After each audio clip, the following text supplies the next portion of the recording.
Welcome everyone, big news is here. 2026 MCGG Rising Stars annual points system fully upgraded. Prize pool updated at the same time. Listen up, top 2,000 in every division earn points. Rank higher, earn more. 1,500 first to 2,000, 50 points. 300 first to 600th, 300 points. 17th to 100th, 500 points. Top 2, 1,000 points. No match is ever wasted. Every point counts. Climb to the top and advance to the global stage. 16 spots worldwide across 9 divisions. Points by rank. 7th to 8th, 1,000 points. 5th to 6th, 1,500 points. 3rd to 4th, 2,000 points. Runner-up, 2,500 points.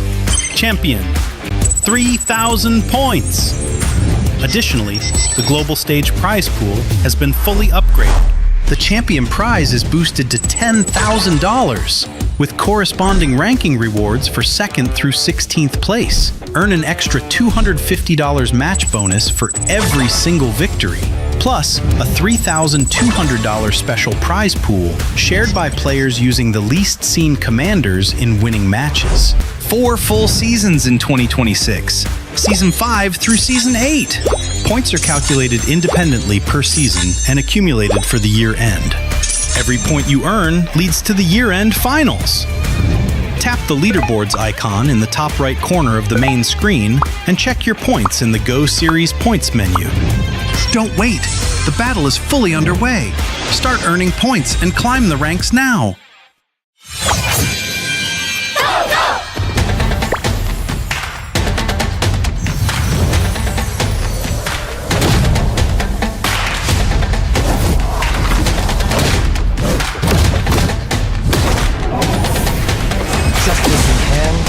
Resolve in heart. Let the mind be like water.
Welcome everyone, big news is here.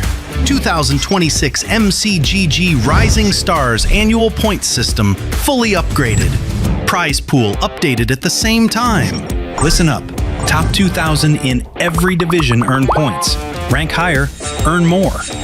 1,500 first to 2,000, 50 points.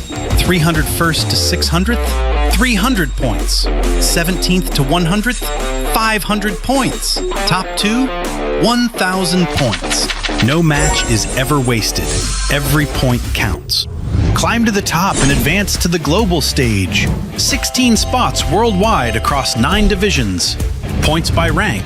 7th to 8th, 1,000 points. 5th to 6th, 1,500 points. 3rd to 4th, 2,000 points. Runner-up, 2,500 points. Champion, 3,000 points. Additionally, the global stage prize pool has been fully upgraded. The champion prize is boosted to $10,000, with corresponding ranking rewards for 2nd through 16th place. Earn an extra $250 match bonus for every single victory, plus a $3,200 special prize pool shared by players using the least seen commanders in winning matches. 4 full seasons in 2026, Season 5 through Season 8. Points are calculated independently per season and accumulated for the year end. Every point you earn leads to the year-end finals. Tap the leaderboards icon in the top right corner of the main screen and check your points in the Go Series points menu. Don't wait! The battle is fully underway. Start earning points and climb the ranks now.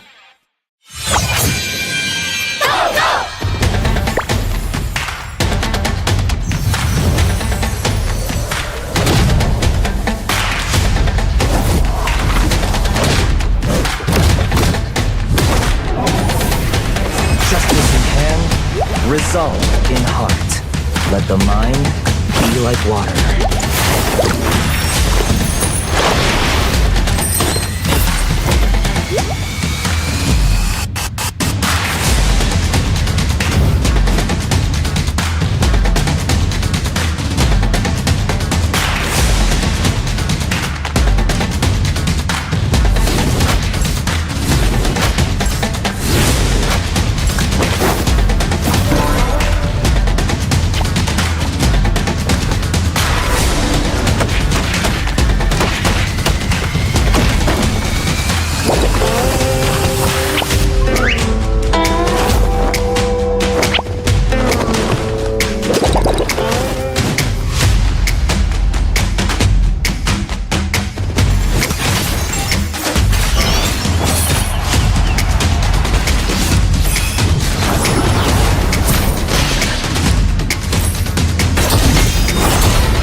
Hello everybody and welcome to Magic Just Go-Go. This is MRS Season 6. We are your casters Moment and Husky, and today we head on into the semifinals where we will have the top 16 vie it out for the grand finals that will be happening tomorrow. And how are you feeling, Husky?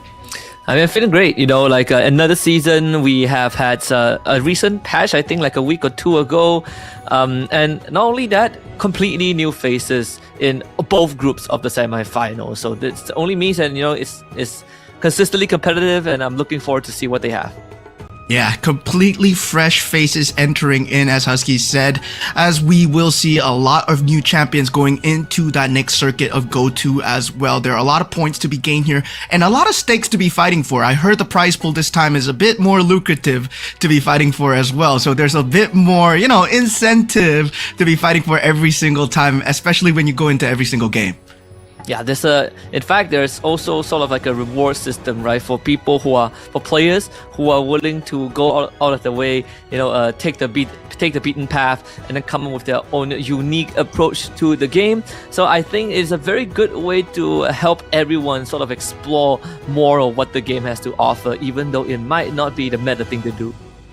Yeah, and for those of you that are watching the live stream right now, I do know that you guys are following our Facebook account, but for those of you that are not, just scan the QR code here, and then you'll find the latest and most comprehensive game news, as well as luxurious rewards and activities for those of you that have been pining for the new battlegrounds, for the new map that you're looking for. Well, this might be the place for you to get it, and definitely just follow us on our Facebook just by scanning this QR code, and then you'll find out much more about the activities going around MCGG. That's happening right now, actually.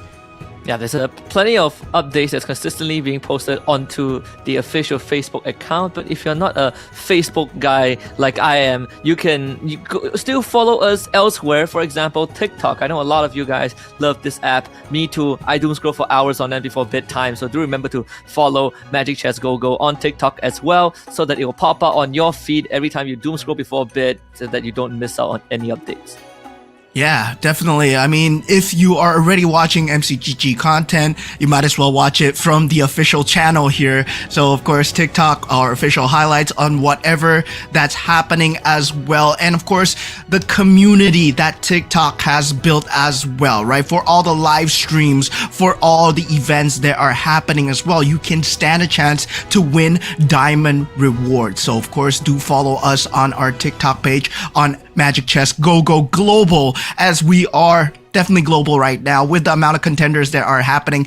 Believe from 16 players, right? We have a lot of different representations coming in. I believe we have teams from Myanmar, we have players from Philippines, we have players from Indonesia, Ukraine as well, EECA. I believe we have a Kyrgyzstan representative as well. We'll go into this more, but going into this patch, currently we are at MRS Season 6 patch. Yep. But looking at the next patch, it's going to be a concert. It's going to be a concert. If you haven't had a chance to attend any of it, don't worry. Season 7 Chrono Echoes is hitting the board very soon on 12th of August. So it's in 2-3 weeks. Mark it down on the calendar. It's going to be very, very fun, because this is not just any concert. It is actually a brand new set with a lot of different synergies being added into the pool. For example, we have Echomancer, we have Starbell, Spectre, and Miss Banda that are going to be gathered in this Chrono Echoes concert. On top of that, we also have Superfans Franco and Brody in the crowd. Whatever that means, just make sure to check it out on 12th of August. Yeah, there are a lot of keywords that are being given away right now, and I hope that, it kind of pulls together the synergies that have been in that olden OG of MCGG, right? Monian Plains, something like that will be here. But don't forget to do the MRS Season 6 live stream survey as well. Of course, this is an opportunity for you to make things better for Magic Chess Go in general. Do the survey. It takes less than 30 seconds. Whether you want a local tournament, whether you want something nearer to you, or maybe it can be something simple, like a simple development in the game as well. Yeah, just make sure don't spam it with please give diamonds. That's something that you can actually already do by participating in our activities, but do make sure to give your thoughts as long as you think it can help benefit not just a competitive scene, but the overall experience. We are all ears as well. I mean, even we had to do the survey, and I gotta say, I think the things are moving in the right direction. Yeah, I believe it is a good time for MCGG right now, ever since its inception, right? Where right before M6, MCGG was first released as a standalone game as well, and right now it's flourishing so well in terms of the global league, where we had it in a standalone tournament in Go 1 as well. I believe we both were there, and we crowned the first ever Go 1 champion. Now we are on the cusp of Go 2 as well. So MCGG going forwards, we have much more player base coming in, and every single time, as we said, it has been new players coming in every single time. So yeah, I'm looking forward to see what these players have, especially when it comes to the newer meta as well. Yeah, there's plenty of things that I would say has changed, but less in the commanders and more in the sets itself, right? You might be familiar with some of the previous synergies that you have seen that get brought back. I think like right now, Ember Lord is one of the interesting ones that has been present in previous patches. But of course, all of this leads up to the Holy grill. And every competitive tournament is safeguarded by the tenets and rules and the laws of the Rising Star Season 6 goes like this. We have the slot allocation for every division, which is how many slots each region will get, as you can read it yourself. But the most important thing is that after all of that, we are here now in the semifinals, where we have 16 players divided into two groups, Group A and Group B, and the top 4 from each group will qualify for the finals, which will be tomorrow, and then we will play the same finals format as before. Yeah, so there will be a lot of contesting today. There is no time to rest for every single one of these players, because going into the slot allocation division as well, you want to represent your country, you want to represent your region as much as possible, and only 4 of you guys will make it. So top 4, every single round counts. And now with every single round, there's added incentives as well. But going more into the tournament formats, when we go into the finals as well, there will be a separate format to decide the champion as well. We will explain it much more shortly. But when we go into the point system, definitely for the MCGG MRS Season 6, if you take a look at how the points are being laid out, it's number 1, 8 points, and then -1 respectively, all the way down to 1 point at number 8. So for semifinals and finals, both of you guys will have to fight for the points. And now for the point champion itself, during the grand finals, 18 points is the cut-off threshold where we will crown the next champion. So whoever that has 18 points, the next round that they win, they become the champion. And that also means that we have uncapped rounds, and we will keep on playing until someone eventually wins. So it depends on whether a player can speed run it. If we talk about speed run, it will end by round 4. That is assuming that he hits 18 by round 3.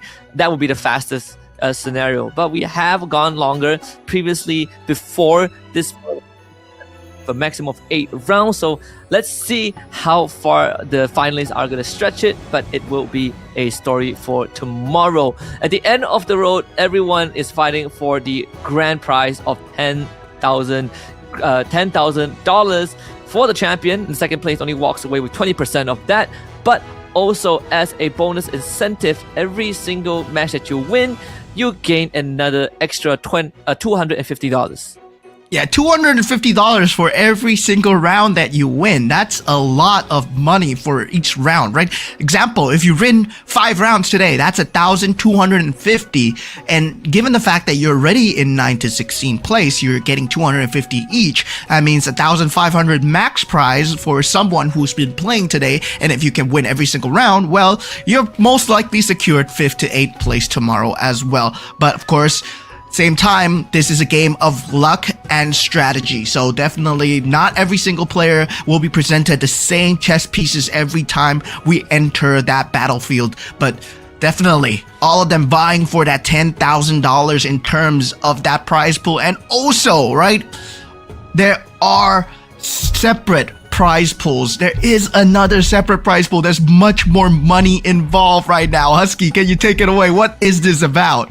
Alright, this special prize pool is for all you meta breakers out there. It basically, when the tournament ends tomorrow, all the mini commanders used by the winners of each match will be counted. So we'll count all of the commanders that are used in every single match, and the commander with the fewest winning appearance, with the lowest win rate, will be sharing a split of a $3,200 prize pool. So for example, if let's say Lancelot has only been used 5 times and won 3 times, so that the 3 wins will split this $3.2k US prize pool, which is quite interesting because it also encourages the usage of mini commanders that you might not see often. We have had examples of that. For example, Yuzong in the previous season. If that was implemented, we would have gotten a Yuzong prize pool split.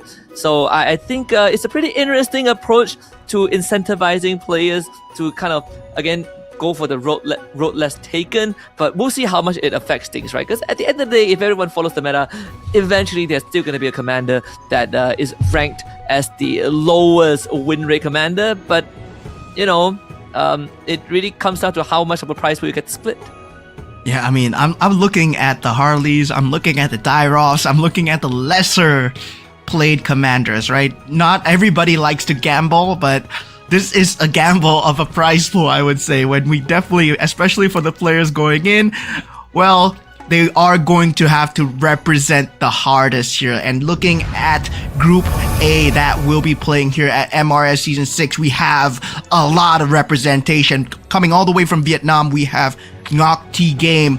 And for Philippines, we have Durbin and Doi. For the side of Ukraine, we have Q-Snake from the EECA region, Trong Tran from Canada, Insomnia from Indonesia, Morpheus from Myanmar, and The Weakest coming in from Kyrgyzstan as well. Yeah, they're all new faces, at least for the season. But you might recognize some of their tags, right, from teams that you have, from teams you've seen before. Like EVOS is one of them as well. I believe even our Vietnamese representative is a teammate of Shadow QC, who actually took away the championship last season. So there are going to be some expectations as usual. We've gotten to see a brief of what they are capable of and what the thought process of these players were yesterday during our test runs, and I gotta say, we've seen some pretty interesting approach to the game. We've seen some 3-star Badangs coming out, 3-star Lancelot, we've seen the 3-star Ruby. Let's see if the players can be consistent and hit that today as well, because those are massive game changers. Those are basically end games. We even saw Lancelot 3-star against a Ruby 3-star, and that was quite an interesting showdown. Yeah, definitely. Going into the rehearsals, a lot of players were playing for the 3-star 5 costs, and yeah, taking a look at our player cam, well, the representatives are lined up, ready to play. Philippine representative, Durbin, well, ready to go. Nice little pink chair there. Really, complementing the theme of MCGG, I would say, right? And Doi as well. So yeah, we have not had a good run for the Philippines for the last 2 seasons, right? They have been in that top 8, but never at that top 4 spot. And I'm just hoping that, well, this time they might have a better representation. Yeah, I think you can say the same for Indonesia as well. I still remember goal 1 for in the grand finals. Literally half the lobbies were Indonesian, but in the end it was actually EECA Floxy that took away the championship. And right now we have the representative from EECA, which is going to be Q-Snake. We have Trong Tran as well. Canada flag, and it's pretty nice to see it at MCGG. We are expanding, to beyond Southeast Asia, right? But like you said, in Indonesia, they're in the Philippines, they're back for revenge, they're back for vindication, and this time, at least for Group A, it's going to be Insomnia that represents them. Yeah, and definitely when it comes down to the commander draft as well, when it comes down to the first commander draft, well, of course, it's completely random. It's going to be a dice roll of whoever gets to pick first, and it looks like Morpheus will be that first pick. So coming in, it will be Morpheus followed by Trong Tran, then so on and so forth. So Morpheus going with that Ruby pick for that first commander pick. So yeah, already pulling out that Ruby in that first game, and that's a very fast move to pull. Yeah, and probably wants to get ahead as fast as possible, right? Even Trong Tran pulls out the Freya in his opener as well.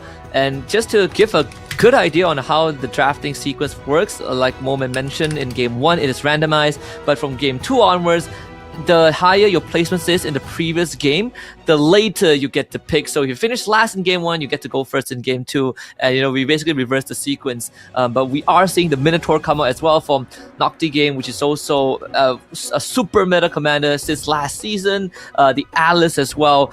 Pretty interesting because Alice, it has been sort of like in and out of the meta. So I'm pretty excited to see what Durbin has in store. Yeah, Alice, well, you have the opportunity to make a 4 cost, provided that you do get the stacks available on the Alice as well. So this is going to be kind of a game where you're focused on whatever synergies that are available. Now, whatever synergies that are there, I believe this current patch alone, the Ember Lord and the Dragon Caller, these two, they have been kind of the meta dominant, right? Where they are extremely dominant in the meta, where every single flow is very good from the start to finish, especially when you go for the 5 cost as well. But of course, when it comes down to pro play as well, they like to go for Neo Beast to secure a bit of a late game advantage going in, especially when you're picking in something like a Minotaur or a Mia, and let's say you can get early bit of damage going on. Well, you are able to secure your HP factor into that late game as well. Yep. And let's hop into game number 1 and see what these players have cooked up. And I think the first thing that I noticed straight away was Nocti game, right? With a lot of emphasis on the Minotaur. We know that he gets to enhance 3 different equipment, and he's already sort of hammered down onto, I believe, 2 of the equipment. What the craft, the highlights, crown, the Dom Eyes as well. So trying to go for those fast openers like we see usually from the Minotaur and being able to hit a double bruiser synergy on the way. Yeah, I mean, Minotaur, good from start to finish. One of the most dominant combinations that we've seen in a lot of the combinations when it comes down to MRS Season 5 and Season 6 as well. And going for the commander cards, nothing too out of the ordinary. Most of them are just following the flow, right? They will have their own cards. Now, the surprising pick here is Doi on the Nana here. And Nana, well, he does have the immunity to fatal damage. He will have that Molina's gift available as well. And yeah, that is going to be somewhat of a saving factor, especially if you do get the card for a shield or also recovery as well. So you can play for a lot more of the late game and you can aggressively level for the interest as well. Yep. And of course, Durbin taking the first L from Q Snake. Again, with the Cho, has the Cho Sash. So most of the players right here going for the commander card of their respective commander. So nothing out of the ordinary. In fact, all of them actually sticking to the commander, respective commander cards. But we also have the Swift Blade Scavenger for Q Snake, so it's going to be able to build out the economy pretty quickly.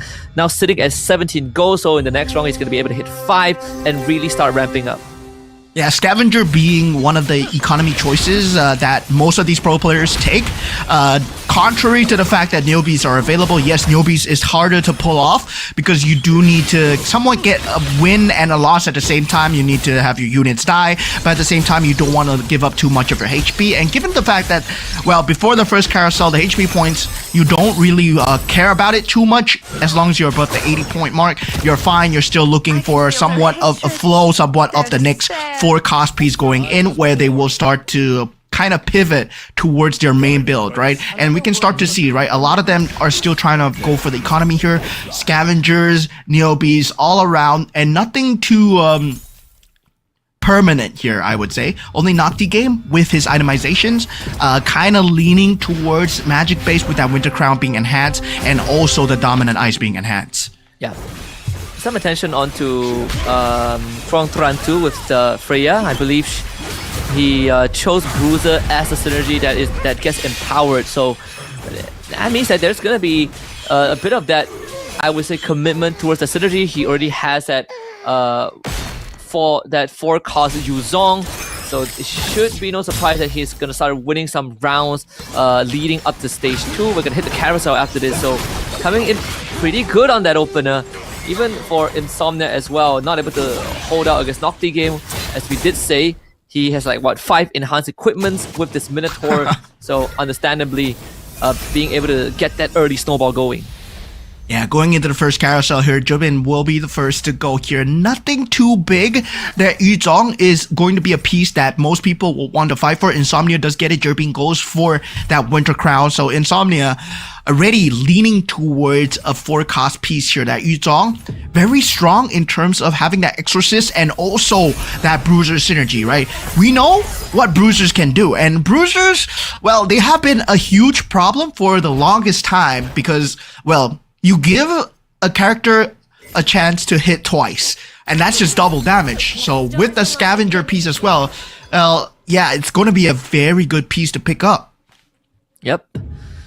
And even when we see the board getting built up as well, the weakest already hitting level 6. Some of these players, yeah, with weakest and Doi, 2 of them at level 6, but importantly, the 4 defenders on the weakest keeping him in the game. But having this Lunar Bowl and that Nia Commander basically sort of allows you to get an early tempo going with minimum items. I think the streak should continue here against Durbin, who is going to need some time to ramp up.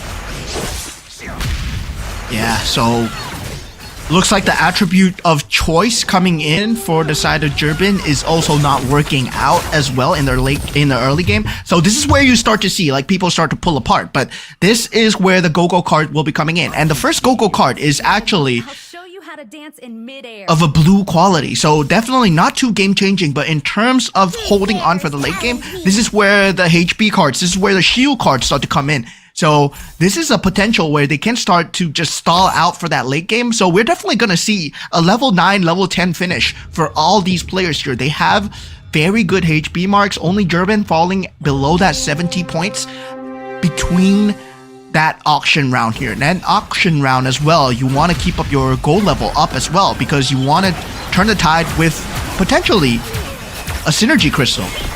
Yep. And even on the right side of your screen, you guys can see the win or lose streak of these players. So some of them are really starting to take a bit of a beating. Jerbin in particular, finally breaking his lose streak over Doi. But I think for Q Snake, yeah, also breaking his 3 lose streak just now over Trong Tran, who is again still trying to make that bruiser work, but only sitting at 2 bruises, as is very highly contested so far in the lobby. Insomnia has 4.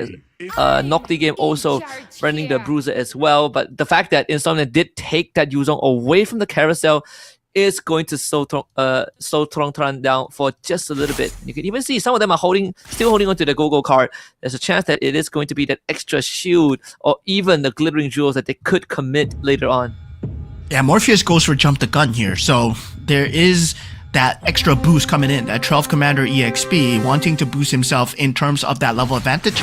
The level 7 is where you start to see the 5 cost coming in, so it's still a 1% chance, but a chance is still a chance here, right? And the first 5 cost pivot here is going to just mean a lot of problems, especially for the 4 costs that they have been building towards. The weakest so far with that defender marksman synergy, he will be pivoting out of it really soon, does go into the heart bond and also the Kufra Mia synergy that we are used to seeing. And Morpheus as well will be following the same as well. He does get the 2-star Kufra on the weakest as well. So with a 2-star Mia, so he's gonna be set for the early game so far. Jubin, right now, he needs to find a way to kind of stabilize. Yeah. And I think he's probably gonna try and hit that 3-star Hellcut and Saber as well, as he did take for the customized recruitment. So the chance of finding 3 costs actually goes up a 10%, which makes it a 50% chance of finding 3 cost heroes right now. So he's probably going to be staying at level 6 for a while to try and hit his pieces before going up the level, and hopefully to use those 3-star 3 costs to sort of kind of get through this mid game, as he is the Alice, so he can supercharge his hero of choice. In this case, it should be the Saber and the Hellcut. Yeah, definitely going in. No more Shadow Cell, right? No more Shadow Cell for that previous season where Shadow Cell was kind of a cheese build coming in. But now we do have that Enchanted Tales. We do have that Ember Lord as well. And surprisingly, a lot of people in the competitive scene, where in the ranked games, yeah, you see a lot of Ember Lord, you're going to see a lot of Dragon Caller, but when you go into the pro scene, it's slightly different, where you want to build up the Kishin, you want to build up the economy, the Scavengers, the Neo Beasts, they are so brutal here. And definitely with that Bruiser combination, they are trying to secure themselves at mid-game, but you can see all the players here, they want to get the gold levels up coming into the auction round. This can be a huge game changer, especially since a lot of them are level 7. They want to hit the 5 costs as soon as possible. They know that the 5 costs will be the main pivot piece to determine their main synergy. And earlier on, we did speak about how the weakest is when you have the Mia Commander, you can have lesser items, but because you are the Mia Commander, you are able to deal damages based off of your commander himself. Still at 100 HP. Going for the potential 6 defender and 2 marksman, a very classic, season 1 approach to the game. But it's very effective now that you have Tigreal and Minotaur back into the pool, especially Tigreal. Paired with the Minotaur, your front line feels impenetrable. Yeah, I mean, at this point, right, that Kufra into the Mia combination just extremely strong. As we talked about it, it was a problem in the previous season as well, but there are much more ways to deal with it, right? And currently, so far, there are newer pieces in the Astro Power and Mage division that has been coming out to deal with it, especially with the synergy of Lunox and also the Vexana as well. So there is a possibility now your Eternal Guard can actually spin. So yeah, there's a lot more AoE damage coming out from the Eternal Guard. It's no longer a weak ass 5 cost. It's currently, I would say, one of the stronger 5 costs coming in. Just the fact that you have a meat shield and also you're able to deal so much damage. Now going into the auction round here. Yep. Let's see what the priority is going to be. I feel like for Q Snake right now, he's sitting at 4 Swift Blades, but he doesn't have enough damage to win rounds, but at the same time also doesn't have enough tankiness to stay in the round as well. Clearly priority, the weakest trying to go for the Magic Crystal, decides against this as Morpheus boots him out of there. The capacity as well, Doi wants that. It's going to put him at 9. And the weakest, he's not having a good time. He's getting booted off every single choice he makes. So eventually settles for the extra piece, the extra hero piece. And Jerbian doing him dirty. Yeah, I mean, they're gonna be going at the 4 cost for a long time, right? Getting it for 6, I would say, still a steal. But the true matter is, getting that mirror device just extremely early on. This is one of the game-changing pieces. And also, right, going into that next creep round, it's gonna be a gold Go-Go card. So that is going to be just game-changing in terms of synergy, in terms of crystals alone as well. Now looking at Morpheus, right? He's thinking about the magic crystals. Which one should he go for? Which kind is he leaning towards so far? Does not see the 5 cost yet, does not pick it out as of yet. Yep. And even for Jervin, is holding on to the Hellcurt for now. He wins the round, he's going to cash in on the Hellcurt. But I think he should be able to do this over Morpheus, right? Again, the Hellcurt and the Saber are really racking up damage, and unfortunately the Hardbound is just not going to cut it with the Hellcurt in your backline. So it's going to be a cash in on the Hellcurt immediately once he gets that extra goal, and it should bring him closer to that ultimate power spike. Yeah, I mean, at this point, right, the essence on the Hellcurt and Saber are building up. This is the Exorcist Swiftblade build. So yeah, there is going to be a lot of Pierce power. And surprisingly, right, no one has built the Astro Power Mage build. So yeah, at this same time, the Neo Beast chest has built up on Trang. It's at 310 right now.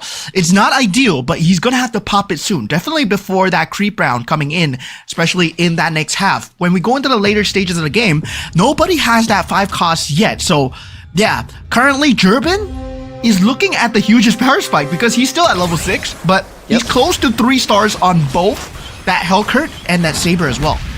Once he hits that, he can start power leveling. And for Trong, he's really desperate right now because he wants that 2-star Yuzong. Again, he was denied in the previous carousel. So the longer it takes for him to get there, the worse it is. I think after this round, he might have to just pop that chest. Even with 8 capacity, it's just pretty hard when you're up against Jervin. Another round win for him, so I think that's a 5-round win streak. And his economy is not, deteriorating anytime soon, as he does have the 2 scavengers as well. Yeah, so Trang, Doi, they both popped their shields from that blue Go-Go card. So yeah, they will be holding on to the shields for now. But looking at Trang so far, still holding on to the chest just after this creep round so far. Now going into that next and final Go-Go card here. And wow, this is the Shield of Fortune coming out for Doi here. So he's going to get even more shield, and he's going to have way more because he still has that first instance of immunity for Nana's equipment as well. So he's going to be immune to fatal damage 1 time. So there's a lot of sustainability coming out from Doi.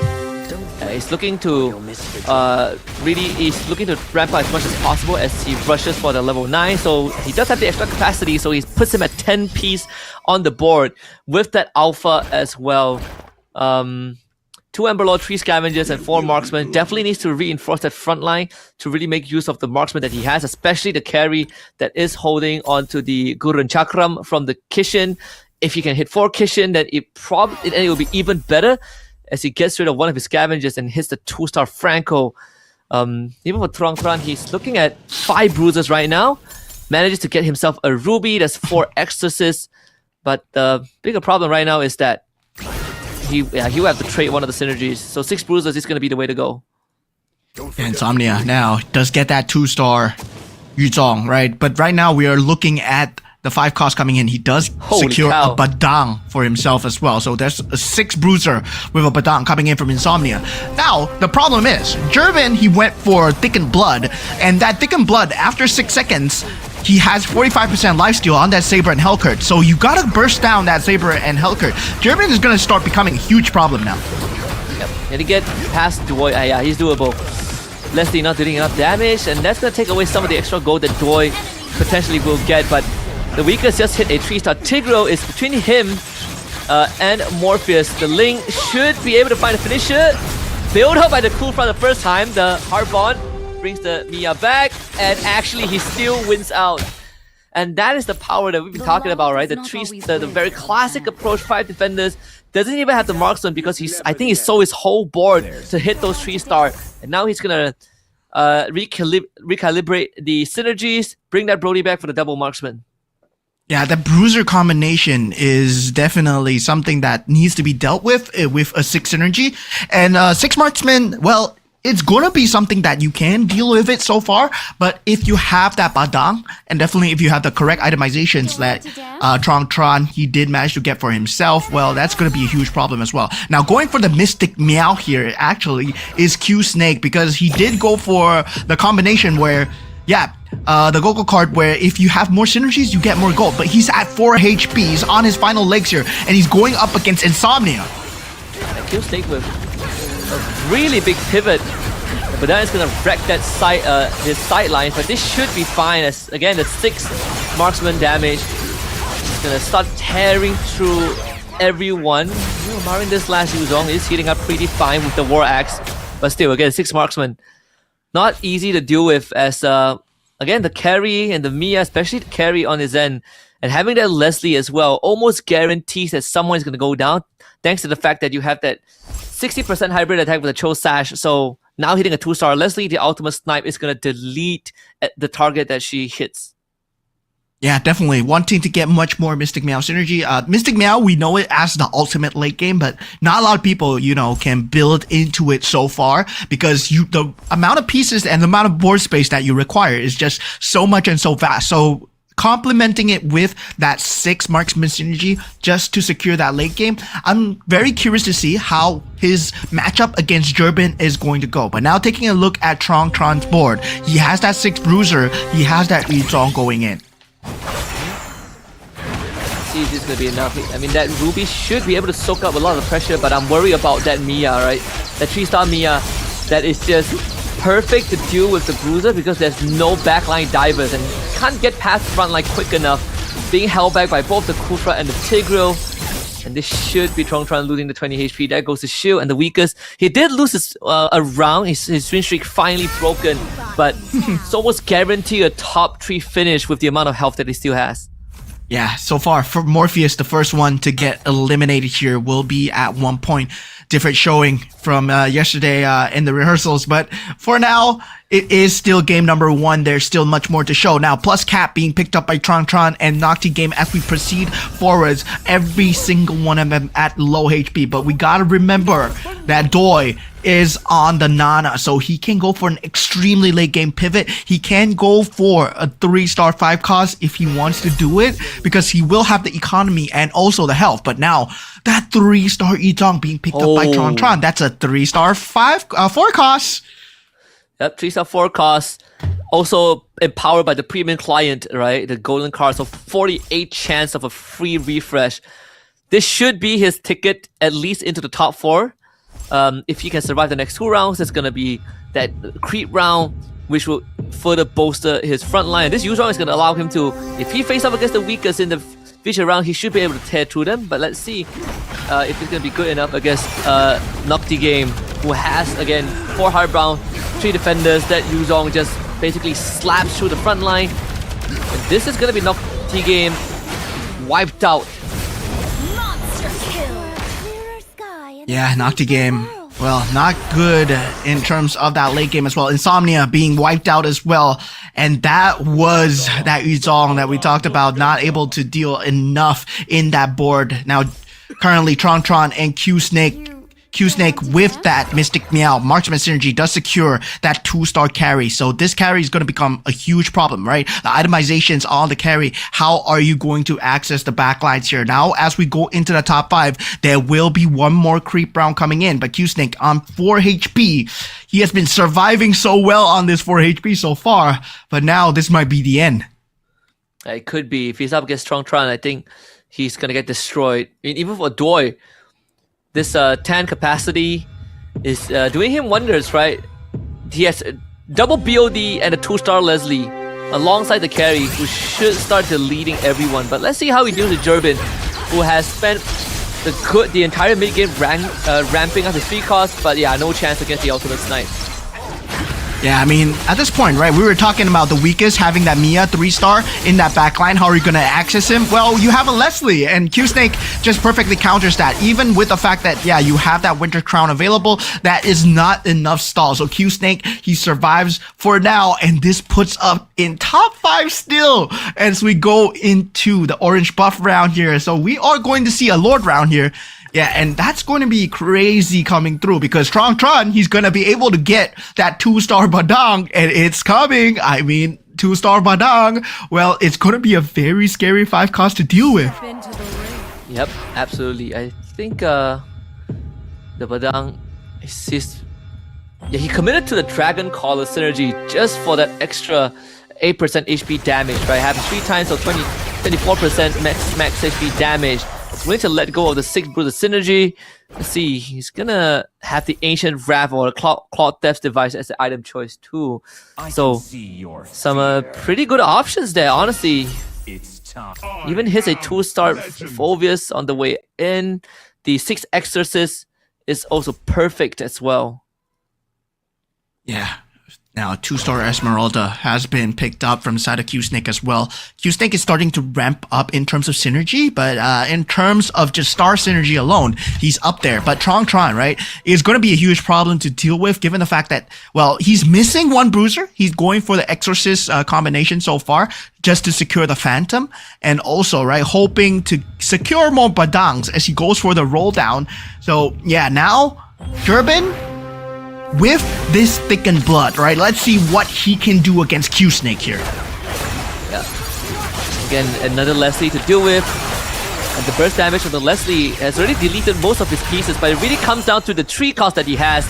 The Winter Crown, not able to buy enough time. So Q-Snake finally removed.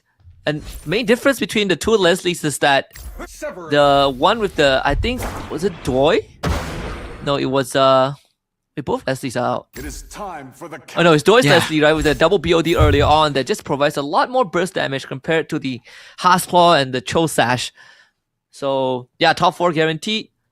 Now Jerbin's working on the Gushin as well. Trong Tran actually swapped the synergy from the Dragon Collar to the Bruiser, so he regains the 6 Bruiser and 6 Exorcist. Yeah, that was Jerbin's Go-Go card actually coming into just action there, right? Thick and Blad, after 6 seconds, you gain 45% extra damage, and that just tore through the back lines because that was after a 6-second mark where you're unable to burst down the Helker, you're unable to burst down the Saber, and then suddenly your backline just gets blasted, and your Leslie is unable to do much here. But now looking at Trong Tran going, the weakest going up against the Doi here. Against the Doi. Unfortunately, the Mia just not able to do enough damage. The Hardbond taking too long to bring him back up. It really comes down to if the Spool Truck can stall out. He'll be able to do it one last time, and that should be it. Doi in a prime position to honestly take this round away, as the Jerbin did lose to Trong Tran's 3-star Yuzong. Yeah, 3-star Yuzong, 2-star Badang with 6 Bruisers, 6 Exorcists, right? This is just an extremely scary synergy, 6-6 to deal with. Even Jerbin is unable to stand up against that 6-second mark. He does have 2 4-stars, but at this point, right, it's all about securing the 5 cost as much as possible, whether you can get a 3-star 4 cost or a 3-star 5 cost. Well, 3-star 5 cost, definitely not in the cards here, but having that 6-6 synergy for Trong Tran, he's just looking poised to win so far. And meanwhile for Doi, he has to catch up in terms of that Mystic Meow synergy. Yeah. And this is also under the condition that, Trong Tran actually was slowed down in terms of the tempo for the Yuzong, but was able to catch up towards the very end. Durbin trying to tear through Joy, and yeah, the 4 cost, the 4-star, doing wonders. And in the Saber and Helker, Doi still has a second life to work with, so this is not by any means the end for him. Now we head into the carousel again. Let's see, I mean, there's the Dragon Caller synergy, which could benefit Tron. There he is, goes for that. Yeah, I'm surprised, right? Tron went for the Dragon Collar synergy. I thought I saw the Badang on the field and I was like, oh man, this guy, he could go for the 3 cost if he wants to. If he wants to go for the 3-star Badang, right? But he's not going to take the gamble, goes for the safer play, goes for the Dragon Collar synergy, ups the synergy level here. But now, with the Mystic Meow just being at an 8 here, unable to secure stars for himself, Doi, economy still at 36. He has the option to just pivot into the Ruby here, but, well, he does go for the roll down here. Tries to get the carry into a 3-star position. Yep. He's gonna start committing his economy. One more. He's one more. Got it. Gets it. Nice. Let's see if it's enough to get through Tron though. Like that Yuzong, once he passes his ability, once the taunt ends, he's gonna melt the entire backline. And he's on the Leslie side, so buy space for the carry, but it's just not enough. Yeah, it's not enough. It's not enough at this point. He will survive one instance of fatal damage here, and this puts him at top 2 here as Durbin gets taken out by Tron, right? Tron, we already identified that his build is extremely scary because Tron, at that point, he has 6 Bruisers, 6 Exorcists, and this is 6-6, right? When we talk about previous seasons, 6-6 synergies, usually generally synergies go better than your stars, but at the same time, he has a 2-star Badang and a 3-star Yuzong as well, so that's going to be a very scary synergy coming in. Yeah. Doi did get the 3-star Esmeralda, but again, the same problem still applies. Not really sure how he's going to deal with the Yuzong. Once more, Yuzong starts on the left side of the board, but the carry actually got polymorphed by the Molina's gift earlier on, so this should be a Tron coming back in the mid-game and taking the win in the first round. Wait a minute, there's still one more round left. There's still one more life. It's the Lord round. This Nana, man. This is why Nana is so good, right? Nana is so good here. He has a rock solid. He went for even more shields. Then afterwards, he still has the ability to survive that fatal damage as well. Oh man, Molina's a blessing, man. Avoids her first death, surviving with 1 HP. Man, oh man. We are going into the Lord round. First Lord round of the day here. Carried it just enough to mitigate the damage. I honestly thought that was it. I mean, after this Lord round, not sure how much difference it would make. The economy not looking good on both ends as well. I mean, for Tron, it's perfect. He has like 48 gold. He can roll down for 4 cost 3-star, or even try to go for those 5 cost if he wants to.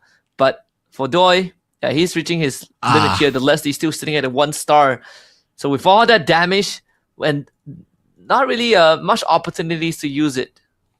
Yeah, his only chance was to go for the 2-star Taunt Ruby and a 2-star Leslie at the back, right? That's his only form of damage that will be coming through. His carry right now is being bursted down by the 3-star Yuzong, and that's going to be a huge problem, especially with the Phantoms coming in from the side of that Exorcist synergy as well. So this is definitely Tron's win here. 100%. Tron didn't even bother rolling down because it's pretty much in the bag. Gary is still going to try her best. Like, she has a significant amount of damage, but it really hinges on whether the front line can hold on long enough. And the answer is no. This can't do it. Too many Yuzong Phantoms. It's a confirmed takedown. Against Tron with the 8 points to kick off that Group A. Yeah, and a debut performance coming out from a lot of these players here. Tron securing the first $250 coming into this round as well. What a matchup. What a synergy being played at by him, right? We were doubting the Freya coming in when it comes down to the early game as well because the Minotaur was doing extremely strong. But at the same time, couldn't find the build. That Bruiser and Exorcist build coming through. And that was only in the mid game as well. Yeah, and then he was just quietly rolling down for the Yuzong. and taking the lose streak, in the process. But once he hit that Yuzong, it really felt like he was unstoppable. The 3-star Yuzong was too much for anyone on the board to deal with. But you also got to give it to Durbin, who was able to tough it out with the Alice, and that Go-Go card basically cemented that build, right? Going for the 3-cost Saber and Hellcurt that really brought him to the podium finish. So good openings for these players.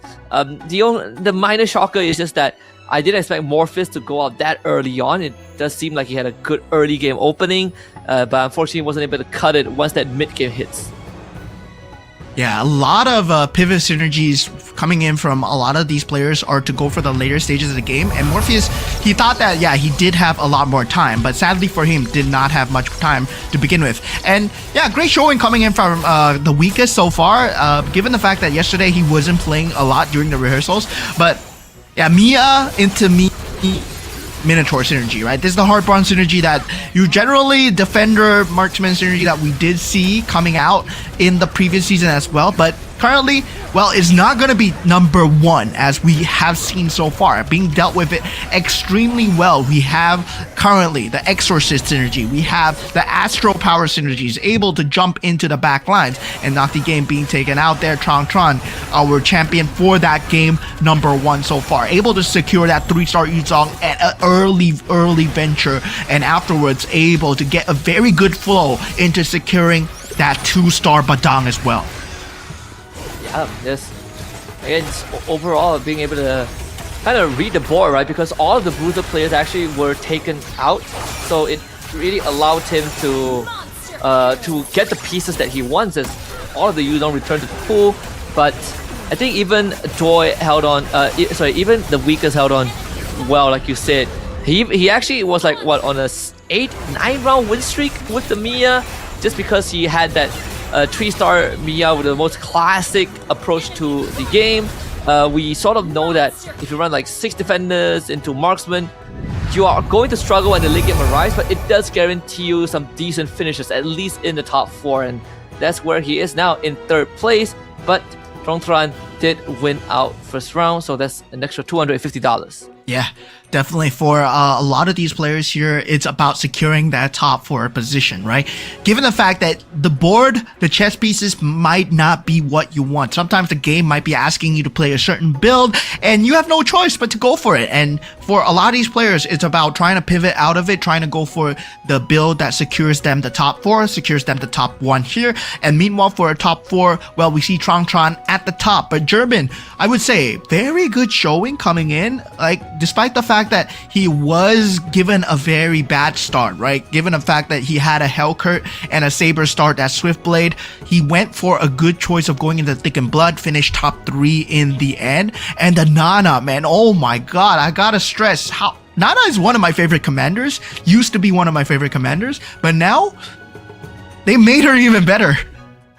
Yep, this Nana, it's always been one of those bailouts in that late game, right? And it's even good, and that's why, like, even newbies users, if you play some pub games, that's probably what they will go for as well. But here is the lineup for Tron running the Freya, and basically it's all ending on that Bruiser, right? Which is one of the traits of that commander. You basically tell everyone which synergy you are going to invest in, and in the end, it finally paid off. He was able to basically get that 3-star Yuzong, it solved his backline die problem, and then he hit the 6 Exorcists, which transforms every Exorcist into a Yuzong when they die.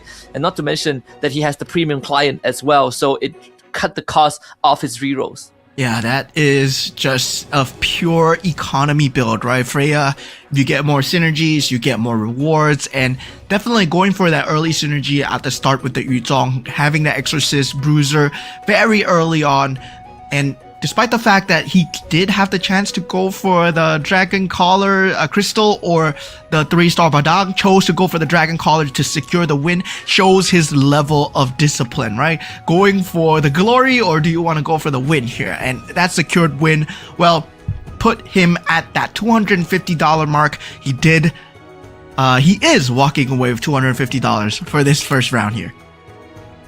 Yep.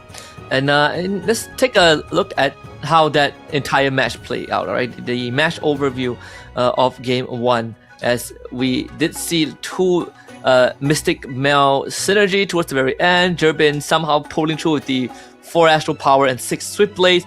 But we actually had this discussion before the show, talking about the Dragon Collar, and Morpheus actually did attempt to go for 6 Dragon Collars with the Ruby, but unfortunately he only has 1 star, and it's just not good enough. Yeah, I mean, at that point, right, it's about securing the front line with a Dragon Collar as well, and it's just extremely hard to deal with. But the good thing is, right, a lot of these commanders will not be able to be picked again, right? They can't be picking the same commanders again. So definitely, we will see different commanders coming out from different players. But at the same time, right, Morpheus, I would say he has to pull off a crazy game. Currently with 1 point, well, he has to secure top 4 for the next 3 here if, let's say, he wants to stand a contention of even going into the grand finals here. Yeah, and just a reminder to everyone out there, top 4 for each group advances. So for when we look at the standings later on, we are going to start to see some of the cutoff points. And as long as you finish top 4, it really doesn't matter. You will go into the finals regardless, but the bottom 4 are going to get eliminated. And in this case, right, the Filipinos are off to a good start. Yeah, and I was saying, right, the Philippine region has been kind of in it for MRS for a lot of times. They've been experimenting. They've been trying to play towards that top 4 side. And I believe that this meta is somewhat favors a lot of the all-in, somewhat favors a lot of decisive decision-making. And Philippine players, I would say, they have a tendency to decide the synergies from the start. And this is a 50-50. It might work for you, it might not. But for this game in particular, it worked for them. Yeah, and I think it also helps that they at least in game 1, like for example, Durbin went for a build that no one else was doing, and for Doi basically just hanging on with the Nana for as long as possible, and not to mention that he was able to win the auction for the extra capacity, right? I believe he wasn't even contested as much, so that really helped them in that mid game.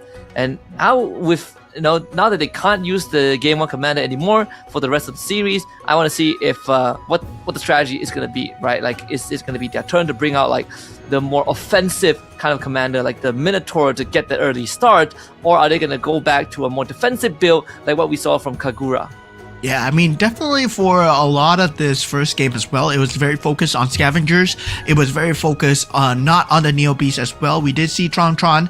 He did pull off that Neo Beast chest at 310. We know that he was definitely not playing towards that Bruiser and Exorcist strategy, right? It was more the pivot that was given to him. And a lot of times, in terms of MCGG alone, one has to realize that the point of the game is to play for economy. A lot of the pro players here, they are playing for economy here. And if you see how Tron plays, he played for the economy, secured the roll down, then went for the synergy after he released his blocks at level 7, right? Able to get the 5 costs, able to get the 4 costs. Yeah, really trading his health for that. So see the players on the screen early on, even I believe you talked to Q Snake for a little bit, and he shared his thoughts about the competition this time, coming into this. But of course, your round 1 winner Tron as well with the Freya opener, and judging by sort of the approach into round 1, I'm excited to see more of what Tron has to bring. Is he gonna now go for like the Minotaur or Ruby to again play another offensive approach?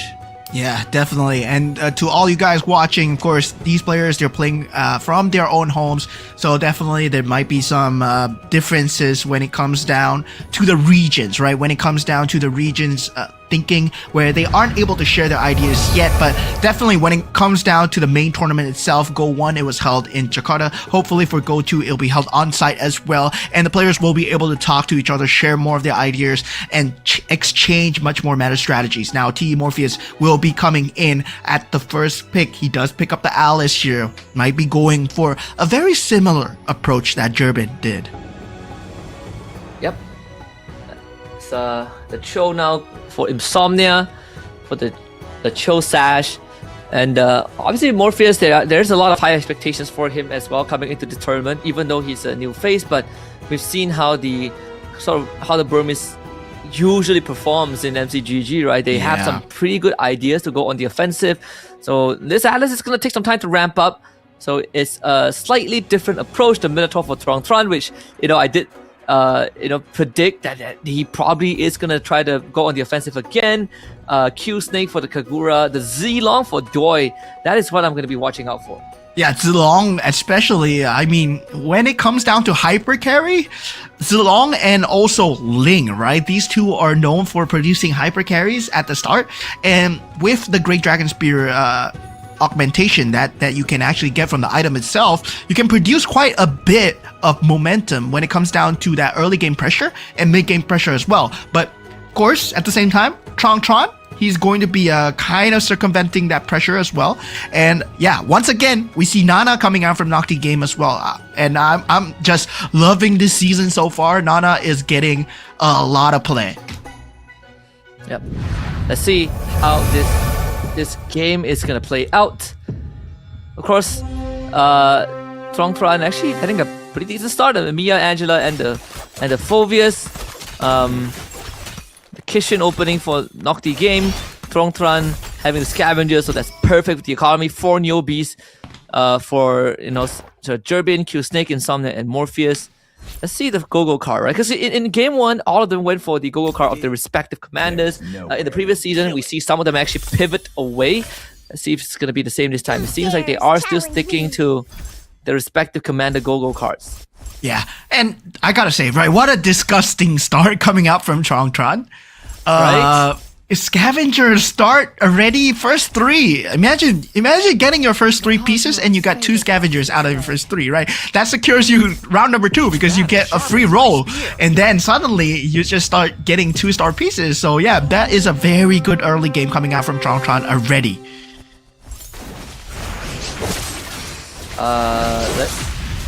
The double scavengers should help them sort of get that lead, and I think there's a good angle for Doi to go for the Bruiser as well, as he does have the Zilong.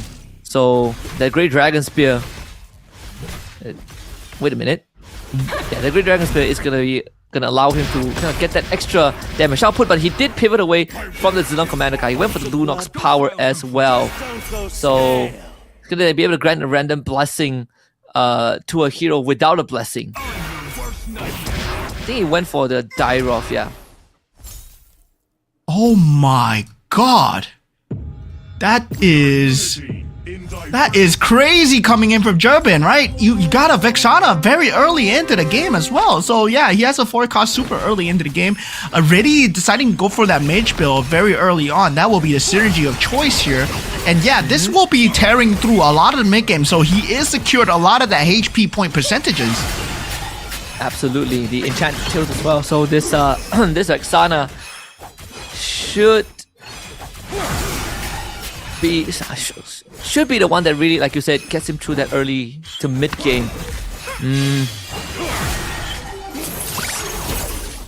Then enemy C could actually go for the Stargazer. We're still waiting for the second enchanted tails. This should be the Selena or the Bellaric. The Bellaric is going to be able to complete the front line for him as well.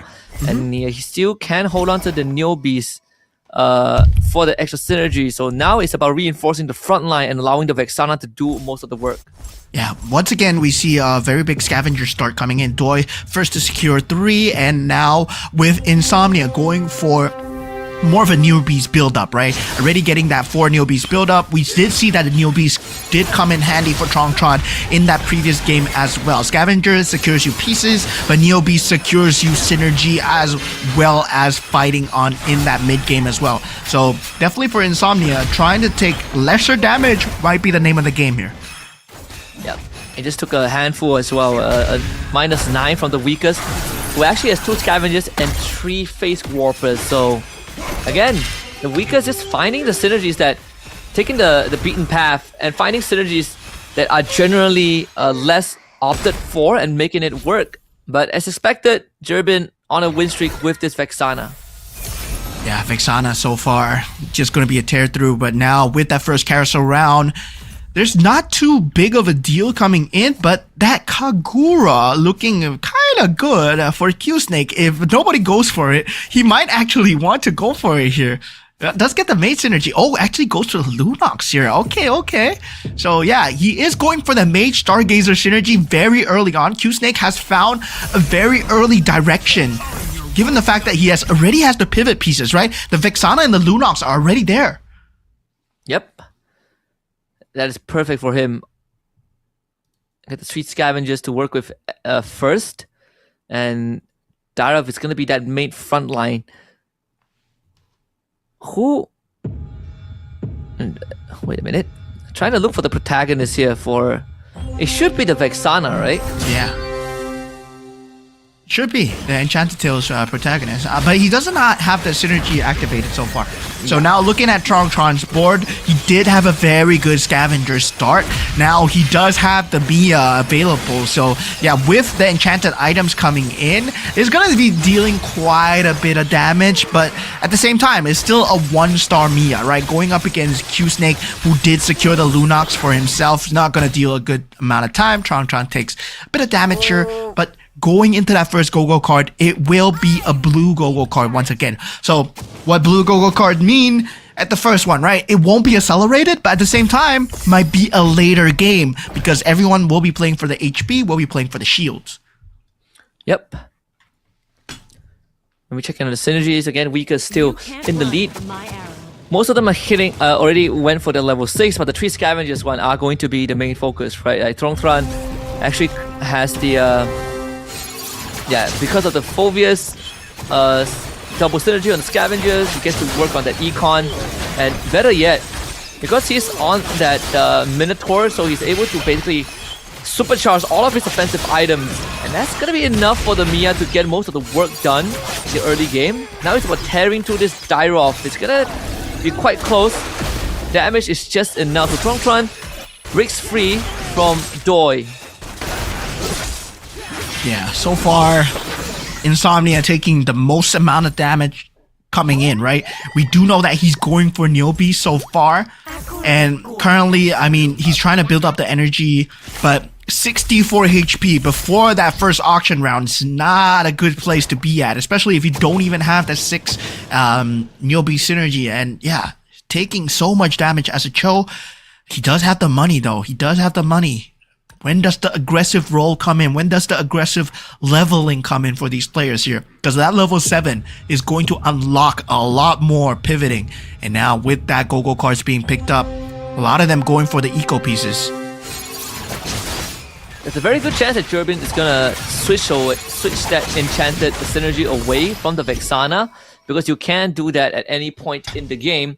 And maybe going for the mage enhancement early on is just to give a bit of extra punch to your damage. Even for Morpheus, I believe. So doing pretty fine so far, right? With the Switchblade now having 7 capacity. He's gonna selling that board just so he could hit the 4 Switchblade on the 2-star Saber. And almost going for the same build that we saw by Jerbin in game 1, where you are just looking to hyper boost your Saber and your Hellcurt. Yeah, that hyper roll down.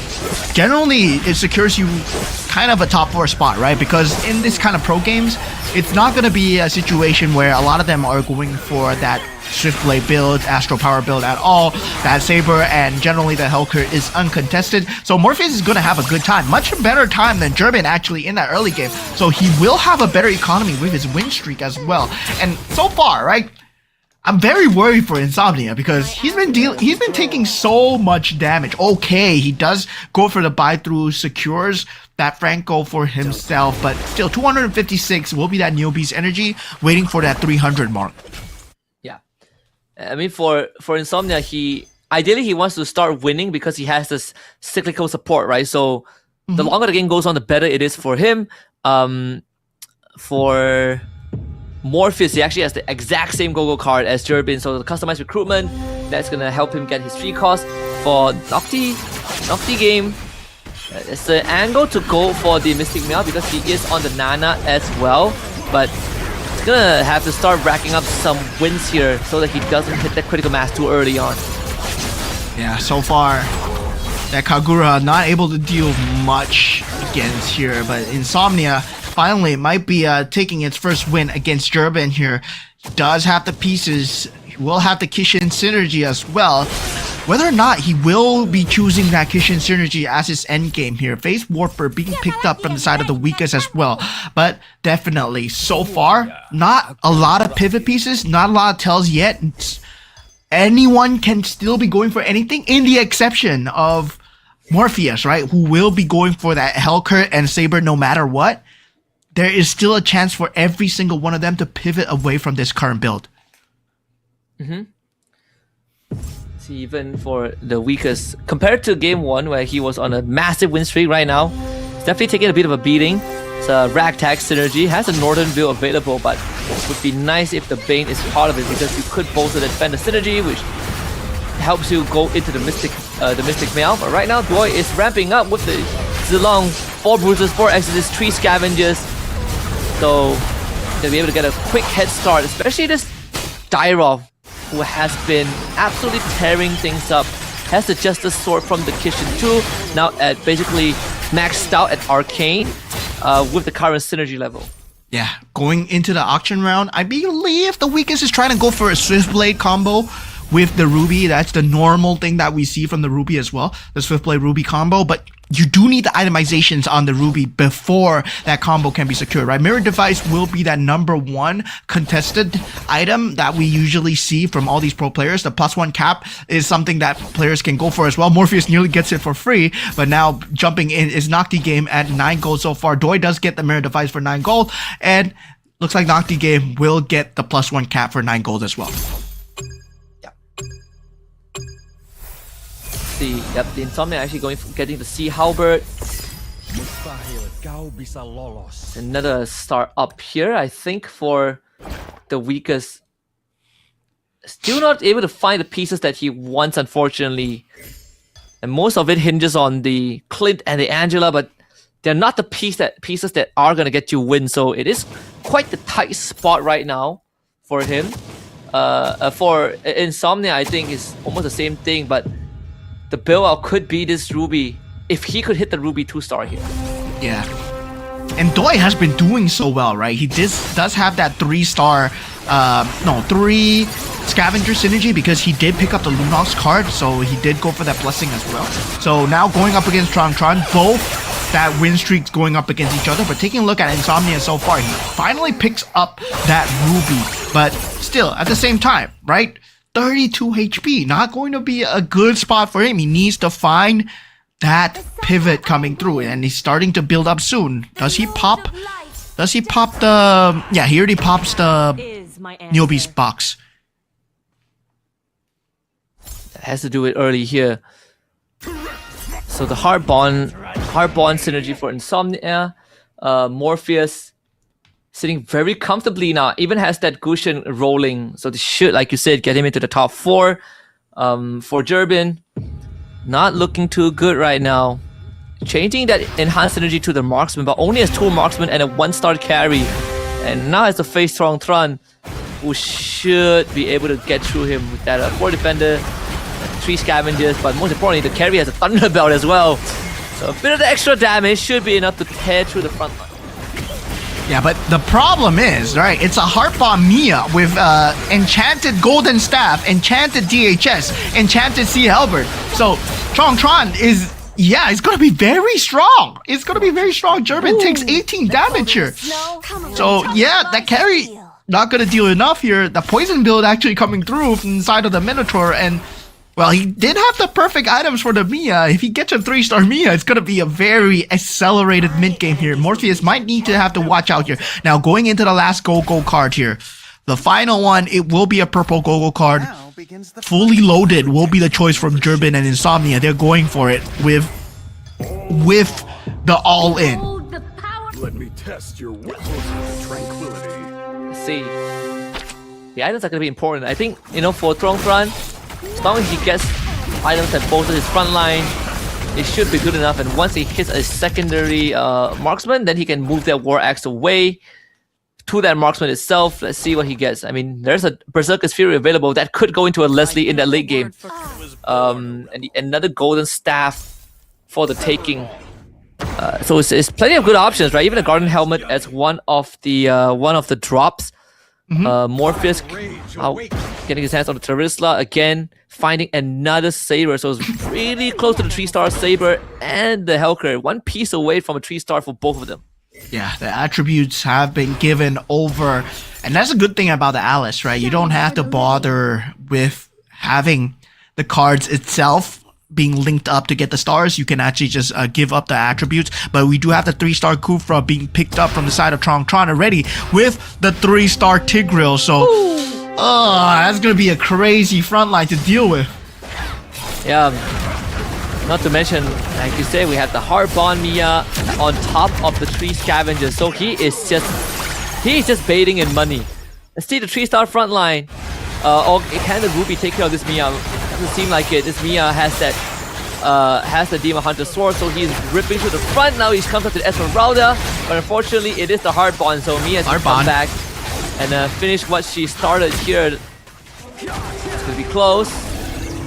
Oh, Nocti Game takes away.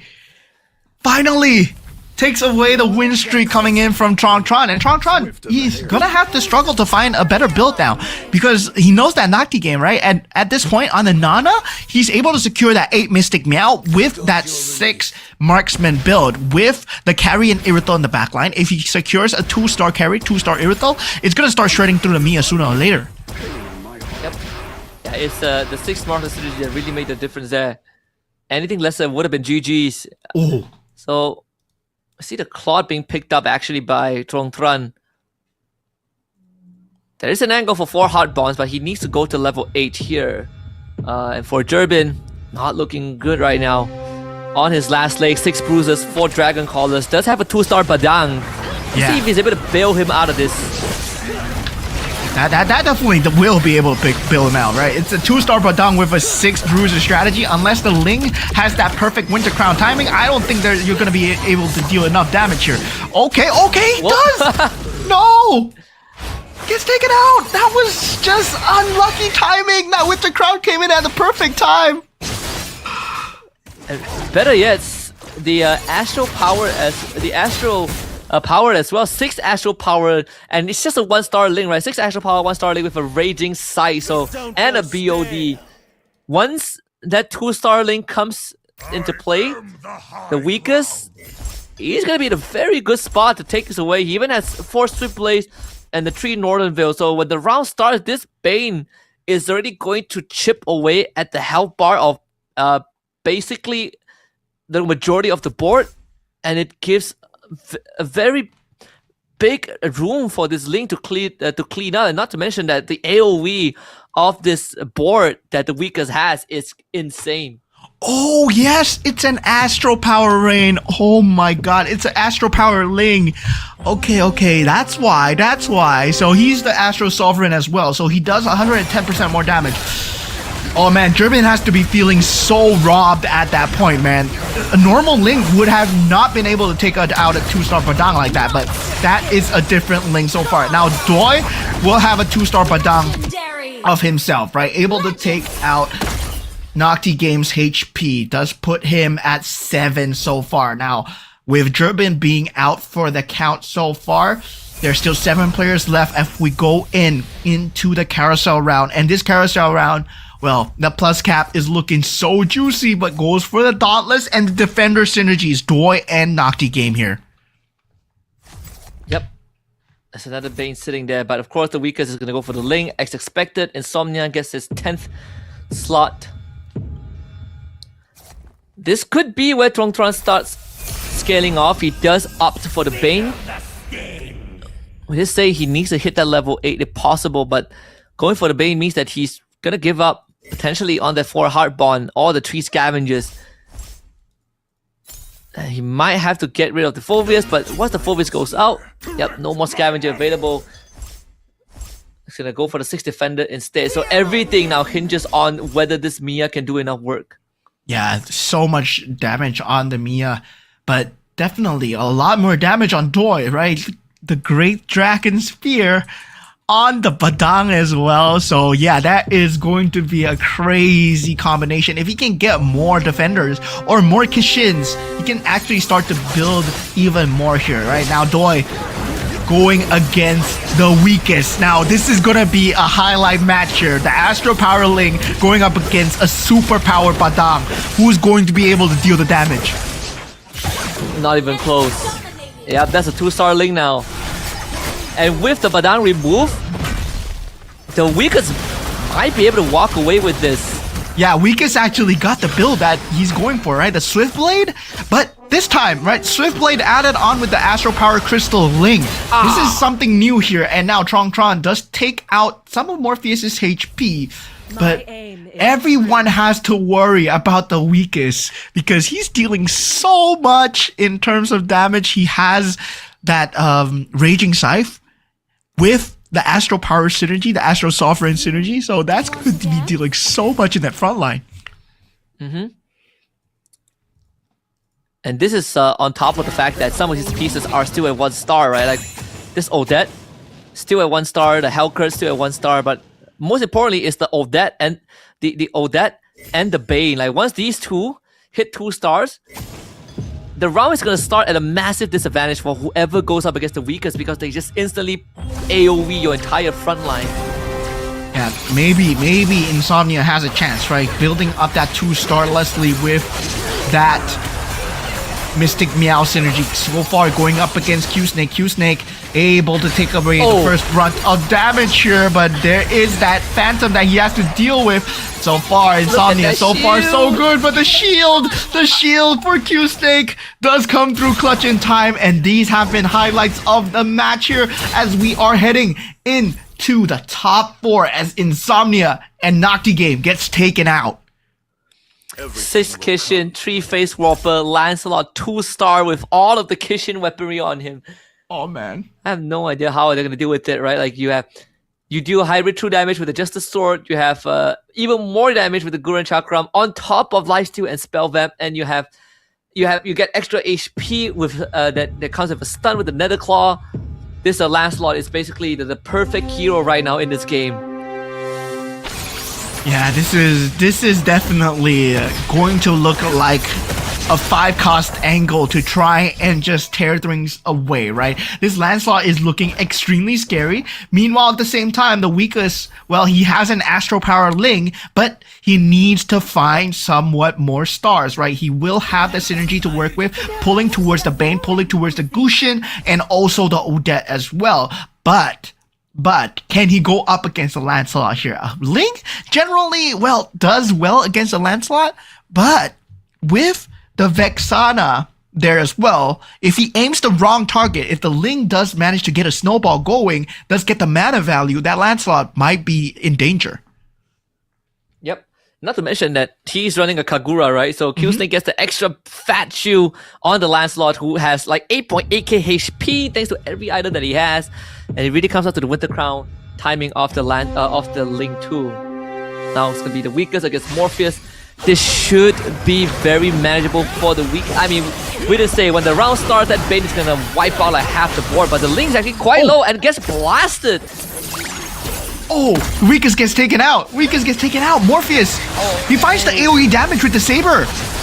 That's just crazy. Yeah, there's not enough damage to deal with that Saber as well. Oh my god. Morpheus actually finds and takes out the Weakest here. That could have been the answer to the Lancelot. Now Q-Snake looking extremely scary with the Lancelot so far. Does take out Tron, right? I mean, this is the point where the Mia Heartbond combination starts falling off.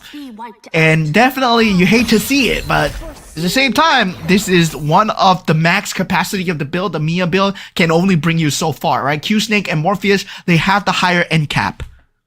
Yeah. It's actually very... I think with Morpheus right now, it might be doable, right? Like if the Saber can... If they can just focus fire on the Lancelot, if they catch the Lancelot in the wrong position, they could actually burst him like what they did to the Ling. And even the Lancelot just now on the weakest... not the weakest. On Q-Snake, almost went down to the Heartbond Mia. So there is a window that, you know, this Lancelot might not be the be or end all. Yeah, definitely. He needs to get a 3-star Lancelot here. This Hellcurt and also Saber able to deal so much damage in terms of the AoE so far. Trong Tran, well, we did see that his build is not going to be doing so well. The Heart Bond does come back up, right? Morpheus will have a hard time dealing with the Mia so far. This Heart Bond combo, can he deal with it in time? Oh, no! Tron, so close. But for Morpheus, it's going to be way ahead. Lost because the Saber turned into a Phantom after that. That was just unlucky. But still, we did see that there is a very good chance that this Mia cap might be just enough to bring him over the edge. Another factor was also because the Hellcurt stuck around when the Mia was reviving, right? So I actually took down the Mia twice in a row, so she couldn't ramp up that golden staff as much as she wanted to. Yeah, that's a 3-star Lunox coming in from the side of Q-Snake as well. So yeah, he's gonna secure that front line together with that 3-star Lunox. Now places the shield on the Lunox. The main carry becomes the Lunox at this point, right? The focus is no longer on the Lancelot. Q-Snake goes for a different strategy against Morpheus at the last second. Can this be enough? Able to get the distance with the shield as well. And yes, he pulls through Q-Snake with a perfect pivot at the last second. And even for Strongtron's end, he's gonna lose to Q-Snake's mirror as well. This almost looks to be like a first place finish unless a miracle happens, but yeah, that's not doable.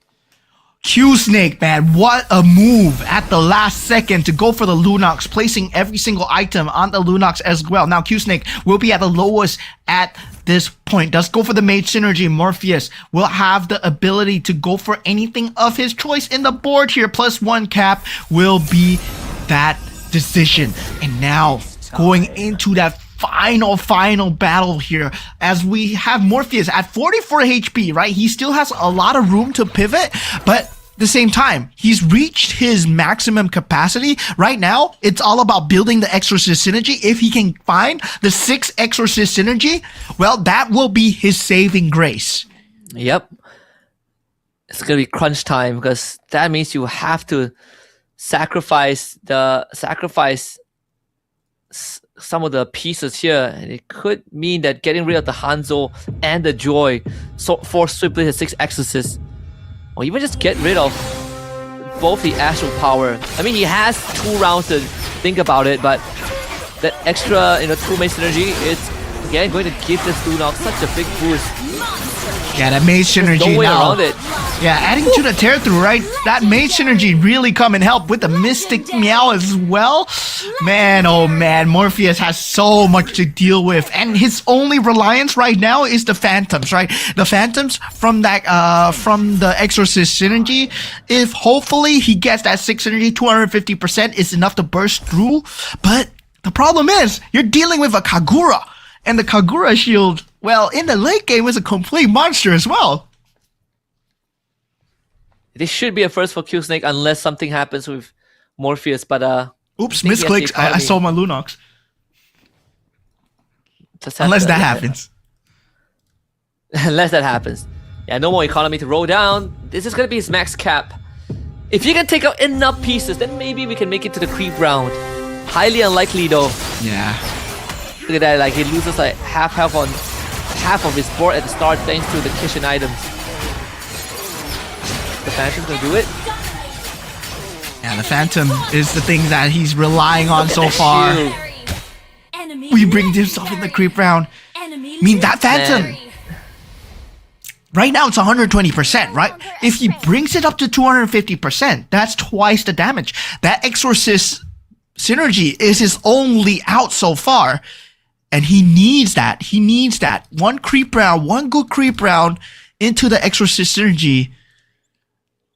Out of the Astral Power, that might be his only answer.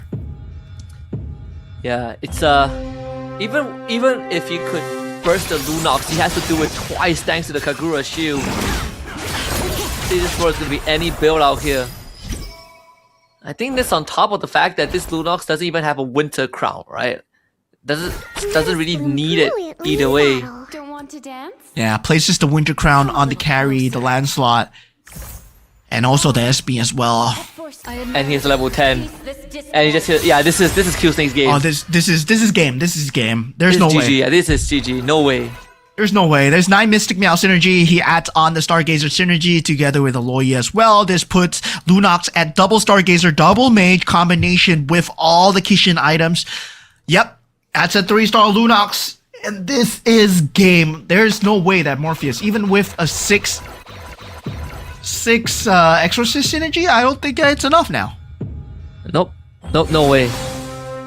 You need a 3-star 5 cost to win this. That's GG's. Yeah, it's the Yeah, the beginning last of the minute pivot end. from Q Snake. Look at that.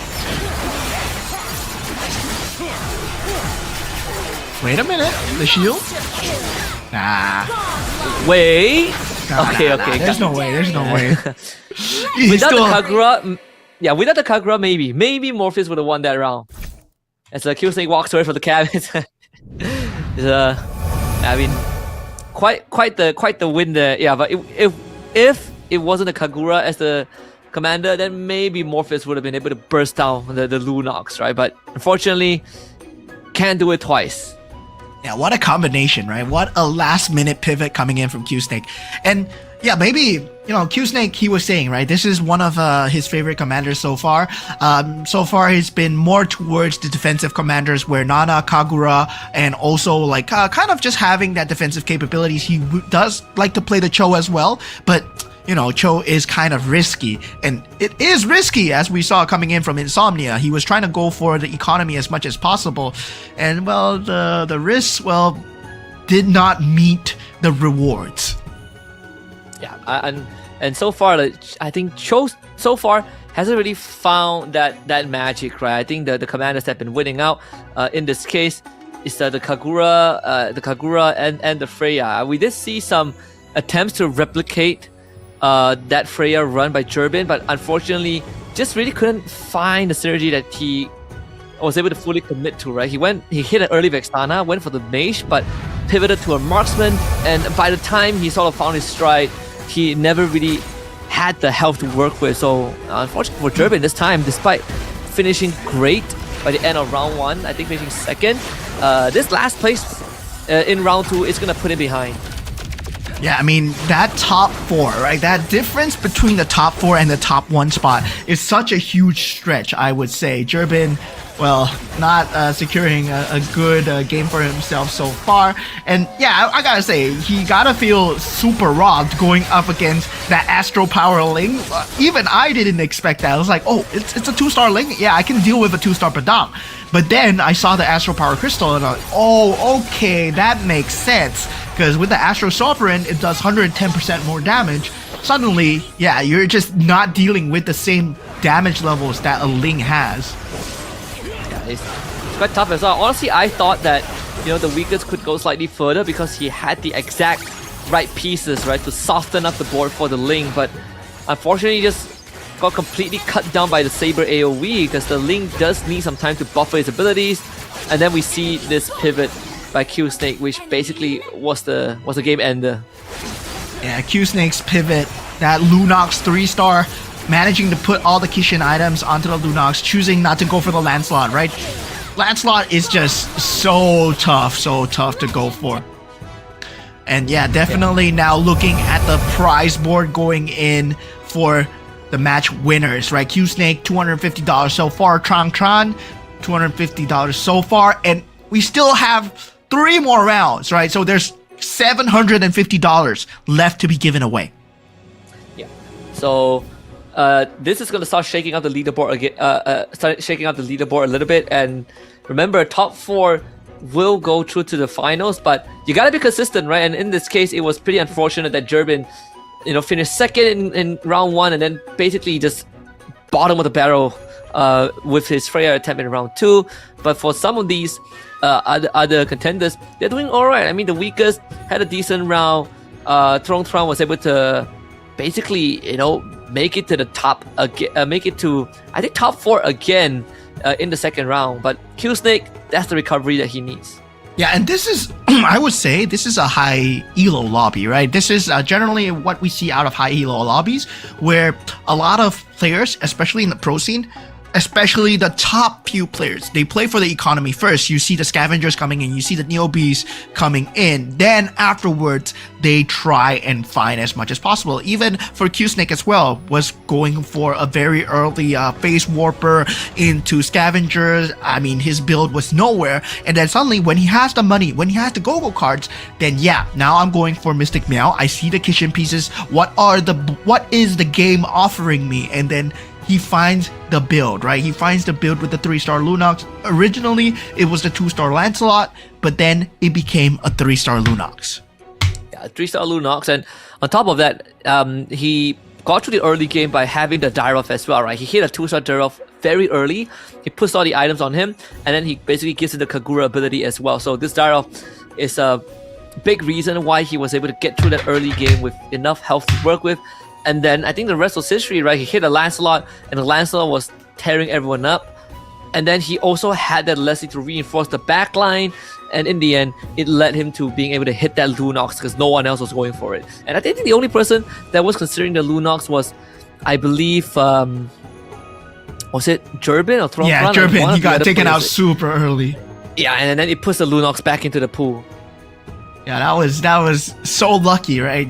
Given the fact that your carrier choice, no one goes for it. Generally, we do see the Badang being one of the end game, Lancelot, Ruby as well being one of the end games. But going for that Lunox, what a pivot coming in from the side of Q-Snake, and looking at the rest as well, right? Morpheus, he was uncontested from the start, having that 4 Swiftblade into 4 Astro Power, I believe, yeah, at the start, and then he moved on to 6 Swiftblade. If he managed to get the 6 Exorcist slightly sooner, that could have ended Q-Snake's reign, but sadly did not go for that combination, or the game did not provide it for him. Meanwhile, I gotta say, at the same time, Insomnia, he did go for a very early Neobeast 4, but then couldn't find that Mystic Meow combination. Yeah, and it's pretty tough, I think.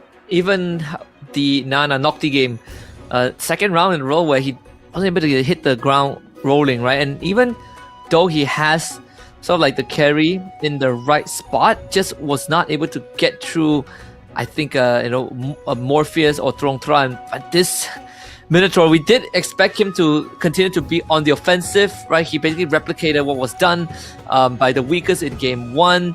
And now puts himself in first place, right? Like he won game 1, and he won game 1 with the 3-star Yuzong, which he committed with the Freya, and now round 2 he finished 3rd. So very solid in the first place with 14 points. Yeah, and I gotta say, right, it looks very good for Trongshan Q-Snake, but looking at the bottom as well, it looks very bad for Nocti game so far, with currently standing at 5 points. So yeah, they will have to pull in their A game coming in at game number 3 here as we head on towards more of the games coming in, right? And definitely only top 4 will make it through to the finals so far. So currently, as of now, number 5, number 6, number 7, number 8, Morpheus, Durbin, Insomnia, and Nocti game are in danger of elimination here. Yeah, and they need to really start getting some points in. Again, Durbin, very, very unfortunate in that round 2. Same as Morpheus as well. Both the complete opposite outcome. So so far, the weakest sort of in the middle of the pack, but everyone else having a rough time.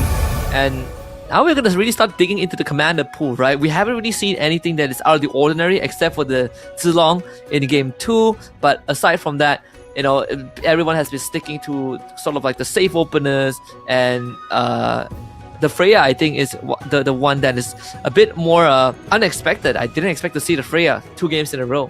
Yeah, definitely. I mean, for the side of commanders as well, I mean, we were talking about the mini commanders, the least represented mini commanders having that prize pool as well. So Freya definitely out of contention already, right? Because it's gone, it's gone. Maybe Dyroth, maybe Harley, maybe something weird coming in. We haven't seen the Lancelots as well. So yeah, if someone does go for it and wins a game with it, they are secured that prize pool as well. That's $3,200 on the line. At $3,200, they will be split, but there's a good chance you walk away with quite the chunk of the money. So that's, again, it's gonna be fun, but you gotta make it to the grand finals first so that you get a bigger chunk of the prize pool, right? Finishing top 8, and man, just 2 rounds in, but we've already seen some of the plans, some of the approaches from these players. I think we can sort of identify that players like Trong Tran, more on the offensive ones, the weakest as well, really having some good ideas on how to kind of deal with that early game, especially when they can get their hands on the early Mia Heartbond. Yeah, and looking at the players coming in, this is a game of mental fortitude as well, right? I mean, generally you play a game of MCGG, you hop in, and then you aren't expecting to play 5 games in a row, but for these players, they are going to have to play 5 games in a row. Durbin still all smiles here from our Filipino representative, Nocti game as well, despite being at the bottom here, still looking for a chance at redemption. We know that Team Vietnam is very strong when it comes down to the game of MCGG itself. Our previous winner was Vietnamese, right? Shadow QC as well. He is not here, but he has left his teammate here, and definitely we're looking for a good representation coming in from all these regions. Insomnia couldn't find that game that he was looking for. Morpheus, somewhat of a redemption arc given that game 2. He did have a recovery in that second spot, but still not secured that top 4. And the weakest so far showing a very consistent strategy. Yeah.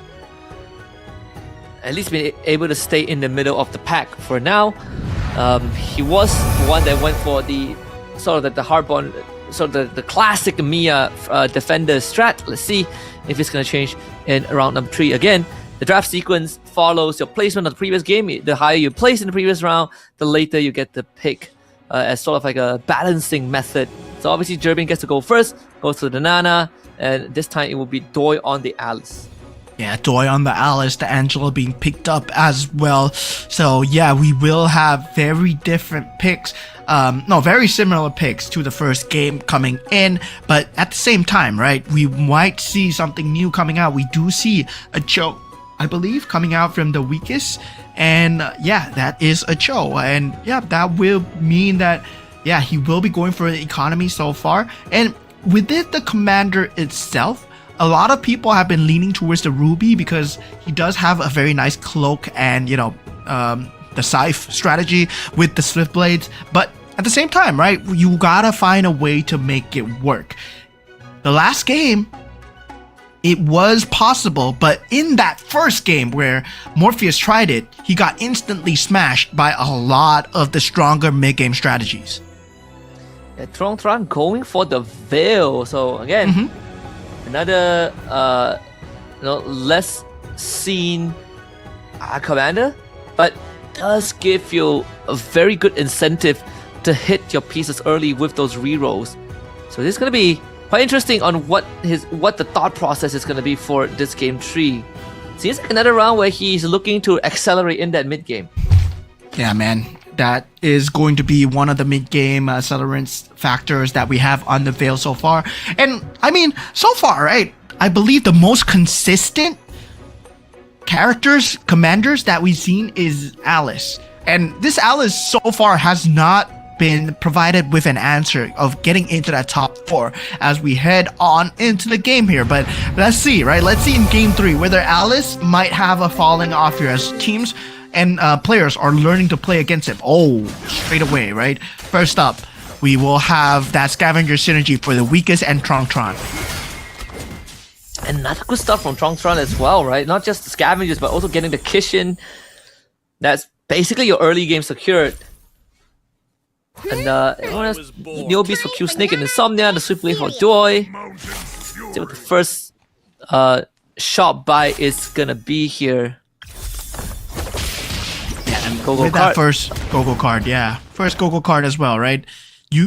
With Veil's power, right, it's definitely much more towards that mid game where you can actually go for much more synergy towards economy if, let's say, you are building towards that scavenger in this current meta where scavenger is just so key when you want to build, right?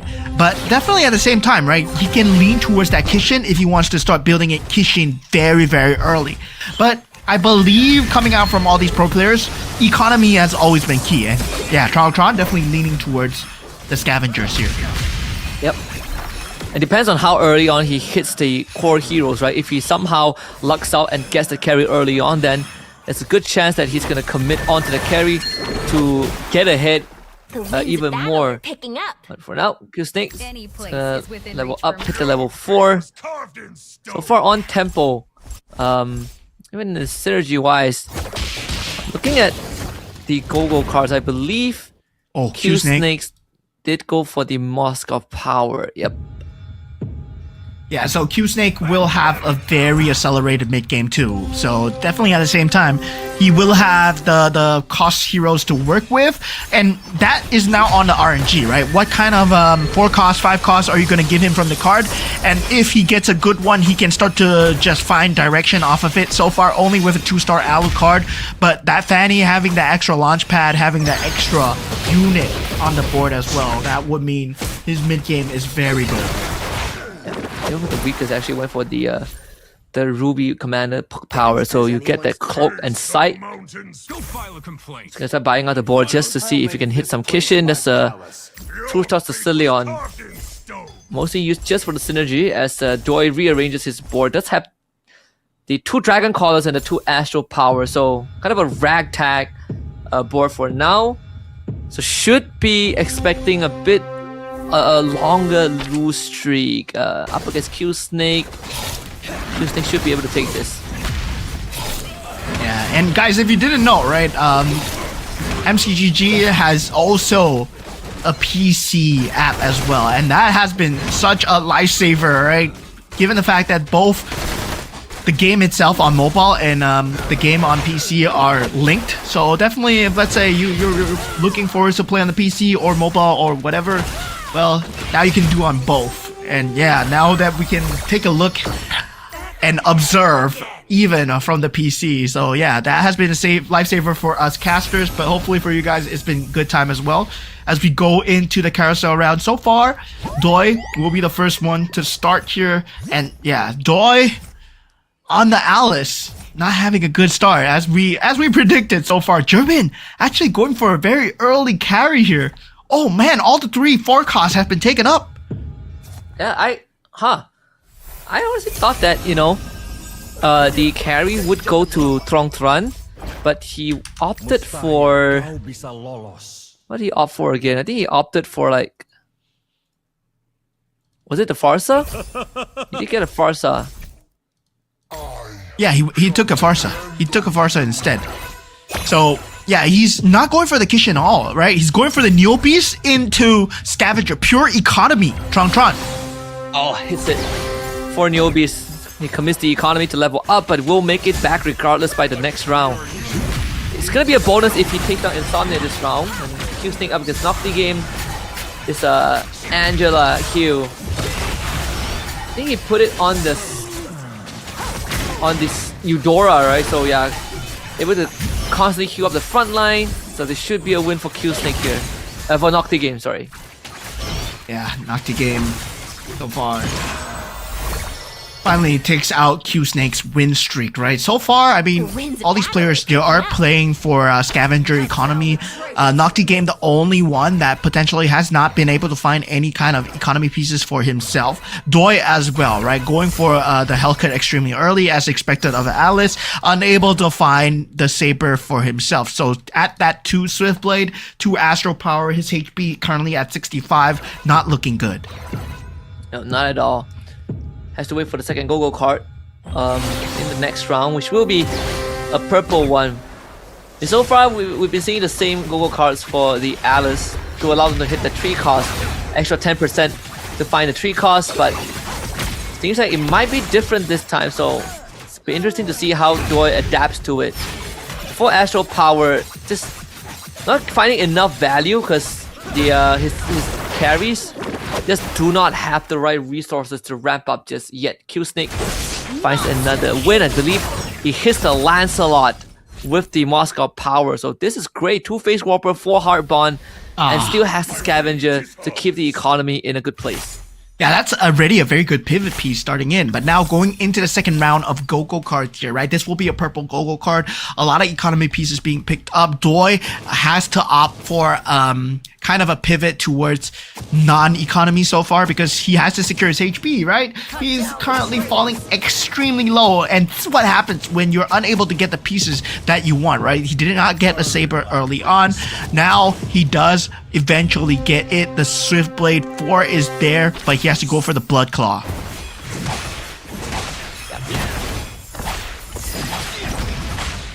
What items do they get here? It's gonna be pretty important as well. Some of the, especially for example, Doi needs a bit more of the offensive items. He goes for the Blood Claws. Frontier Blitz for the weakest. Step, circle, swing. So more damage for them. Jervin opting for Payday for more economy, and I like Trong going for counter action. So even more power spike if things get rough. There's actually a Leslie sitting in the shop of Q Snake, but he opts to leave it there. Yeah, definitely. I mean, at this point, right, whether or not he wants to go for that 5-cost build for Q Snake, I mean, at this point, I would say that Lancelot Lean is a very good because he's sitting at 36 gold, right? At level 7, 90, he can aggressively level into 8 and then hope for a more favorable roll towards whatever that he wants to go for. Now, going into back to Morpheus, right? Morpheus has opted to go for the Minotaur. I believe Insomnia actually went for the Leomord. He actually has a Leomord on his board, who I think is the protagonist this time because he did call in the Phantom Steed earlier on. But it doesn't have the Enchanted Tail synergy activated yet. It's a 4-weapon master though, so there's a good chance that this could allow him to get a snowball going. Now he has the Enchanted Tails. We should be expecting a bit of a ramp up on top of the fact that he did give the Raging Cloak over to his Leomord. Now he's looking for a 2-star Leomord. See if he can get it. Trong as well, still investing in the economy. Yeah, so far, economies on both sides looking extremely good. But in terms of HP, right, Trong needs to kind of secure that 45 HP and below first. So yeah, with the Neo Beast, he will be going to 222 Neo Beast chest, will be getting the equipment chest. This is where Trong will need to start playing the game so far. It's been a good standing from game 1 and game 2. But now, with every member trying to play on every single cylinder here, as Doi, once again, takes damage below 50 HP. And this is not where Doi wants to be as an Alice. No, not at all. Desperate times as well. He's not hitting his pieces. Again, we didn't have the same go-go card that gives you that extra 10% chance to find a 3-cost, so he's sitting at 40%, which makes it slightly harder as well. Danger. The cash out for Trong as he gains the 3 equipment chest. So he can invest majority it into the Farsa, the Divine Glaive, and the Glowing One, but now he needs to look for the 2-star. Sort of like reminiscent of game 1 where he didn't hit his 2-star 4-cost until later on. Yeah, and this is also a very rare case where 2 players are going for the poison build, right? 2 players are going for the Mia and also the Minotaur at the same time. So the weakest and also Morpheus, well, they're going for the same build. Q Snake, well, he's just putting his finger inside, just denying the Mia away, putting it in his lineup as well. So there is that possibility that the Mia will never reach the 3-star here as we go into the auction round. And as per normal, the mirror device will be the number 1 of players' choices here. As Trong will be going for it so far. Insomnia actually pays 12 gold for that crystal. Trong 6 gold for the mirror device. Weakest jumps in. And Insomnia gets the crystal, yeah. Oh, Trong gives up on it. Goes for the polymorph instead. Yeah, that mirror device is very important because we said he needs his 2-cost, his 2-star 4-cost, but he's not willing to tank his economy any more for that. Yeah, and currently at this point, he's at 23 HP. Somnia has some pretty good choices as well for the crystal. Kishin, Stargazer, and Dauntless. He could go for Kishin and hit 4 Kishin immediately, and he can even put it on the Leomord if he wants to. Yep, Yep, that's the Kishin Leomord. For Kishin Leomord, now he gets to equip the Kishin item. Let's have the cloak from the Ruby, as the enchanted tilt as well. Is the protagonist. Now all he needs is a 2-star Leomord. Yeah, definitely at this point, right? It's all about getting the 2-star Leomord. Doi finally finding the pieces, does get the 3 stars up and running on the Hellcurt and the Saber as well. So yeah, got that going in his favor so far. Now meanwhile for the side of Q Snake, finally taking his first bout of damage, 81 HP, but he still has so much economy to work with at 59 gold, right? Does get the secondary Lancelot already, and yeah, he's looking on the cusp of making a Mystic Meow build with the Face Warpers as well. So that's just gonna be a very scary late game coming out from the side of Q Snake. Yeah, I believe just now Q Snake did lose to Tron because of Molina's the Feline Blade and having the Angela on Tron side healing up the front line just enough. The 2-star Yuzong also making a lot of difference. The 6 Exorcists now coming into play. So almost like the game 1 build, right? The 6 Exorcists with this time only 2 bruises, but he did get the Badang and he has that Ruby to reinforce the front line. So Tron again could be on that generational run from the last place. Yeah, Tron, I gotta say, right, this man has been playing for the economy. He did go for that lower HP, get the economy going up. Now he get the Dom Ice, he get the Sea Halberd. At the same time, he got the War Axe as well. Now, this is him going for that 2-star Ruby here. If he manages to find the 2-star Ruby, well, suddenly his mid-game is super secure, and still, with all 8 players beginning to ramp up, Doi has started to find his pacing here. Yep. And even, I believe there is the Jerbin, who did get the prime selection early on. He did lose the previous round. Bruiser Claw just to boost a bit of the damage, but also having a Kishin Esmeralda. Bit of a ragtag synergy here because all of them, the important ones, are sitting only at 3. He would definitely love to have 4 Kishin. If he could get his hands on Lancelot, even just a Lunox, that would work well in his favor. And now, final Go-Go card coming through for all these players here. It will be a blue Go-Go card coming in. So a lot of healing fountains, a lot of shields as well. Morpheus still yet to pick it up, and Insomnia as well, right? So yeah, let's see what they do go for here. And Morpheus actually goes for fast promotion. Oh, this means that he can get a 2-star 5 gold here. Morpheus, does he actually go for it? Yes, he gets a 2-star Ruby straight up with a fast promotion. Yep, and he's 1 Leslie away from 6 marksmen as well. But let's see anything that he could sacrifice. Maybe the Exorcist. We'll see how he deals. But Durbin on the screens right now, having to deal with Morpheus, getting completely shredded. This 2-star Ruby coming in at just the right time. Puts Durbin at 16 HP, and for the first time ever, right, at this stage in the round, all 8 players are still left standing here. Nobody wants to give up a slice of ground here as they want to head into the grand finals. This is only Group A. We will have Group B playing later on as well with more different representatives, but looking at Group A, it's looking extremely competitive already. More new faces. Still more new strategies. I mean, at the same time, right? Noctiga has only he's almost back to 100 because of the healing fountain. 6 defenders, 2 face warpers, with the Angela on the Kufra as well. So not only is the Kufra hard to kill, he has the Clint with the anti-heal with Sea Halberd as well. But most importantly, this front line is insane. Yeah. So far, Nocti game has a very good front line to be dealt with. But looking at the others so far as well, right? They're going and ramping towards that late game. Triple Ling. Look at the Neo Beast apartments coming through and just everyone jumping around here. Who will eventually come out on top as the weakest does manage to find damage onto Insomnia. It really comes down to the timing of the Lings. Not to mention there's a Gushin as well on the other side. 6 Swift Blades doing just enough work. And you have a Swift Blade Bane with 3 Northern Veil too, I so admire their again, big courage burst to damage at the start of the round.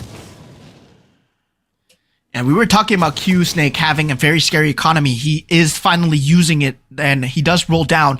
Gets a 7 Mystic Meow with the 6 Kitchen, as you were talking about, right? And then he gets a 2-star Lancelot as well, placing all the items on the Lancelot so far. We did see what happens, right, when you get a 6 Kitchen combination. Now, Ling being contested by a lot of players here. Insomnia and the Weakest, they are both going for the Lings here. So they will have 2-star Lings of their own, but who gets a 3-star first?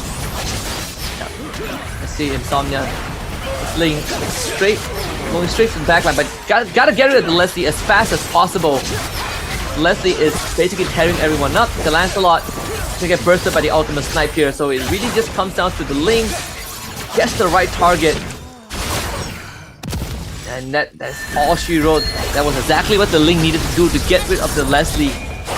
The Tron again on the win streak. This Ruby is doing so much work. Oh, Nocti Game actually comes through with that 2-star heart bond combination. That's just so hard to deal with, right? The Clint in the back line, and also Kufra in the front line together with the Fanny. Just extremely hard combination to deal with so far. Insomnia does get the +1 cap for himself. Tron going for that +1 into that Swift Blade strategy. Meanwhile, the Badang being picked up from the Weakest, and the Golden Staff being picked up finally by Nocti Game. Tron just need a bit of extra damage to work with, right? He's still holding onto the 3 Scavengers, but I think might have to look for quite a pivot. I mean, he has 2 Kaguras on the board. He's looking for one last Kagura to hit the 3-star. Now he finds it. That's the 3-star Kagura. Once more, Tron. He's so good at hitting these 3-star forecasts, man. Yeah, I mean, there is one more away from that 3-star Yuzong as well. So, Tron. Yeah, and so another. He might have 2 3-star, right? He might have 2 3-star forecasts. Yep, and they're both ecstasies. That's That disgusting. is insane. If he can pull it off, though. Maybe Everybody's... he wins this round. He's got it, right? He's gonna win this round and he's gonna start rolling down again. Yeah, so far, so good. Looking as Doi will be the first one eliminated here. Doi having such a great start, but definitely on the Alice, right? We were saying, right? Alice might not be it this round, especially if you don't get the pieces, Alice, you can't be playing the same things as well. Sometimes you have to go with what the board wants you to play. And Q Snake, with such a great economy, with such a great start, now finds himself at 12 HP. Insomnia and Jurbin as well, in danger of being out from this third game here. Yeah, Noctiga also in such a strong spot as well, going for all the 3-star for his tanks. 3-star Kufra slacking 1 gold to buy it, but not a problem. He can just wait until the next round ends. That's Tongfran, it. if he wins the next round, He gets a 3-star. he's gonna win. He's gonna win the next round for sure. He gets He's looking a for a 3-star. 2-star Claude too, yeah. Yeah, so Tron so far 3-star Yuzong, 3-star Kagura, both on the Exorcist as well. Extremely scary to deal with. Nocti Game, right? What does he have so far to deal with this? I don't think he has anything in his cylinder. As right now we're looking at Insomnia going up against Jurbin. He does have the 6 Kishin.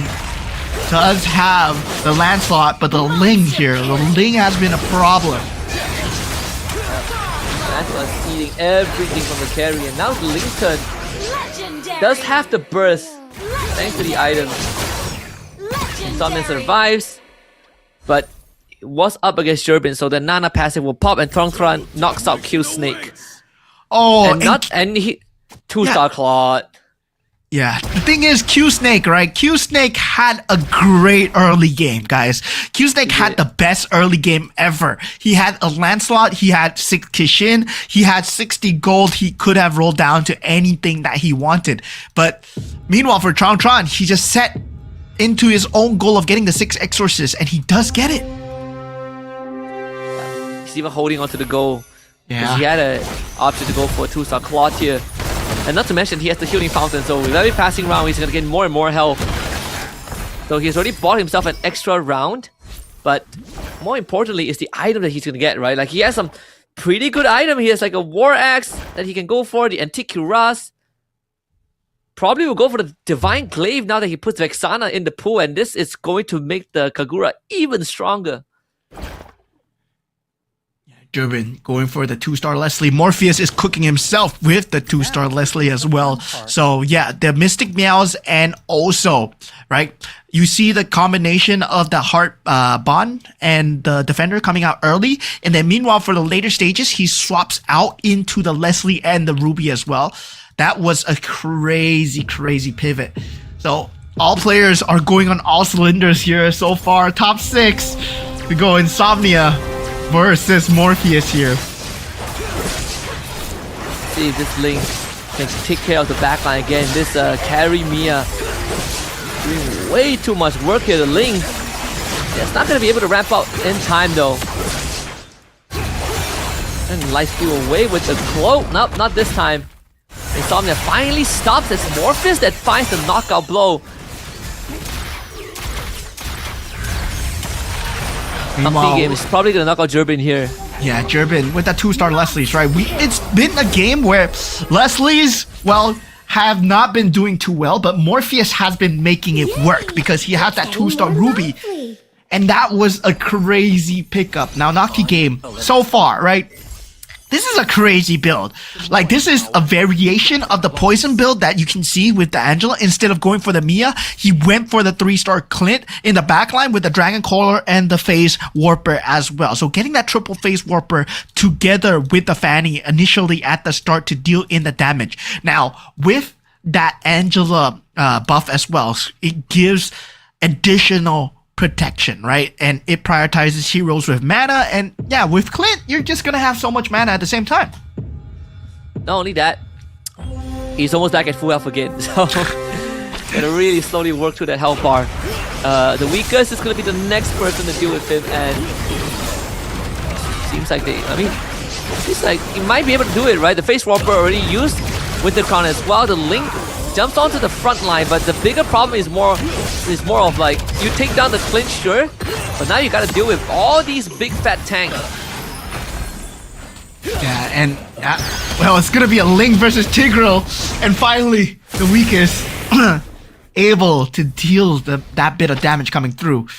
Now needs to secure more Guxians, more Lings coming through as well. But Tron's build, right, coming to fruition here. 2-star Claw, 2-star Ruby, 3-star Yuzong at the front. This is a very scary match, and also very scary board to go up against. Yep, he actually lost the previous round, I believe, against Morpheus. So there is a world where the 2 3-star 4-cost can't win the game for him. Yeah, so Morpheus, right? Morpheus with that 6 marksman.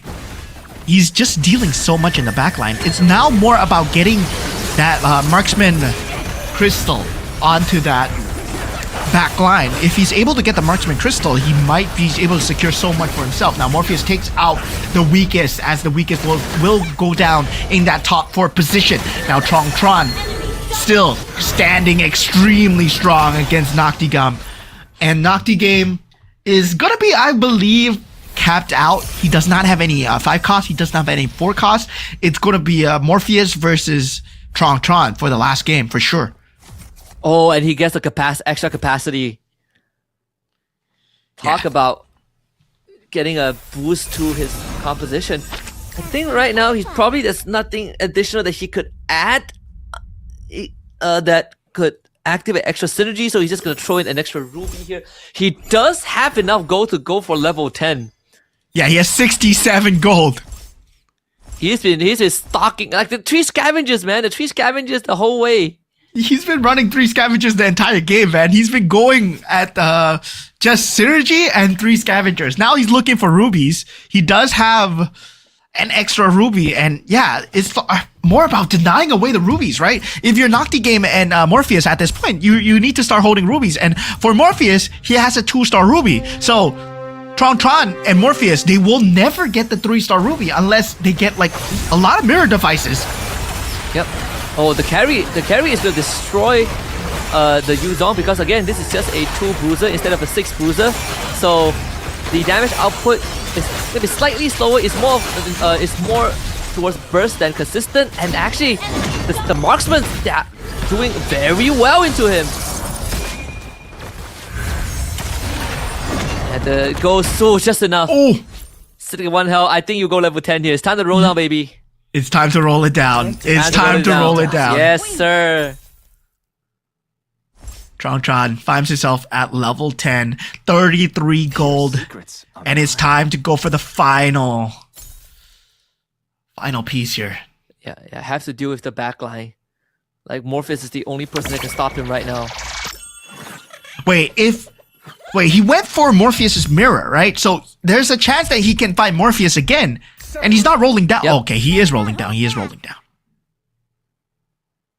He needs someone to deal with the carry and the Mia, right? Like the backlines are like the biggest problems right now. The final arrangements here. He's gonna up against Noctiga, so he gets a second chance here. It's the fact that he placed his Yuzong right in front of the carry, so the carry like melted the Yuzong in the previous game. But he should be able to get out of this round.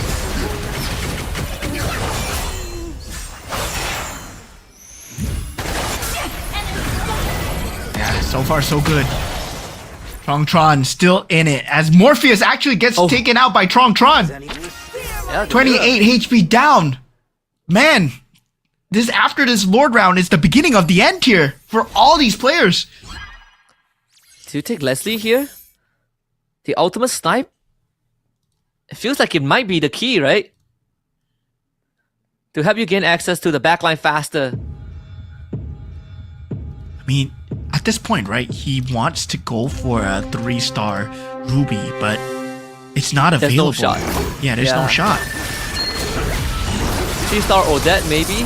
3-star Badang, 3-star Link, 3-star Bane, Alpha. Wait, the CF. Oh no, it's not enough. It's not enough Claude. Yeah, there's I mean, only he has 43 gold, right? 4 Claudes in the pool. Mm-hmm. So It's a 4 40 Claudes. plus gold. What does he want here? He can't get a 3-star. He can't get a 3-star. That's the sad thing. Because the Claude is being denied out. What does he want here? Is he He's confident denying the he's gonna win Irithel next away from Morpheus. He is. I feel like he's confident that he could hold on to the next. Has he denied enough Irithel though? Yes, he has. There Yes, is- there's only 9 pieces in the pool, so he's denied away the 3-star Tron. He's playing high level game, man. That Irithel is not for him. It's for Morpheus. He doesn't want Morpheus to get it. There's 5 more Irithels in the pool, but that only means something if Morpheus survives this round. Because yeah, Tron, he has found a recipe here. Yeah, so far so good. Nocti game as expected. Oh. Number 3 will get taken out here. Now it will be the final showdown here, right? Where do we see the roll down? Guess the 2-star Claude. Well, is there a 3-star Claude available? Yes, There's it's a- in the pool. It's in the pool. It's in the pool. 3-star Claude is in the pool. So Oh he can't my go for a God, 3-star Claude. Oh, he took the Irithel away. Now he's Yeah. gonna start rolling down. Oh, he sells it. He sells it. Oh, he got the 3-star Irithel. Come on, you need the claw right now. 2 more, baby, 2 more. This is so close. 3-star Irithel. Is he not rolling down? Is he staying at 20 gold? He's insane, dude. This guy This guy is crazy. He is crazy. He's an action. He gives the Irithel away and he stays at 20. Wow. You are a madman, dude. This could be his undoing, you know? Yeah, that 3-star Irithel is gonna be dealing so much in the backline. Can he Is it enough? just... He's Yo, on- there's no Yo. way. There's no way, right? There's no way. Wait, oh wait, my wait, god, wait a minute. There is. He's insane. Oh my god, Tron's a genius. Tron's a genius. Exorcist. Oh man, that 250%. He gets the Claude. One away. No, that's a Granger. That's a Granger. Oh, come on. Come Oh, on. the just- baits. Just start rolling. Start rolling, buddy. You got it. There it is. Got it. That's There it GG's. is. There it is. This guy's The a psychopath, 3-star man. Claude. What? Oh man, this guy, he's been playing with our hearts, man. Morpheus, he was cooking. He held on to the fast promotion to get the 2-star Ruby, and then went for a 3-star Irithel of his own. But meanwhile, Tron, he was playing a game of his own on the Veil, man. This was a disgusting show by him. And yeah, it's for sure on Tron to win this game so far. That's so cooked. Not even close to it. Vanish into the void. Guy has an entire sovereign fund available at his disposal. He has so much gold, and not to mention the healing fountain. Actually, ended up being one of the biggest reasons that he was able to play this game in this manner, because he just keeps getting health that kept him like he went into like what, 1 health at one point. Like actual madman. This guy is something else. Yeah, I mean, I fear the players that are coming back from 1 HP, right? It's always that kind of game where the best players, they will sacrifice their HP as much as possible to get the economy. And Tron is an economy madman. Or he's like, yeah, I'm just going for the money no matter what. I'm sacrificing my HP no matter what. And gets a 3-star Claude. He gives up the 3-star Irithel. I mean, he was holding it for Morpheus. And once he realized that, hey, wait a minute, my matchup is winning against Morpheus, right? Because I have 6 Exorcists. So, yeah, I don't need the 3-star. He can have the Irithel. It's okay. Yeah, just, Tron is a psychopath. That's all I gotta say. He's too good. He gives away the Irithel, and the crazy thing, he doesn't even roll down, right? He gives the Irithel and he just gambles around. I mean, I say gamble, but to him, it was all calculated. It was all calculated for sure, man. That was such a disgusting win coming in from the side of Tron. The start, he planned it initially already, right? Where he was going to go for the Veil, he went for the Scavengers. Then afterwards, he went for the one where he has less than 45 HP. Well, he gets 3 equipment chests, and he's starting to play for the late game as well. And meanwhile, we did not see a good game coming out from Doi as well. He went for the Alice. Alice was doing so well in game number 1, 2, 3, but not in this one. Yeah. No, Alice, and not to mention that he didn't really get the right go-go card to help him get the pieces that he needs, right? So there was no snowball going on, and unfortunately, I think Boys just lost way too much health to get any value out of the Alice. Yeah, definitely. There is Alice not being able to just not getting that Saber, not getting the Elkert. Well, yeah, this is going to be a very tough spot for both sides. And yeah, I gotta say, right now, looking at the standings, going into top 4, top 5, everybody is in contention. And well, Tron, he's been showing such a good show so far. And Durbin, well, being taken out. Well, on the Nana, gotta be a very sad situation coming in from him. The weakest at the point, also on the Cho, top 4. Yeah, it's again, I think at the end of the day, it's just things are going according to what we expected, at least for some of the playstyle of the players, right? I mean, Tron still going on the offensive, and it seems like there's no stopping him at this point, and that means he's gonna lock in another $250. Yeah, $250 once again coming in for the side of Mr. Tron. $250, $500 so far. Q Snake with $250 for him. So yeah, going into round 4, round 5. Well, hopefully someone else gets to win the prize. But Tron, man, he's been playing for that top 1 spot consistently. Just very scary when it comes down to just going for that win itself. Yeah, that's already 500 G's there for $500 there for Trong Tran, and almost a guaranteed finals appearance at this point. I don't think they're gonna get knocked. He's gonna get knocked to the bottom 4 with how consistent he has been. Yeah, at this point, right, it is very scary coming in for a separate region, coming as a threat into that Southeast Asia region where, well, Southeast Asia, right? A lot of the Southeast Asians were saying that, oh yeah, we're the best in MCGG, but look at Tron coming in. And he's been so consistent in these games as well, right? Given the fact that top 1, top 2, top 3 has been consistently being secured by him, given the fact that he's been playing so scarily and still gets away with it. He can't keep getting away with it so far, right? Looking at the Veil Commander card, going for the Commander chest as well, and then finally getting the HB at the end.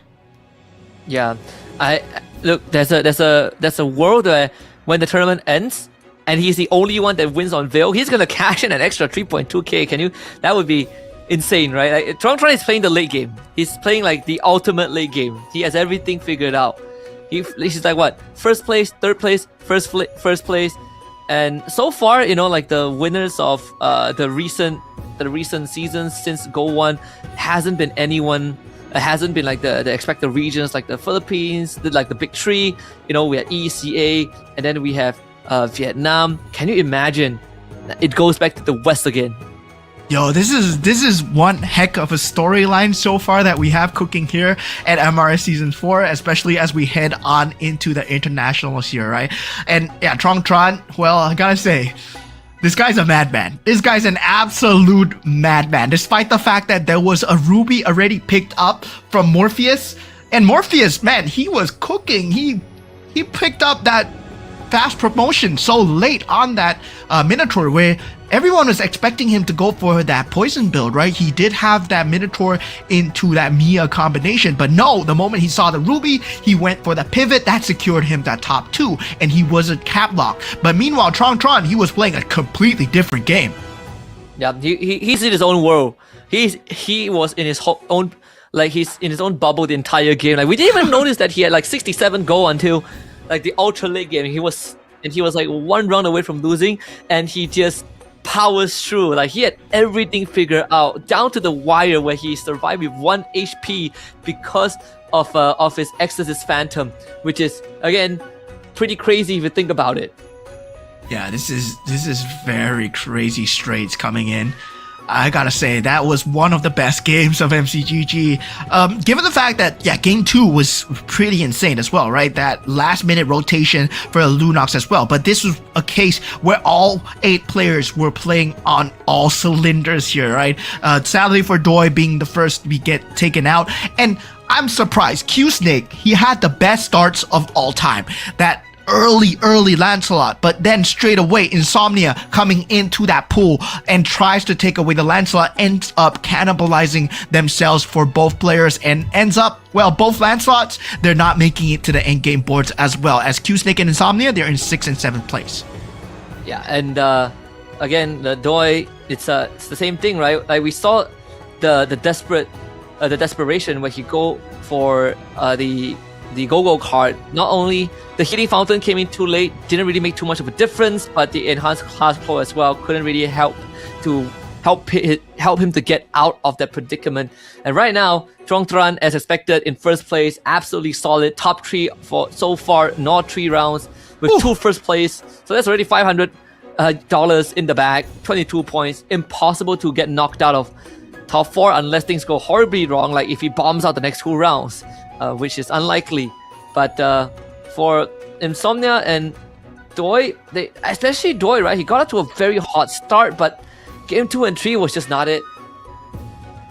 Yeah, and I gotta say, right, top 4, well, Q-Snake has found himself in that top 4, but he's hanging on by a thread. Nocti game so far currently now bumped into that bottom 5 position as well. So now going into game number 4, where the commanders are going to get even more lesser, right? You can't be playing the same commanders twice in a row, especially in this format. We are going to have a new game coming through from all teams.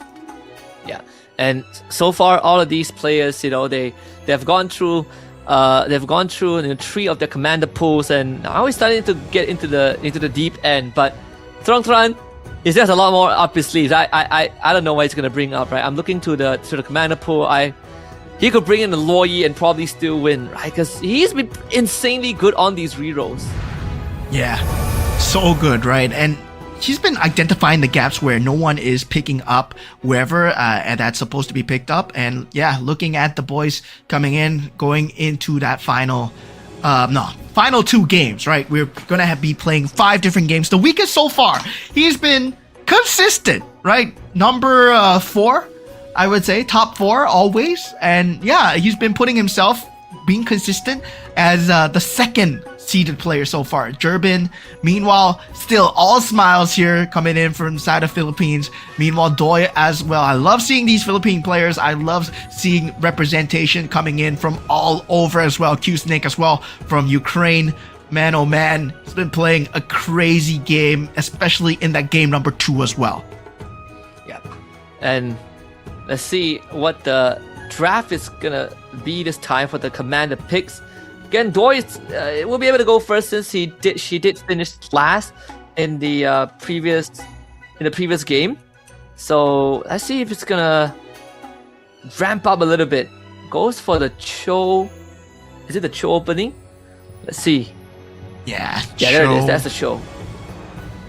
Yeah, the Cho coming out from the side of Doi. Meanwhile, the Freya coming out from the side of Q-Snake as well. We did see the Freya performing extremely well in the hands of Tron in game number 1. Meanwhile, Insomnia going for Nana. So this means that Tron and Morpheus will be the last 2 to pick, right? So yeah, there will be lesser options, but at the same time, they also have lesser options because they already picked up certain commanders for themselves. They cannot be repeating their commander picks. I'm just excited to see what Tron has in store for game 4. It's the Mia out for Nocti game, Minotaur, Kagura for Morpheus, Freya for Q-Snake. So Freya was completely ignored in game 3. And see Tron, what's the game? Picks up the Angela. And I think he went for the... And the Angela, huh? Yeah, I think he went for the extra 2% damage as well. Yeah, extra 2% damage. The blood... Extra 2% damage. Hybrid Lifesteal, sorry. He went for Bloodthirst. Yeah, so that's what they need to do, especially going into this match selection here, going into the last 2 games here, right? Tron might be secure that top spot, but still, nobody can be standing still because everybody is so close. Everybody's at the double-digit point. This is not a case where someone is at the single digit sitting at the bottom. No, everyone has a chance going into the grand finals here. Yeah, for once, Tron doesn't start with the Scavenger. Can you imagine he wins this again? That's $750. But in fact, no one starts the Scavenger. So there are 4 newbies though. Durbin, Doi, Tron is also having newbies, and Q-Snake. But knowing him, he's probably gonna try and roll for the Scavenger. Trying to go for the Scavenger. If it's present, let's check out the go card. Nothing out of the ordinary. Everyone going for the Commander go card. Standard. All right. Yeah, all their own standard commanders. So no Moskovs, no different rubies with Cho. They don't have that so far. Meanwhile, yeah, Cho does go for the Cho Sash on Doi as well. So he was the first pick. Now, does anyone go for the Scavenger here? Now, Q-Snake actually pins it on the Weapon Master actually. We could cash in on the reward with 2 Weapon Masters early on and get that extra buff to hopefully get through that early game, because Weapon Master's not really the synergy that is as reliable as maybe the Bruisers for you to get sort of like the big damage spike, right? Because it relies on you dealing damage, and that usually comes from having higher ranked pieces or items. So it's going to take a while to ramp up, but Songtran winning his first round over Doi, and even for Durbin should go down to Morpheus to the Kagura shield. My Yeah, so far, so good, right? Everyone playing in that early stages, not showing their hands too early yet. Most players still trying to jump within that Neo Beast synergy. Doi will be the first one to be able to jump into that Neo Beast synergy there. Does get the 4 Neo Beast synergy for themselves. And yeah, at this point, well, nobody has the scavenger, only Q Snake. A bit of a different approach now.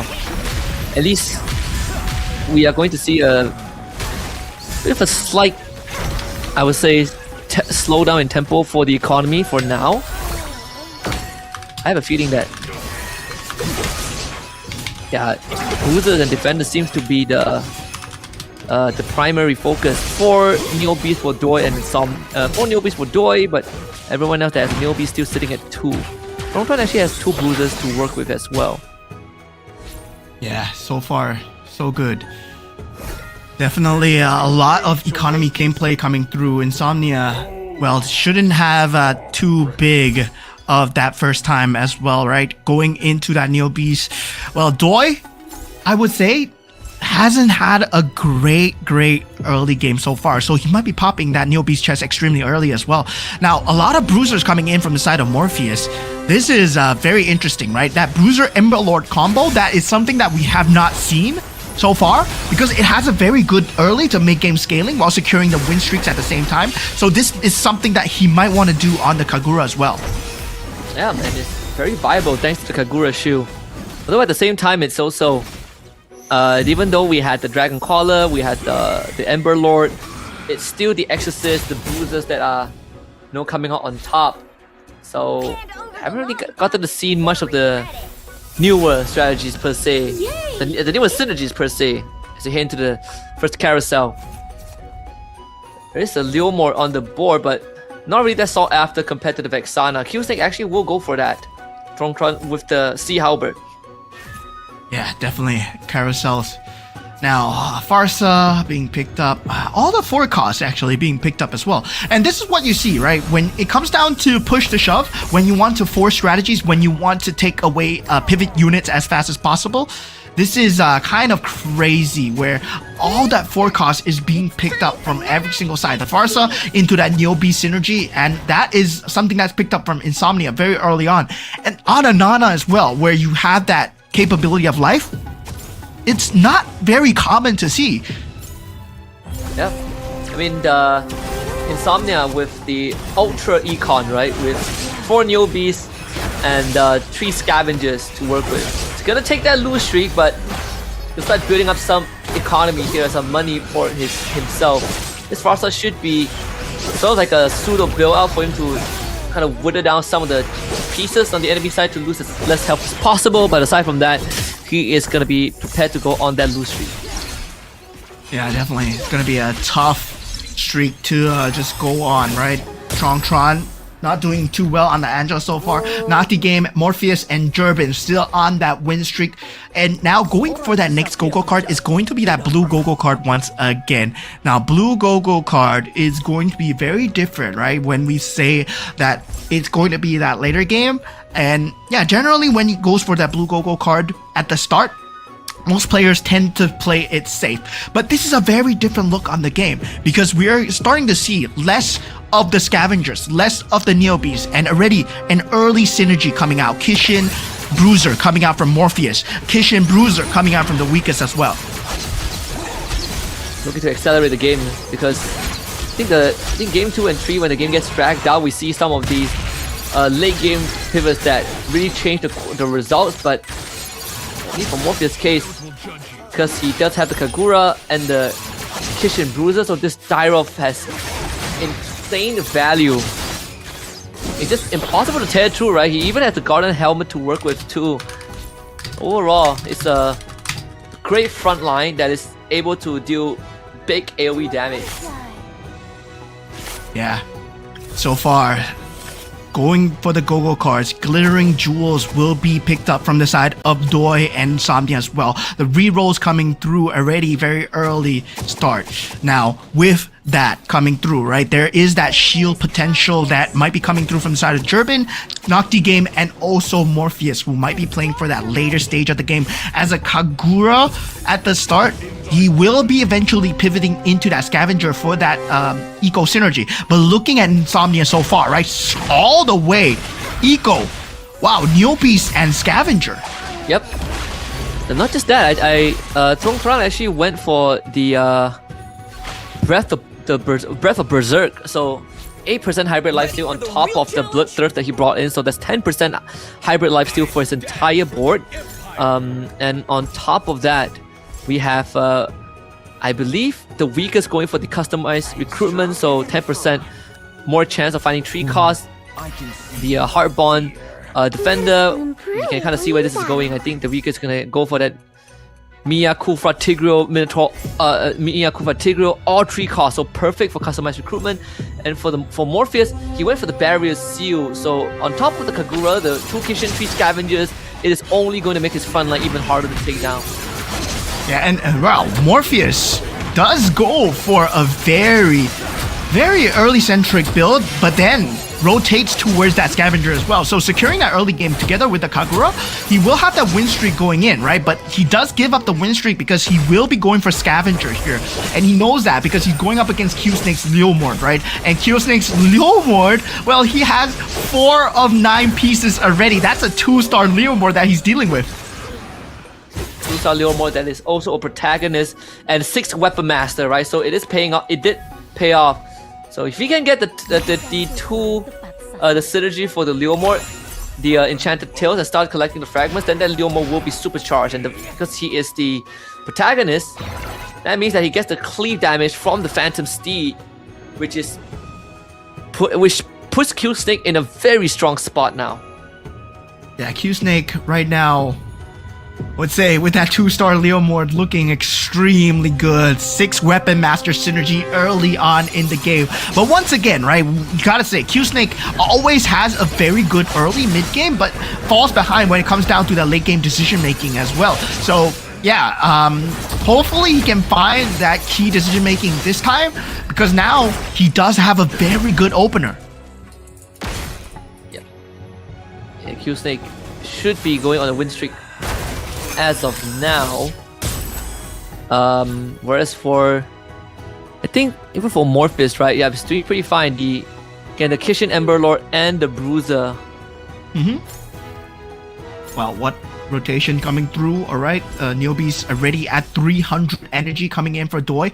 He has gone for a very early Neobe's into Scavenger, right? Where he was going for just pure economy at the start. Now 38 HP. He's trying to pull off a Tron, but same time, right? The Gogo card does not favor him. And going into that bidding round, it's not even the auction round yet. He's already at 38 HP. Yeah, I mean, even here for Doi, the 4 marksman, trying to deal with Morpheus' a big front line. Actually, might have a good chance, but unfortunately the Bane just doesn't do enough. So now with the Gyrox in the face of his marksman, that's going to be another round. Man, Doi just not having a good so far in Group A.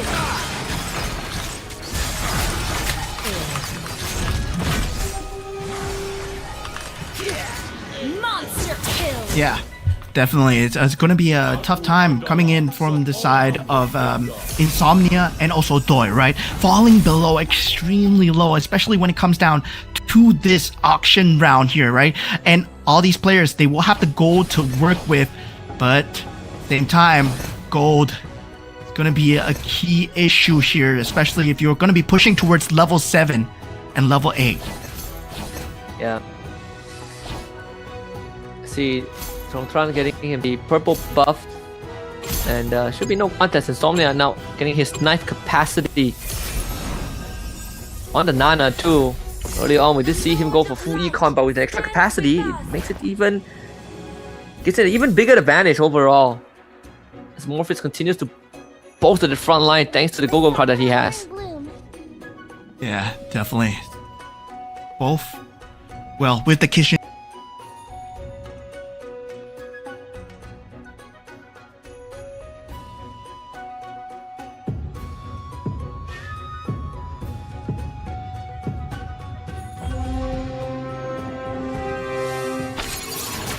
And Morpheus against Turbin.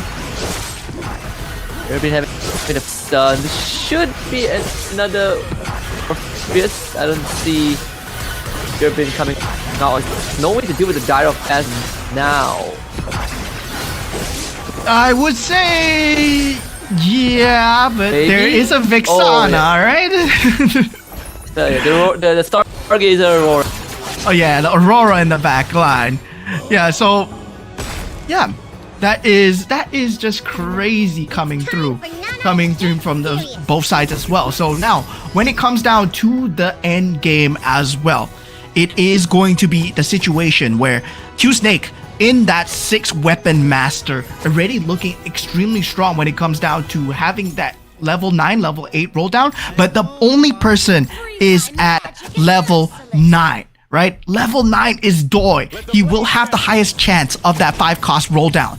And already, he has the Leslie, he has the Claude, he has the Ruby. Yeah. I believe Insomnia and Doi both at level 9, but Insomnia does have an extra hero slot to work with.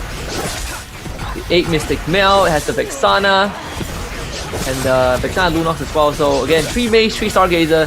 There's an angle for him to go for the 4 Mage Stargazer and maybe just abandon the Mystic Meow if he gets the right pieces. So starting off with a win streak actually does help his case out.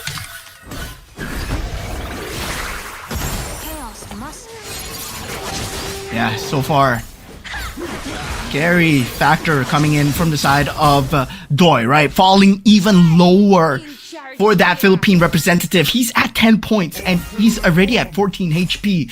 Just extremely dire straits to be in, but he is at level 9. He's trying to secure that 2-star 5 cost for himself. Now going into that last epic card, last purple card coming through, Weakest will be going for that golden staff actually. And meanwhile, for Doi, does go for the purest power here. So yeah, that synergy count, he is trying to activate potentially a Mystic Meow here, does have the Leslie.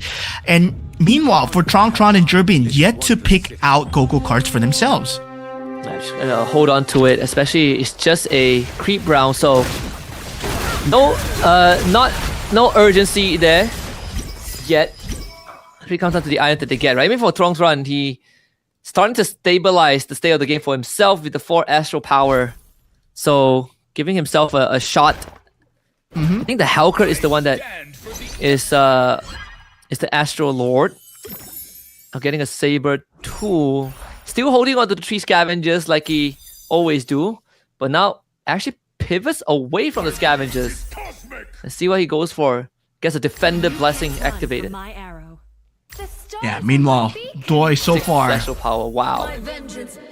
falling extremely low. Once again, Blessing activated for the side of Jurbin so far. Meanwhile, I would say, right, that Kishin strategy might be falling short of Doi's Mystic Meow here, right? He does have the purest power already. Whether or not, yes, he's potentially going up against Jurbin here because they're both at the lowest. And yeah, they will be fighting up against each other. That Bane, is it enough to deal with Doi's lineup here? Doi, his last hurrah might be now. They better hold on to this. It's very doable, it's just the link there. So Doi holds on against Jurbin. Gets another chance here. I mean, this Mystic Mail value, not as much, but having the 6 Marksman and a 2-star Leslie with a Cho Sash and a BOD, the burst damage, it's a bit too much for Jurbin to handle, especially when he is running the Glass Cannon off Swiftblade.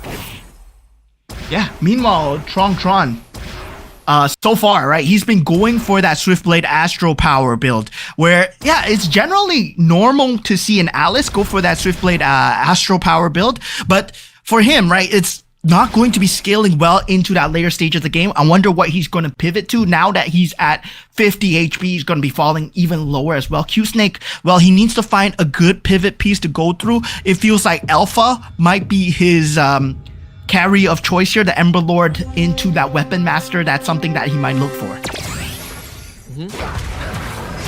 314 Neo Beast power here, and instantly deleted by the Hellcurt. mean, all that economy for Jervin actually is not paying off the way that he wanted to, but good take care of this Howker there.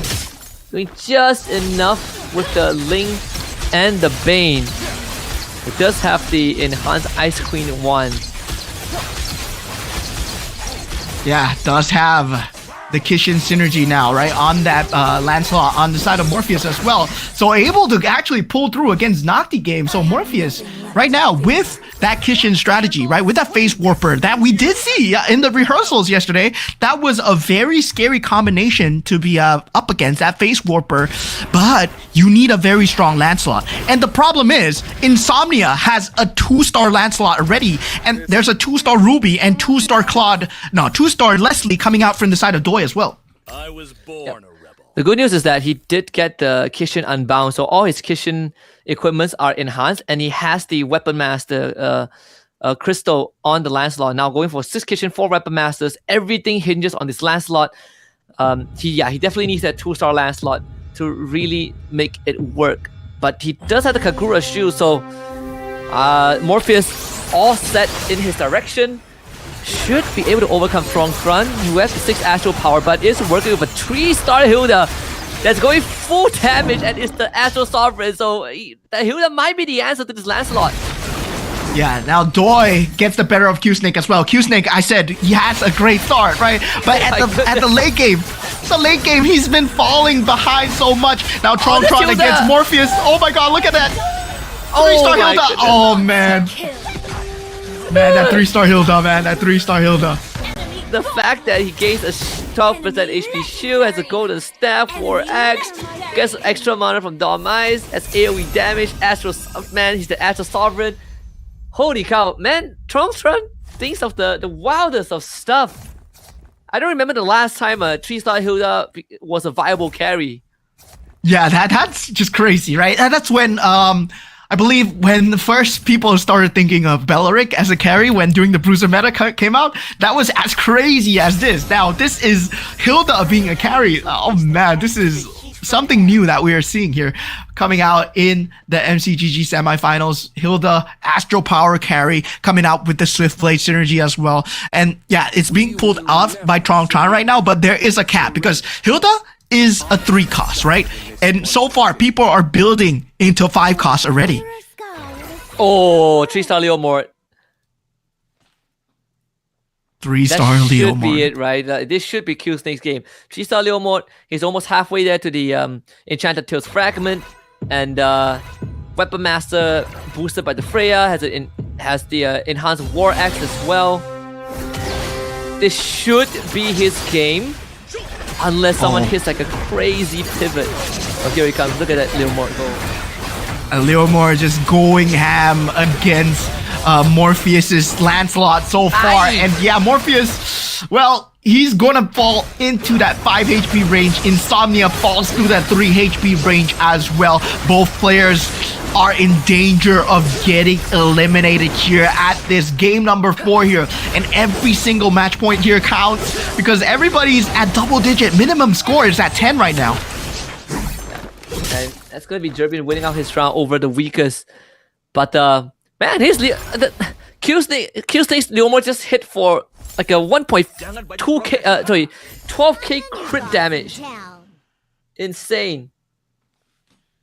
Yo, that is a 9 synergy coming in from the side of Insomnia, right? But there's nothing more than that Stargazer and Astral Power. And also, right, he does not have anything more than a 2-star. So that's the problem coming in from Insomnia's strategy so far. Meanwhile, looking at the side of Doi, he has a 6 Marksman synergy with 8 Mystic Meow, and the Irito is already 2-star together with the Leslie. So that's going to be a very scary late game that Doi is dealing with. That's a 3-star Kagura coming out from Insomnia. This is enough to build him out against Nocti game. It might be just enough. Yeah, he blows out the front line and gives it quick access to the Mia. No chance for the hard bond to come online. So that's Nocti game being knocked out in last. Oh, Nocti game. Monster kill. Something getting bailed out by the roll down. Nocti game, that means he's ending at 16 points so far. So this still is in anyone's contention. Oh man, who's gonna make it to the top 4 here? Weakest gets taken out by Morpheus. He hangs on by a thread. He finds a 2-star Lancelot. But that Lancelot is being held onto by so many different players here. So far, Morpheus and also Insomnia holding on to Lancelot. So yeah, both players are at the lowest HP so far. Checking in. I mean, can you believe it? After all of this, Trong is actually in first place with Gerbin. The next round, we might lose like 3 of our players here. Yeah, definitely. I mean, at this point, right, Chong, I don't know how he's holding on with a Hilda as a carry. I mean, that Dom Ice needs to be doing so much, and yeah, he's doing, like, he did get the total domination go-go card, but I don't think that's gonna be enough, especially to secure top 4 here. Huh. 3-star Hellcut here, 3-star Hellcut, 3-star Hilda. Got a 2-star Saber. Man, this 6 Astral Power. So he has a 15% hybrid lifesteal on top of his Breath of the Berserk and Bloodthirst. So that's 25% hybrid lifesteal for a Hilda with War Axe. With a 15%, so that's 40%. Yeah, that's a lot of lifesteal. A lot of lifesteal. Well, But I 15% would spell think- vamp and 25% hybrid lifesteal. That's still a lot, actually. But the main stats coming through from the 5 cost might be coming through right now, right? Doi going up against Morpheus, and now Insomnia going up against Gerbin as well.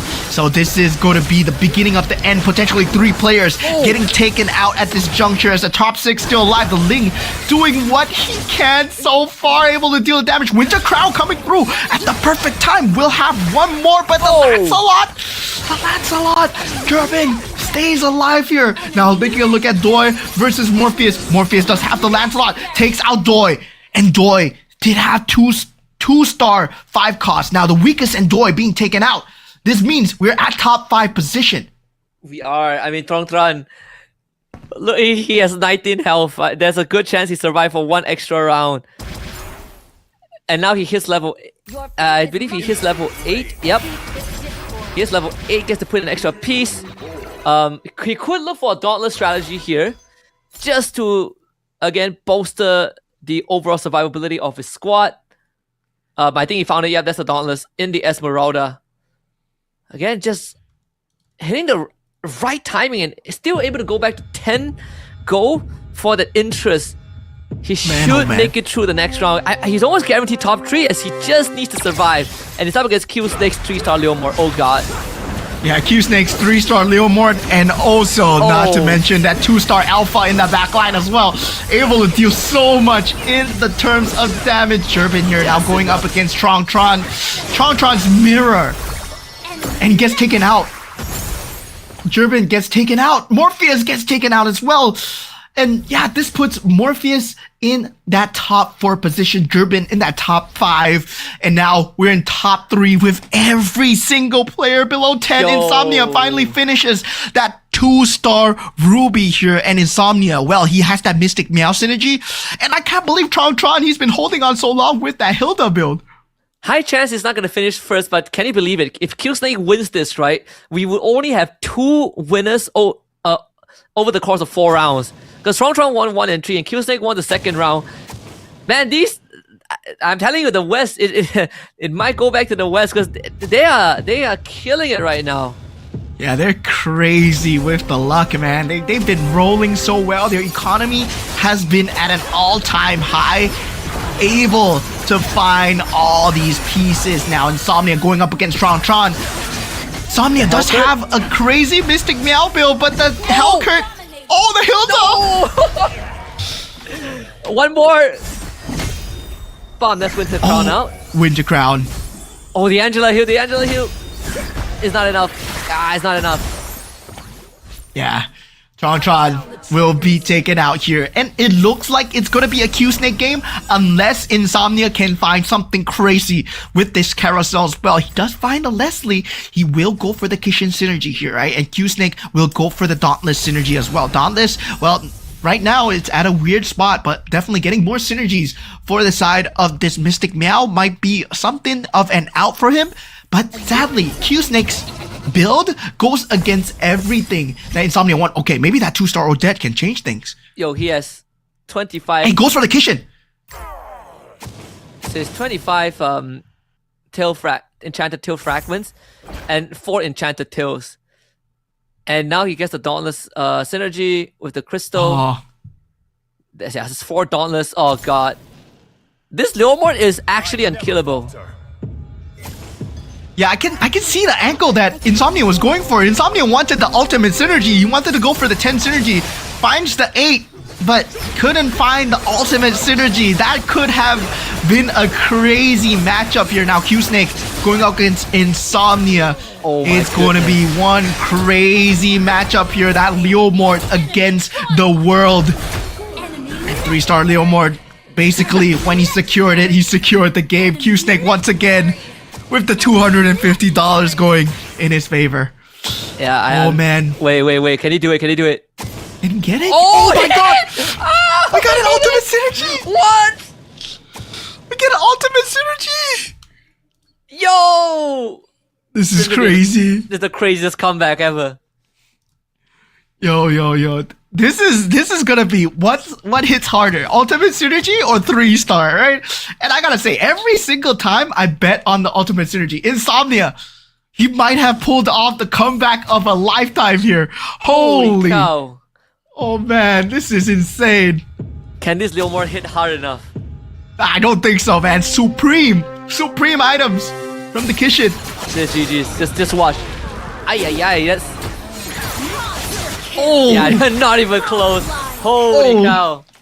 Legendary. oh my god. This is the first time. This is the first time in MRS history that we got an ultimate synergy. And Insomnia from Indonesia, he does it. He gets the ultimate synergy for himself and gets a $250. The Nana comeback as well, right? Literally with his dying breath at 1 HP, he pulls it back from the dead. And I think he also got the extra capacity, so it wait, did he 1, 2, 3, 4, 5, 6, 7, 8? Yeah, he got the extra capacity, he got the 3 magic, the Kishin crystal, and the Kishin blessing. Everything fell into place. If he wasn't on Nana, it would have been GG's, man. That's one of the greatest comeback I have seen.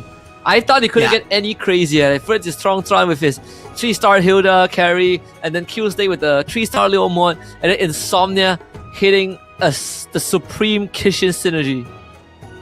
Man, oh man. Like, this is one of the first few times that I've seen an ultimate synergy. Even in a ranked game itself, like even in a normal game, even in a custom game with friends, it's super hard to get that 10 synergy, right? And yeah, he achieves it on a global stage here in a competitive setting to secure himself that points as well. Oh man, that was the only out for him, and that, well, he found it at the last second, right? We saw it coming. We were saying that, okay, maybe, well, 3-star Leomord, it's gonna be too hard to deal with. Well, he says, no, I'm a Nana. Hold on, hang on, let me cook. Actually cook with the Nana. Woo! This is not even the grand finals yet, man. This is just the semis. It's not even the grand finals. It's going crazy here. Oh man, what a comeback coming through. And of course, huge shout out to all the players that were in the lobby as well. They will be part of history, as well. This might be one of the first few times that it has happened over here. And wow, that is just crazy coming in from the side of Insomnia. And also, right, Q-Snake, to be able to push things to the end with that Leomord 3-star, man, what a comeback. What a crazy early game coming through. All players here, they're playing their hearts out. Everyone below 10 HP. Yeah, at one point, like everyone was below 20 HP, but yeah, Q-Snake, again, the only reason he lost was because Insomnia hit like 10 Kishin. That was in the bag. Like, you can't even be mad that you lost that game. But even for Tron, he held on longer than he should have. And the craziest thing was, if he beat Insomnia in that previous round, it would have been Kill Snake that takes the win.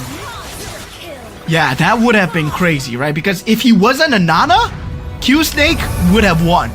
But because of the fact that he was a Nana, and this is like the fact of the commander alone, that it stalls out the round, but one single round can mean so many different things, because one single round can lead to a carousel, one single round can lead to an auction round, one single round can lead to a creep round as well. And that's exactly what we saw, that Nana was utilized so well coming out from the side of Insomnia. And this is why Indonesia, I mean, still one of the top few regions when it comes down to MCGG as well. Yeah, and again, showing some signs of life, because we've been looking. You sort of mentioned it in the pre-show as well, like Indonesia, they've had some good semis and finals appearances, but it's about taking that trophy home, right? And they've came close, but they have not done it yet. So far it has been sort of like the more overlooked regions, but it's good for Insomnia that he's able to put his name on the board at least for round 4 and get that extra $250 in his pocket before the last round of Group A. But this winners lineup doesn't it's a pretty standard winners lineup until you realize that he has 10 Kishin synergy. Yeah, the synergy, the moment a synergy hits 10, right? This is where it goes crazy. This is where it goes, yo, yeah, you're not winning this. You're not winning this. And there's so many crazy animations coming through when you hit that 10 synergy. That's why the payoff is so huge, right? You saw the sword coming in at the end. Yeah, that's the ultimate synergy that Kishin has. And if you can achieve any 10 synergy for any one of the synergies that are available in MCGG, well, you achieved a crazy feat.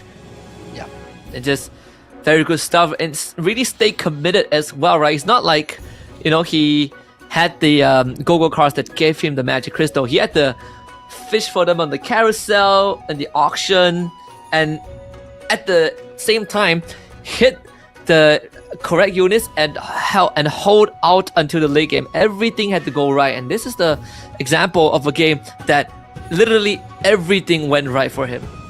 Yeah, and this is the scary part, right? Where we say you gotta fear the players with the lowest HP, because you know that they're coming for you, and that was a crazy portion of damage that Nana could have done with that Kishin synergy as well. But in the same time, the previous game where Tron, he was at 1 HP as well, that is a crazy comeback. And every time a single player is at that 1 HP mark, well, that's gonna be a crazy timing coming through.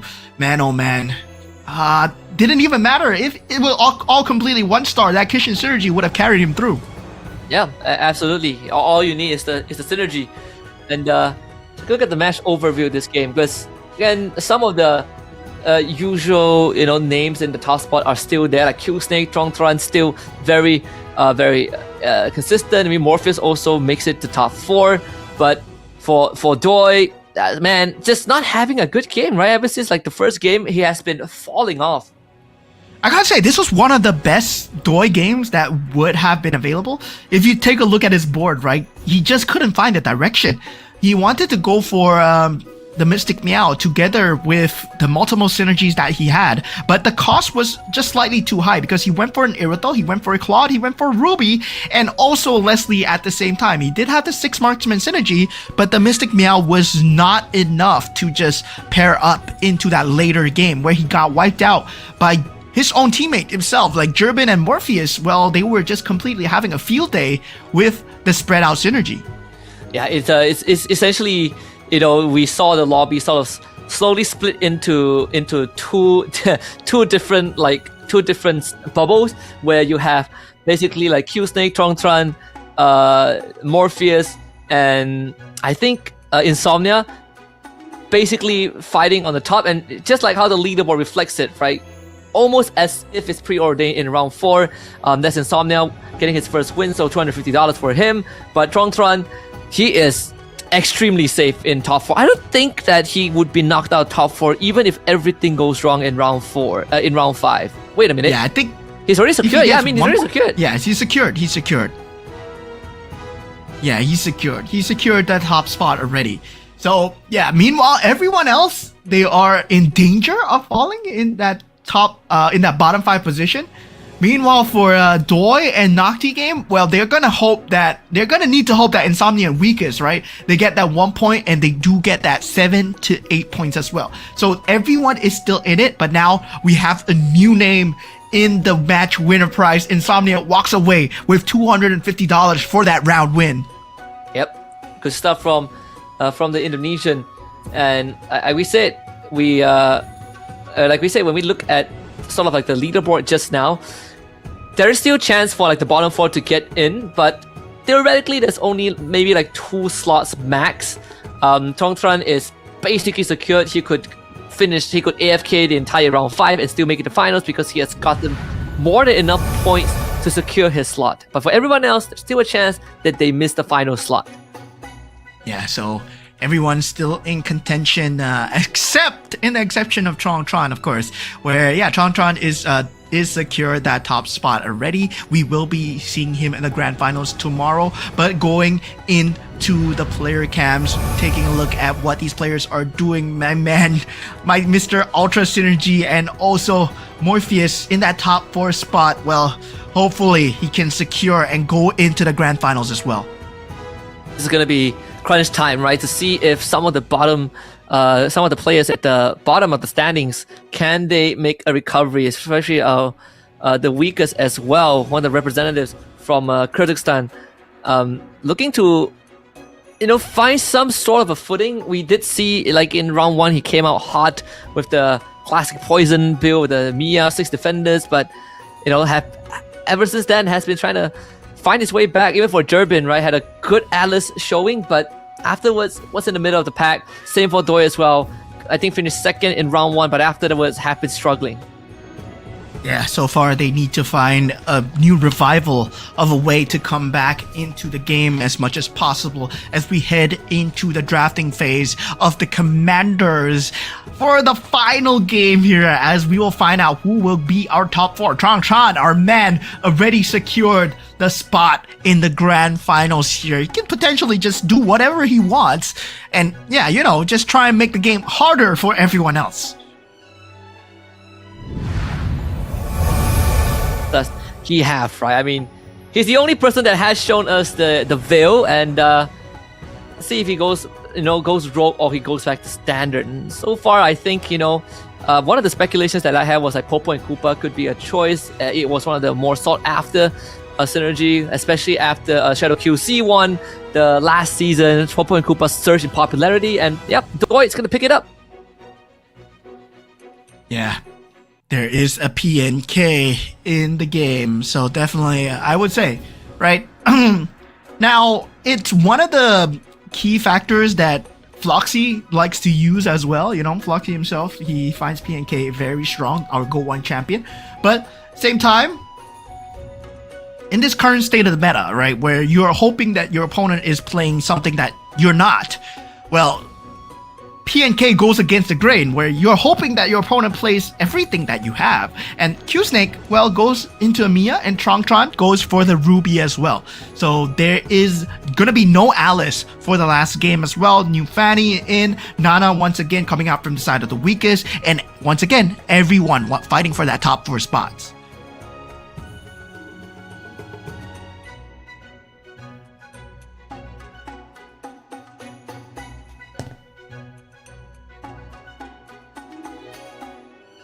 Yeah, meanwhile, I would say, right, for all this drafting as well, so far we've seen quite a fair number of commanders.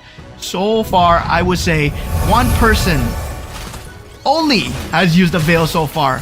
So 3,200 in terms of that final, the last one, right? Yep. Let's see in the opening. Is there wow, Insomnia straight up hitting the synergy that got him not really got him the win in the previous game, but hitting the synergy that Q-Snake had, the Enchanted Tails. It should allow him to ramp up that tail fragment very early on. He also gets the double bruiser if he goes for 4. Decides to go for 4 bruisers as well. It's perfectly fine now that he has the Freya. This is sort of what we saw for Tron in game 1. So this is a great start. Morpheus went for an Alice card on the Angela. Morpheus is cooking something over here at the last game of the series here. So yeah, he's going for an Alice power into an Angela, and he already has a Hellcurt very early on. Wow, okay. Yeah, Morpheus could go for the Astral Power Swift Plate again. Tron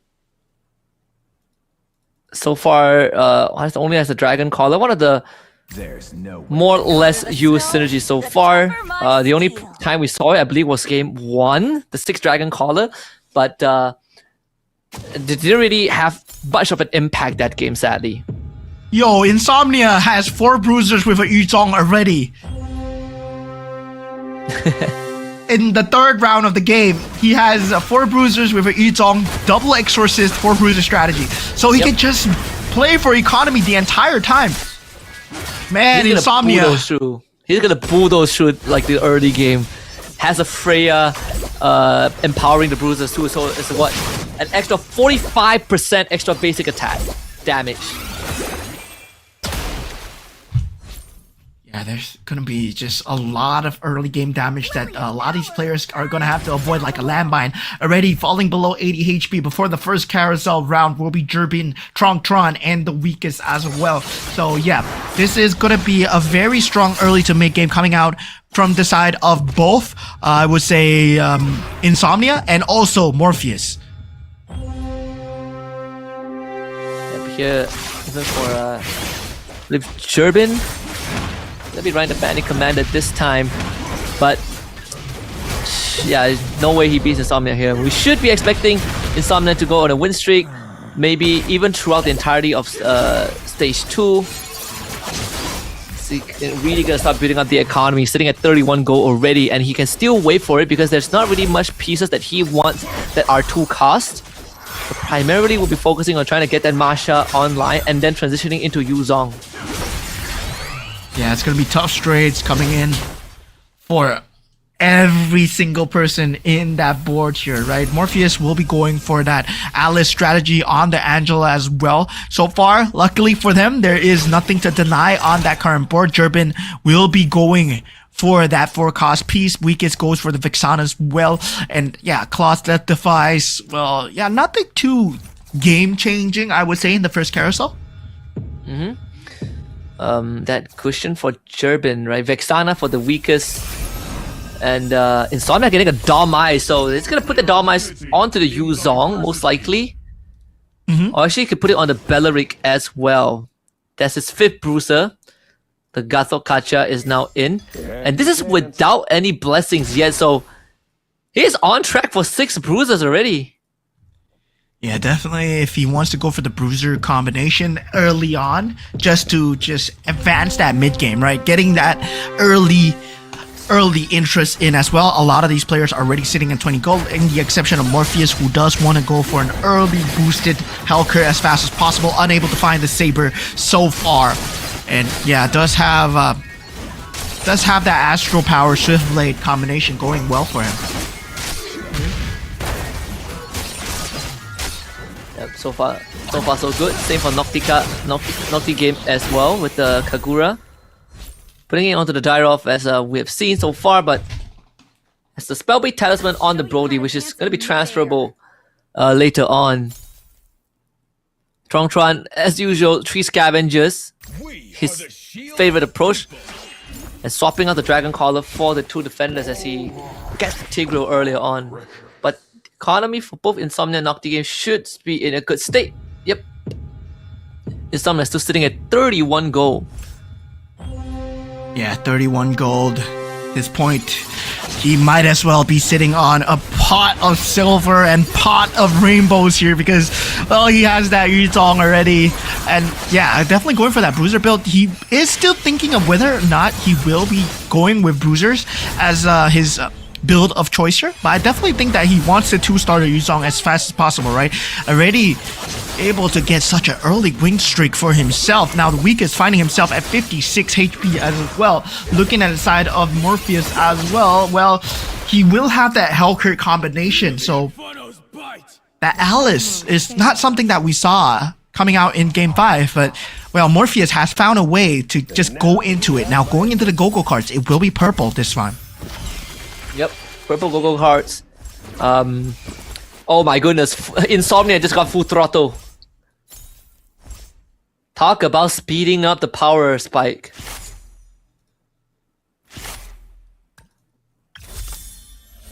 Clipping jewels for oh my Morpheus. God. Never miss a Tactical airdrop for Nocti game.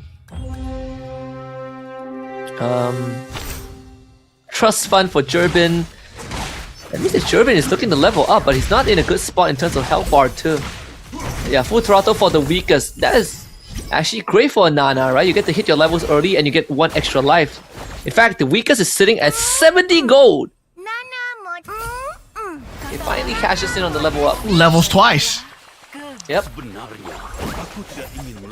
Oh, gets a Badang, gets instantly rewarded as well. So triple scavenger, Badang, Bruiser. Hopefully he gets that early 2-star 5 cost because he will be in that level 8 pool the earliest. Insomnia following closely with level 7. So is Nocti Game, Tron, and Jerbin and Doi as well. Yeah, big power spike overall. Let's see if the weakest can at least do some damage to Insomnia. This Badang actually has some decent value along with the Vexana. The Badang is holding his ground very well, but it's all about the Yuzong. 4 Exorcists and 4 Bruisers. The Badang and the Vexana knockup. It is 1 more skill cast. Oh, the Eternal Guard comes in though. Here comes the Beyblade. I don't think it's enough at this point. It's so close. Oh. Okay. Wait, he did it. The Takes Eternal away Guard. Insomnia streak. Yep, the Eternal Guard counts as a unit. The Beyblade. That two straight levels actually paid off for him, and the Cloth Death device also. To have the 2-star Masha already coming out from the side of Insomnia as well. So Insomnia will be leaning towards that Bruiser build, right? That we talked about very early on, already securing that 6 Bruiser. Now he picks up the Badang as well. So yeah, this would mean that the Badang has been picked up from the side of the weakest and also Insomnia. So yeah, very little chance of going 3-star 5 cost here. So we're looking at 3-star 4 cost. Yep. That should just be a minor speed bump for Insomnia. Back on his winning ways.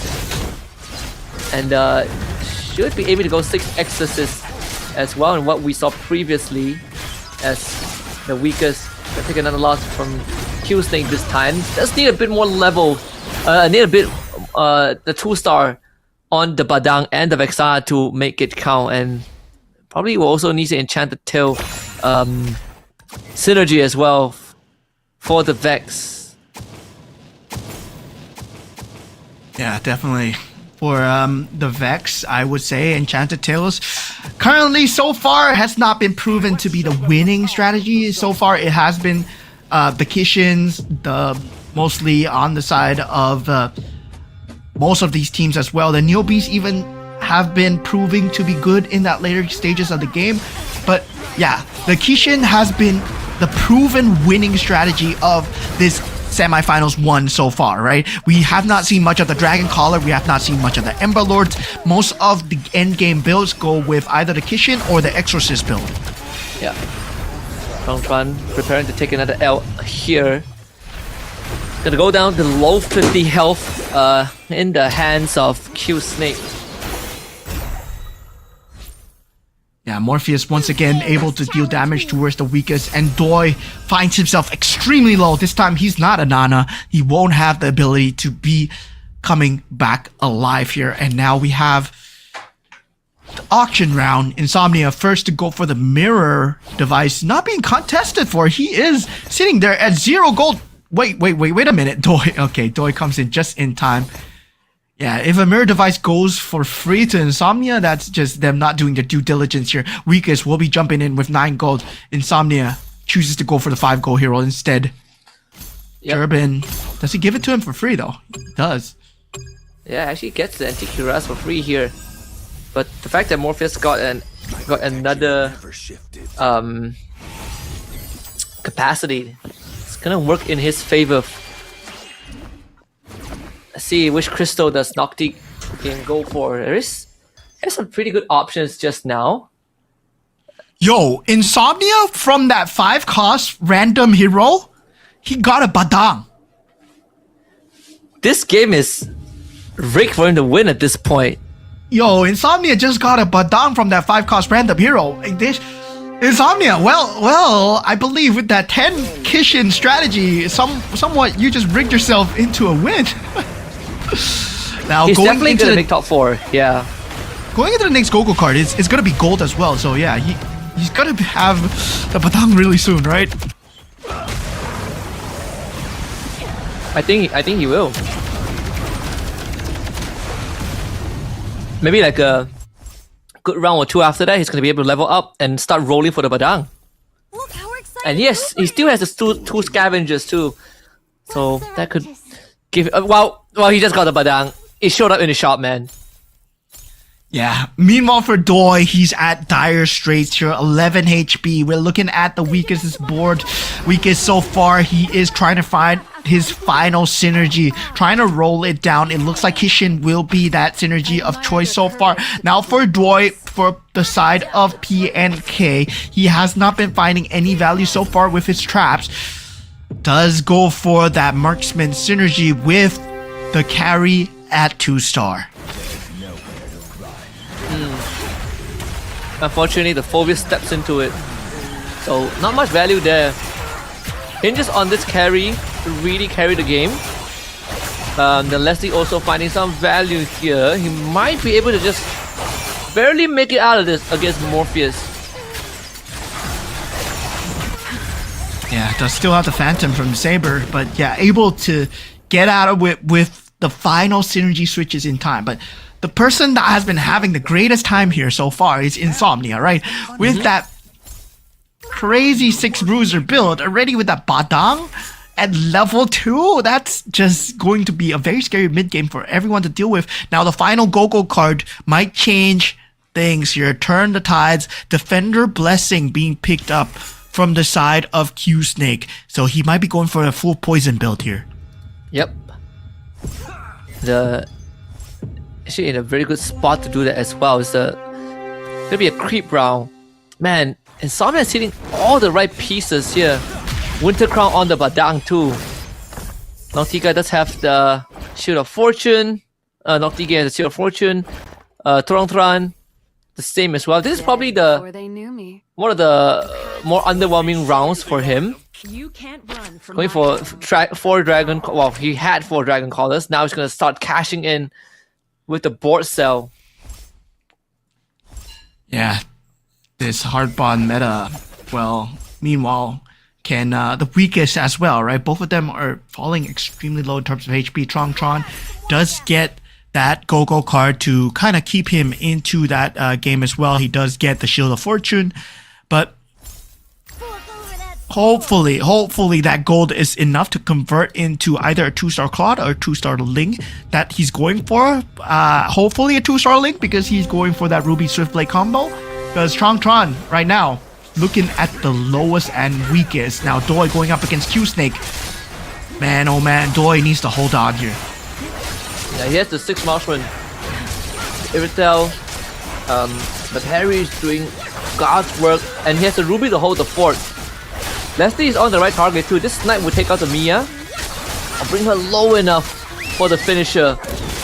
So Doi survives another round, but not for Tron. He just lost his shield against the weakest. Eye on the target. Yeah, it's gonna be tough straights coming in for Tron. Shield of Fortune not able to convert into that gold. Now, meanwhile, looking at Tron, 49 gold, working towards that Northern Veil Swiftblade. Hopefully, Astral Power Synergy still keeping that Scavenger going. We'll have that hint of Dragon Collar as well. That Gushin is a potential pickup for him. We'll see the Claude and also the Batang as well if he wants to go for the Dragon Collar. Yeah, he does pick it up. Yep. So, 3 Northern Veil, 4 Dragon Collars, and 4 Swiftblade. Let's see if this is enough to bring him back. He's up against Doi, who is on a decent win streak now, but the Deadly Catch actually does enough to break the front line. So that allows the Ling and the Gusion to instantly act as a damage dealer here. But they have to deal with the Ruby and the Iritel. It might not be enough. Yeah, it's not gonna be enough. He does not have the 6 Switchblade synergy that he needs. This puts Tron, well, sadly, at the last possible position here. But he does not care too much, right? He ends the streak with, I believe, 29 or 30 points. And then, yeah, he's going to have be qualified in the grand finals no matter what, because I don't see anyone hitting that 30-point threshold. Yeah, he's still gonna finish first regardless. Right? That's what I say, right? Like, he can have one bad round and he will still make it. The best case scenario is that Q-Sneak ties with him by winning this round and getting 8 points. That's pretty much it. Insomnia is still in a very comfortable spot. Insomnia somewhat found his pace. Doi, well, he's going for the 3-star carry, right? We know that Doi already has a 2-star carry. He's going for a 3-star. Does get another 2-star, but he's still 3 more pieces away and only has 9 gold. See if we can get lucky with this PNK trap. As for Q-Snake in the meantime, this poison build. It's gonna start running out of steam as everyone else builds into that late game. This Lancelot for Nocti game, more than enough to do the work, has to carry to melt the front line as well. So we're gonna see the end of Q-Snake pretty soon. Yeah, I mean, that Harpon combo is very hard to deal with, especially with the fact that there is that Tigreal alive, but that Lancelot is 2 stars, more than enough to deal with him. But sadly, Lancelot being the only one alive only deals 13 damage to Q-Snake as we head on into the next carousel round. Q-Snake will be the first to choose here, but does not see much capability, right? He can go for the Heartborn synergy, or he can go for the Claude as well. He goes for the Heartborn synergy, +1 cap for Doi and the weakest. And that's actually great for the weakest. Right now he hits 10 capacity. And again, because he is a Nana, there's going to be a lot more room for him to work with. Let's see, even for Insomnia. Still keeping that 3 scavengers because he's so far ahead. He could easily play with the Econ. There is room for him to start hitting those 3-star 4 costs if he wants to. He's looking for the Yuzong for sure. Yeah, another problem is Morpheus as well, right? We know that he's on that Swiftblade synergy as well. So that Swiftblade Astro Power synergy is starting to ramp up. Whether or not he can get more pieces, is able to get that 3-star Hellcurt. And yeah, whether or not the itemizations are going to be enough in time here. With the Angela, with the Alice Gogo card that we saw earlier on. This Hellcurt could be the answer, right? Because you could easily get to the back with the Deadly Stingers. He's already taken out the carry. Now the only person he needs to deal with is the Lancelot with the Kagura shield, which still proves to be too much. Yeah, this is not a good place to be playing the poison build, right? Everyone has figured out the poison build so far, especially since the game 1, it was so prominent. Now everyone has put on their A game towards that Mia Heartbond strategy. Now Q-Snake being taken out at 23 points. Well, that would mean that there is a possibility, right, where the weakest, Insomnia and Morpheus, if they get enough points, they can knock Q-Snake out of contention for top 4. Yeah, they could boot him out. Scary place to be in for Q-Snake. Again, the poison build. That's 2 of the front runners, in fact, that's been performing well the entire past 4 rounds. Well, the first 2 to get knocked out in round 5. What a turn of events we have. Yeah, different builds coming through for the side of all these players here. Now, with the Swiftblade strategies and also the Dragon Collar actually being picked up from the side of Morpheus. Not going for the full Astral Power here. We'll be trying to lean on Gusion as the carry of his choice, but currently so far he has to deal with that 2-star Padang who has a Winter's Crown. But yeah, able to deal with it somewhat just in time. That 3-star Hellcurt coming in clutch. Yep. And I mean, even for the weakest, right? Just lost his extra life, I believe. What with the item duplicated. He actually duplicated the Winter Crown, so he has a ton of Winter Crowns, but it's more about being able to do enough damage, right? 6 Stargazer and 4 Mages, but it's still struggling against some of those backline divers. Yeah, and that's just sad news for Doi. He gets taken out here. This means that Doi will no longer be in contention for top 4. He had to finish with a top 1 spot there at the minimum if he wants to be in that top 4 for the grand finals here. And Nocti game as well, right? Even if he gets to top 1, yeah, I don't think it's possible right now. Given the point factors, I don't think even at this point, Nocti game from Vietnam might make it to top 1. So right now, it's more about whether Insomnia and Weakest and Gerben, right, are able to secure enough points to just get an upset for Morpheus. Yep. And yeah, unfortunately for Nocti game, he's here to play spoilers, right? Take away as much points as he can. What about the Weakest as well? What the items that he gets? He definitely needs a bit more of a damage items. So he has a Divine Glaive and the Divine Glaive and the Holy Crystal picked up. It's gonna put that extra damage onto the Odette. Yeah, he does have that 6-star Stargazer synergy already for the Weakest as well. So Stargazer into Mages, the Mage Burst build coming through. Does very well against Marksman builds, right? Against Gerben's Mystic Nail build.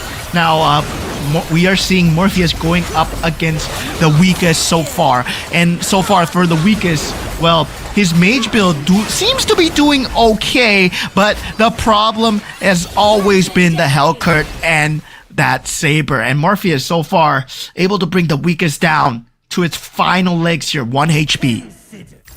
Yeah, unfortunately the big problem is just that the Saber and the Hellcurt are just too strong. They just cut through all of the mages. A glorious adventure. Unless you hit like a 3-star Vexana, there's no way out of this. It's down to its last legs as well. It's gonna be quite the headache, I think. Nocti game is now at the top with the 6 Kishin, 2-star Lancelot, with the Weapon Master as well, with the Weapon Master 3-face Warper. Things going good for him, right? Insomnia gets the 3-star Yuzong. Does he? Oh yeah, he just got it.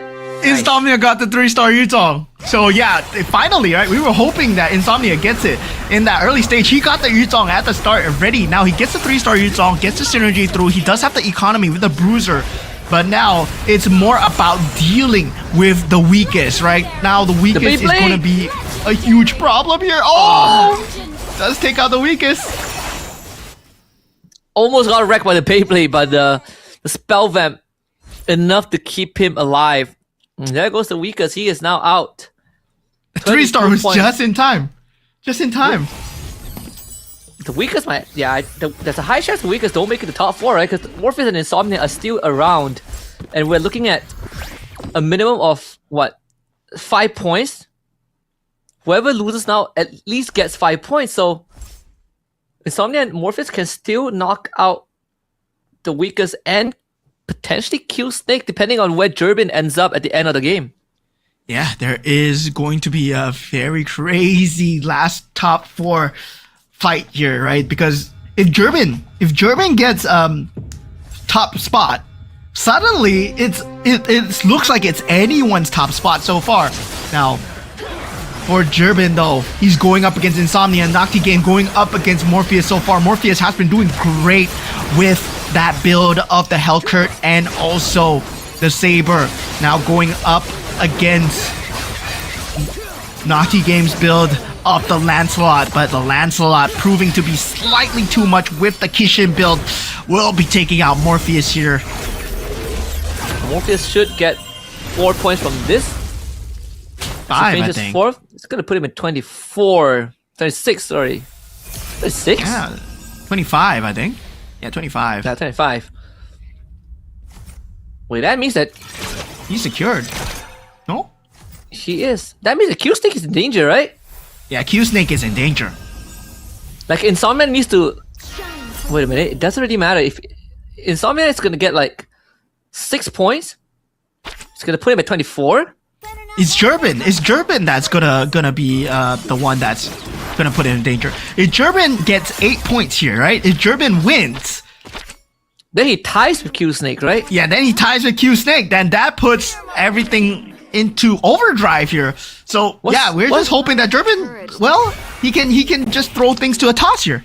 What's the tiebreaker again? The number of round wins. So I think Q Snake will be coming through if they do tie. Things just got a lot more interesting. So Gerben could force a tiebreaker here. He's still winning out. This Lancelot could break everything, but no, Nocti game is out. Yeah. Oh Now my it's goodness. gonna be Insomnia versus Gerben, right? And we've been saying, right, we've been hyping Insomnia's build up for a very long time because he had that Yuzong at the start already. Now with that 2-star Badang, he will have the potential to go for even more. And he does get the Terizla as well. Holy. Oh man, that 2-star That's Terizla. 6 defenders. Yep, 6 defenders, 6 bruisers. There's just gonna be a lot of frontline damage that you need to poke through. Gerben, well, he does have the perfect build for that. 6 marksmen, but Emberlord just slightly less by 1. So Insomnia wins this, he saves Q Snakes by the bell. But if Gerben wins this, we're going to a tiebreaker. This is gonna be close. Insomnia has the power to change, to decide Q Snake's fate.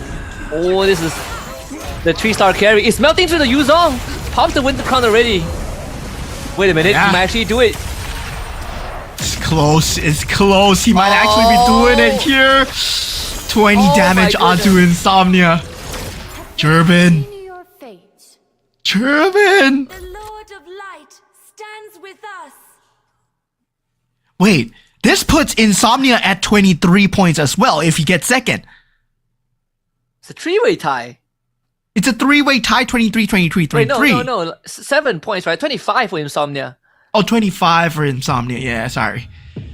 25 for Insomnia. Then I think Q Snake will get the better of Gerben in the end because he has more round wins. I gotta look for the tiebreaker rules. I'm pretty sure there's what was it again?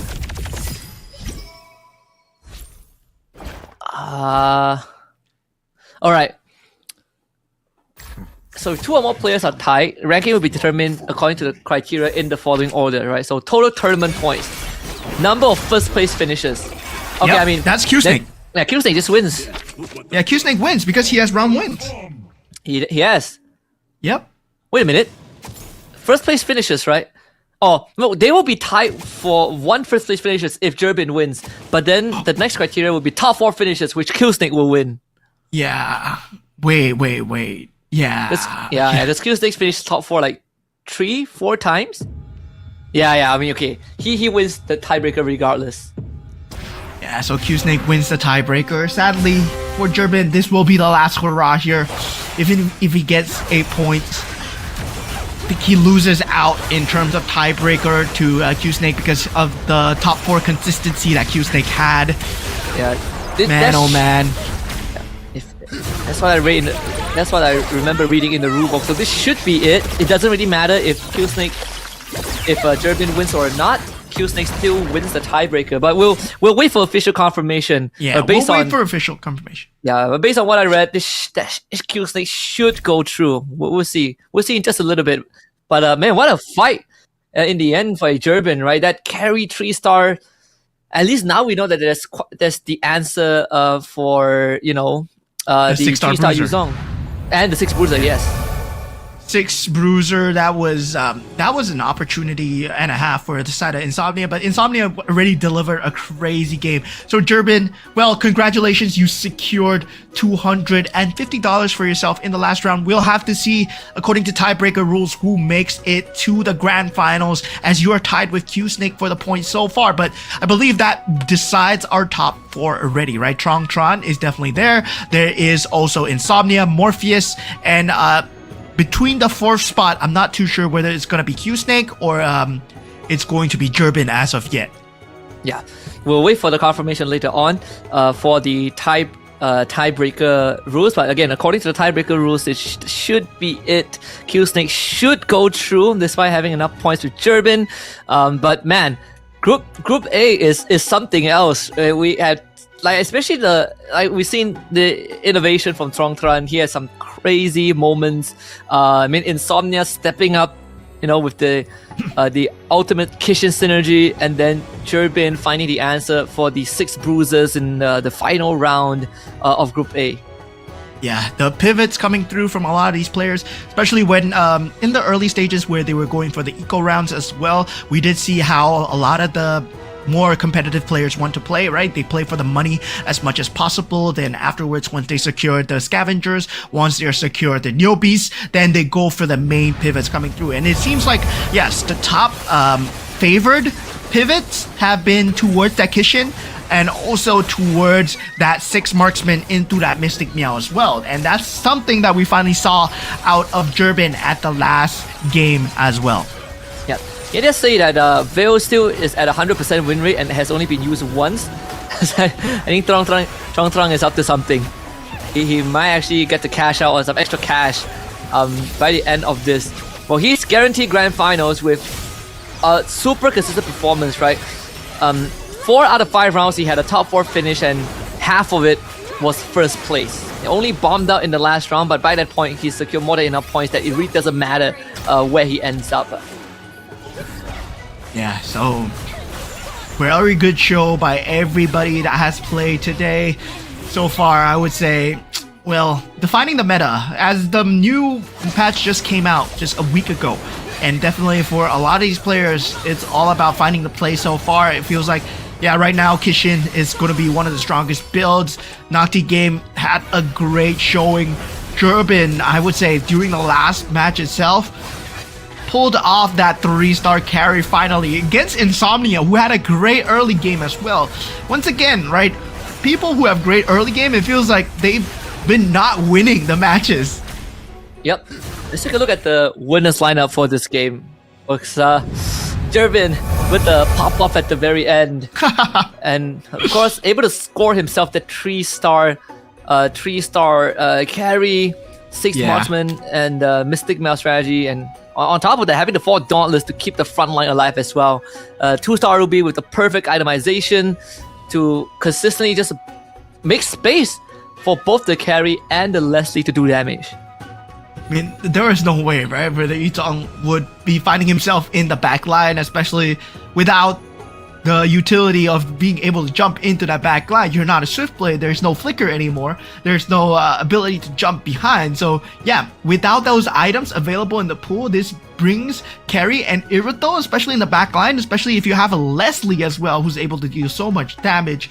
Well, Turbin found the key lineup that he needed to win, right? We saw Mystic Meow Marksman not having a key show in these games at all, but Turbin finally found the perfect counter to it, and that was the 3-star carry. Yeah, the 3-star carry all the way. The match overview gives us a very good idea. This is I think the first time in at least throughout all of the matches so far that the Mystic Meow 6 Marksman actually worked out in the very end. There's some pretty good ideas. We saw, I think Tron and I believe the weakest, or was it Doi, started mass selling their board to pivot. Unfortunately for Tron, just couldn't find a pivot that worked for him. The weakest went for the 6 Stargaze, the 4 mages, tried to make it work, but unfortunately just could not deal with the 6 bruiser, 3-star Yuzong from Insomnia. Yeah, and I'm surprised, right? Insomnia went for the 6 defender over the Exorcist. Despite the fact that he had that 3-star Yuzong as well. I mean, that defender just got shredded from the hands of the marksman as well. But taking a look at the final standings of the players that will be going through, yes, the tiebreaker has been won from the side of Q Snake, who has secured that round win and also has more top 4 finishes in terms of placements as well. Yeah, just one extra top 4 fit. Actually, no, I think the top placement, 4 right? one to the placement, right? So, top. yeah, because he did have one 8-7 compared to 8-6 from Durbin. So pretty unfortunate that it's just a one placement difference throughout the tiebreaker rule, right? That could have been so close. If Durbin had 7 points, wow. Yeah, because we were also looking at if you have the same amount of top 4 finishes, the next thing they check is how much 8th place finish you have, right? And unfortunately, Durbin bombed out in round 2, so that was sort of the difference maker there for between these two players. So I mean, good effort from Durbin. He made it insanely close, but Q-Snake just barely edging out. Yeah, that was so close, man. I would have loved to see a Philippine representative in the grand finals. As we said, right, Philippines has always been around in that top 4, but looking at the top 4 that has make it through, congratulations to them. And Durbin, well, you're walking away with $250 as we head on into that top 4 as well. So yeah, for our top 4, we have Tron, we have Morpheus from Myanmar, we have Insomnia from Indonesia with Durbin coming in. We have Q-Snake coming in from Ukraine as well. Yeah, quite the diverse pool just from Group A, right? We get Canada, Indonesia, we got ECA, and just overall, and I believe Myanmar too. So this is already shaping out to be quite the grand finals. We already have half the roster, but this is just half of the show. We have Group B coming up, and that's where we would have some Malaysians coming in as well. But I'm pretty sure the winners probably will have something to say. Yeah, I believe we are going to have the winners interviewed really soon, and I believe it's going to be the one that finishes top. I'm not too sure whether I'm interviewing Durbin or I'm interviewing Tron at the moment, but Tron walking away with $500. I would love to see what he has in his mind, right? So yeah, I think it's going to be Tron, and yeah, he has been cooking some insane strategies going in. Well, I wanted to ask him, right? What I want to ask him whether he expected to see an ultimate 10 synergy in the MCGG semifinals here. Yeah, I think the better thing, at least he didn't have to experience it, right? It was what took out, it was what finished first place. But yeah, I can't wait to see what he has to say. All right, so we'll be heading into the interview really soon, and let's go. Let's go. Hello, bro. Hello, Moment. Halo, Man. Halo, Trung. Okay. Hi. Hello, Tron. Hi, everyone. How are you, Woman? Hey, how are you guys doing? Yeah, I'm doing good. Congratulations on the win, Yes. and congratulations on making it to the grand finals. If you don't mind, I'll be asking the question first, okay? So Tran, did you expect to see a 10 ultimate synergy in the Magic Chess Go semifinals today? No, it's so hard to get those. So have you ever achieved a 10 ultimate synergy? Not in a ranked game, only in arena. Only arena. Okay, I'll leave it to the Indonesian casters to ask you one more question as well. So yeah, Chiplock and Pratami, take it away. Yes. Okay, mungkin Trung, how is line up to take a win for 5 round? How your strategy in round 5 round? You are so good in 4 round before. Before 4 round, you always hashtag 1-2 games dan hashtag 3-2 games. Yeah. How your strategy? Oh, well, my strategy. So I try to go for top 4, so consistent. Yes, consistent. Yes. Yeah. Okay. I think enough. Okay. Thank you. Thank you. Tran Thank dan you. Thank you, Moment. Thank you. Thank you for answering our questions. All right, have a great grand finals. We'll see you. Yeah, see you. Okay. Bye bye. Itu dia Bye. untuk Tran yang penting konsisten. Sekali lagi teman-teman, karena apa? Karena untuk semifinal yang dibutuhkan itu The key is to stay consistent, right? Aiming to go for top 4 every round. I mean, yes, I'm a pretty innovative approaches to the game, and I'm glad we get to pick his brain or we get to see the inner workings of his mind a lot more tomorrow because we have uncapped games. And I think he's lying. I think he's lying when he says consistency because he's the only one that picked the veil. You know, he's just trolling off the other players. Like, oh yeah, you guys can go for consistency. Yeah, you guys can go for consistency over that. But I'm gonna go for the veil. And I'm gonna get my wins no matter what. I mean, even he did mention, right? He didn't expect to see like an ultimate strategy. Right? Even he himself has not done it before. So we just witnessed an ultra rare moment in Magic Chess Go, and you know it's the fact that it's during a semi-finals of all stages. Can't wait to see you know what is in store, because I mean we still have more matches coming up. Yeah, I mean, round 2, Group B of the semifinals, as we determine the top 4 going into the grand finals before tomorrow. But now we will be going for a short break before we find out the Group B games as well. So stay tuned as we go for a short break, and we'll see you guys shortly after, all right?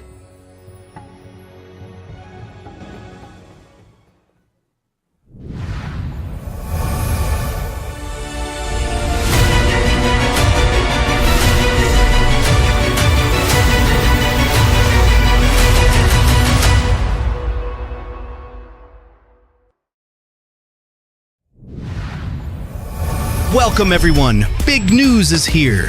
2026 MCGG Rising Stars annual points system fully upgraded. Prize pool updated at the same time. Listen up, top 2,000 in every division earn points. Rank higher, earn more. 1,500 first to 2,000, 50 points. 300 first to 600th, 300 points. 17th to 100th, 500 points. Top 2, 1,000 points. No match is ever wasted. Every point counts. Climb to the top and advance to the global stage. 16 spots worldwide across 9 divisions. Points by rank. 7th to 8th, 1,000 points. 5th to 6th, 1,500 points. 3rd to 4th, 2,000 points. Runner-up, 2,500 points. Champion, 3,000 points. Additionally, the global stage prize pool has been fully upgraded. The champion prize is boosted to $10,000 with corresponding ranking rewards for 2nd through 16th place. Earn an extra $250 match bonus for every single victory, plus a $3,200 special prize pool shared by players using the least seen commanders in winning matches. 4 full seasons in 2026, Season 5 through Season 8. Points are calculated independently per season and accumulated for the year end. Every point you earn leads to the year-end finals. Tap the leaderboards icon in the top right corner of the main screen and check your points in the Go Series points menu. Don't wait, the battle is fully underway. Start earning points and climb the ranks now.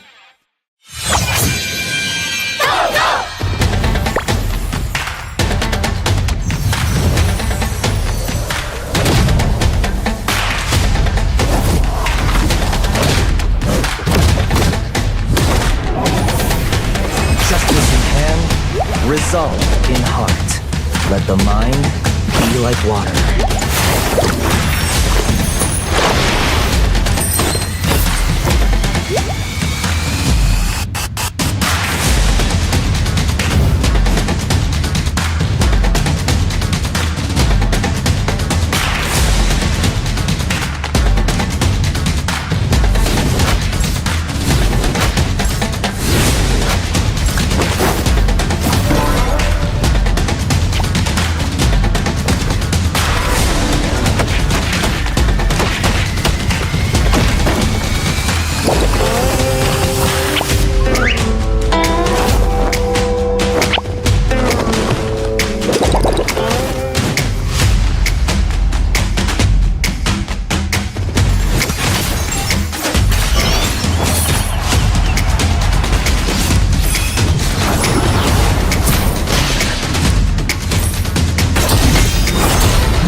Welcome everyone! Big news is here! 2026 MCGG Rising Stars annual points system fully upgraded. Prize pool updated at the same time. Listen up. Top 2,000 in every division earn points. Rank higher, earn more. 1,500 first to 2,000, 50 points. 300 first to 600th, 300 points. 17th to 100th, 500 points. Top 2, 1,000 points. No match is ever wasted. Every point counts. Climb to the top and advance to the global stage. 16 spots worldwide across 9 divisions. Points by rank. 7th to 8th, 1,000 points. 5th to 6th, 1,500 points. 3rd to 4th, 2,000 points. Runner-up, 2,500 points. Champion, 3,000 points. Additionally, the global stage prize pool has been fully upgraded. The champion prize is boosted to $10,000 with corresponding ranking rewards for 2nd through 16th place. Earn an extra $250 match bonus for every single victory, plus a $3,200 special prize pool shared by players using the least seen commanders in winning matches. 4 full seasons in 2026, Season 5 through Season 8. Points are calculated independently per season and accumulated for the year end. Every point you earn leads to the year-end finals. Tap the leaderboards icon in the top right corner of the main screen and check your points in the Go Series points menu. Don't wait! The battle is fully underway. Start earning points and climb the ranks now.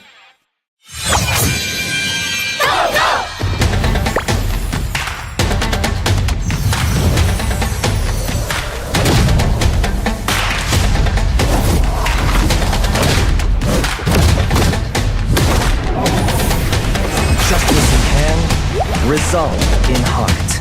Let the mind be like water.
Welcome everyone! Big news is here!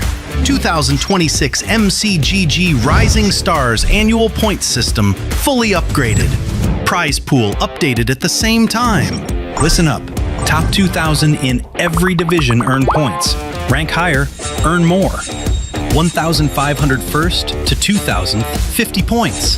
300 first to 600th, 300 points. 17th to 100th, 500 points. Top 2, 1,000 points. No match is ever wasted. Every point counts. Climb to the top and advance to the global stage. 16 spots worldwide across 9 divisions. Points by rank. 7th to 8th, 1,000 points. 5th to 6th, 1,500 points. 3rd to 4th, 2,000 points. Runner-up, 2,500 points. Champion, 3,000 points. Additionally, the global stage prize pool has been fully upgraded. The champion prize is boosted to $10,000, with corresponding ranking rewards for 2nd through 16th place. Earn an extra $250.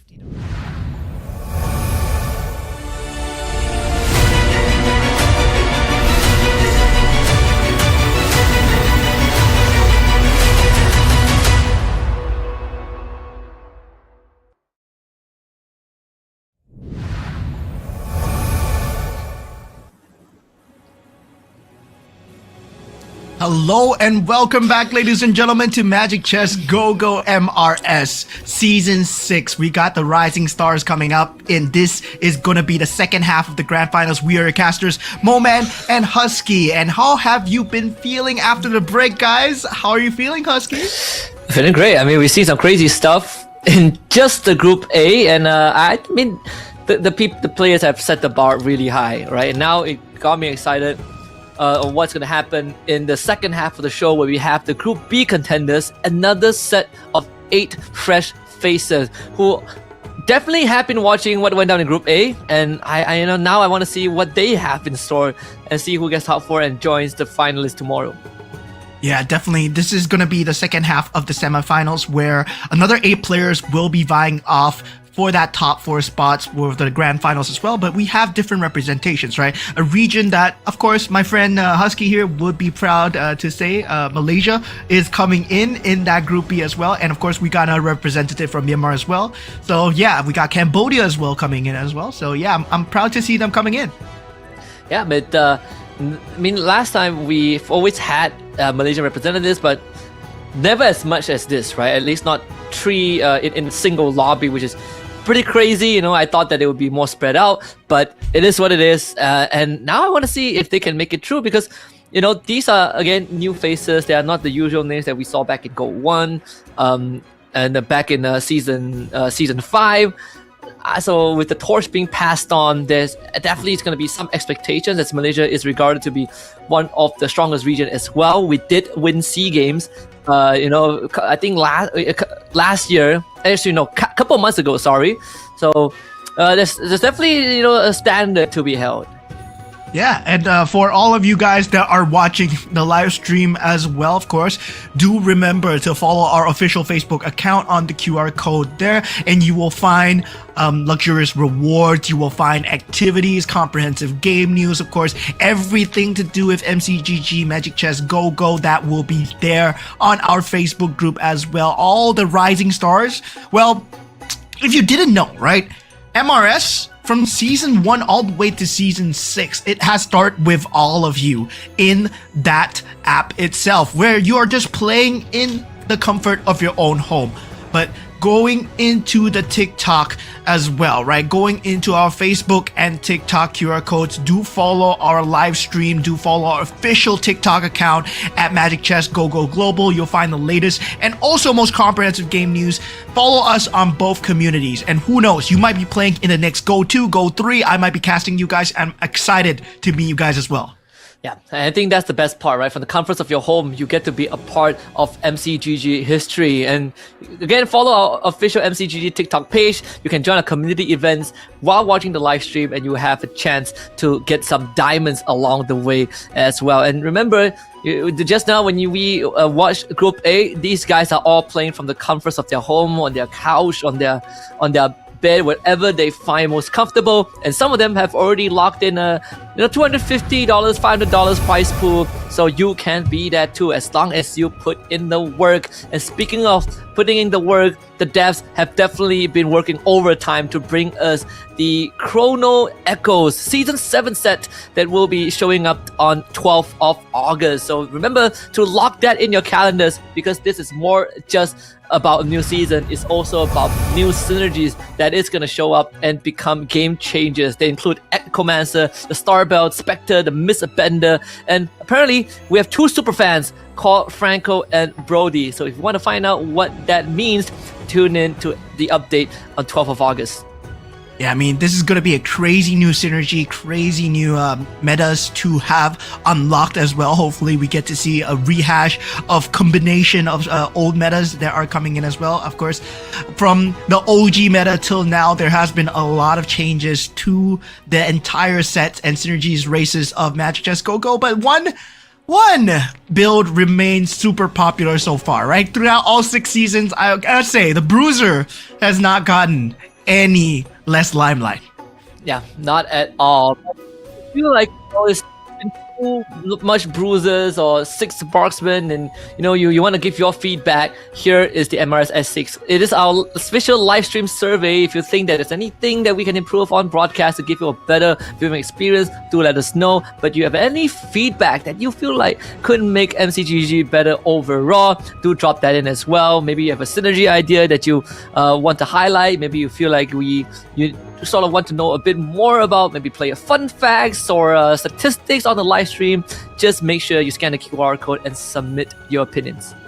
Yeah, definitely. Your opinion matters here in terms of MCGG as well. So hopefully, yeah, it takes less than 30 seconds to just do the survey as well. So yeah, do it. And hopefully I get to see you guys' opinions live in the MCGG server.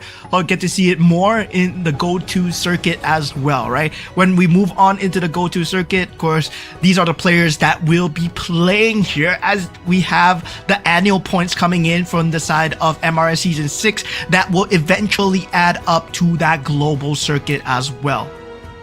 Yep. And for those who might have missed out our earlier explanation of the tournament format, don't worry, we got you covered again. Let's do a run it back. Of course, every single region has their own slot allocation division. In this case, Indonesia has the most, which is 3 players. But you can read the list and pause if you need to read the rest of the slot allocation. But most important is that today is the semi-finals where 16 players are divided into 2 groups, which is Group A and Group B, and the top 4 from each group will qualify for the finals. We've already gotten our top 4 from Group A. Now we're looking for the top 4 from Group B, and all 8 players will play in the finals tomorrow. Yeah, and looking at the point system coming through, this is the point system that governs the integrity of MCGG, where the semifinals, we will have 8 points for that number 1, -1 point for each respective placement, all the way to 1 point until the last one. But going into the finals itself, we will have a point championship where each player who reaches 18 points will qualify for the championship round, and they will require to get that first place position to become the champion. So as Husky said, this can be a bender of a match, as the players at 18 points will all have to fight for that prize pool of $10,000. Yep. And for the players that didn't make it through to the finals from Group A, they've already at least secured themselves a small piece of the pie, which is $250 each, or except for Jerbin, who's going to walk away with an extra $250 because he did win the round. So that's the incentive that the players are going to be motivated to achieve as well. Every round win will net you an extra $250 on top of what you are going to win, depending on your placements. But the Holy Grail, the Mother Lode, is going to be that 10K.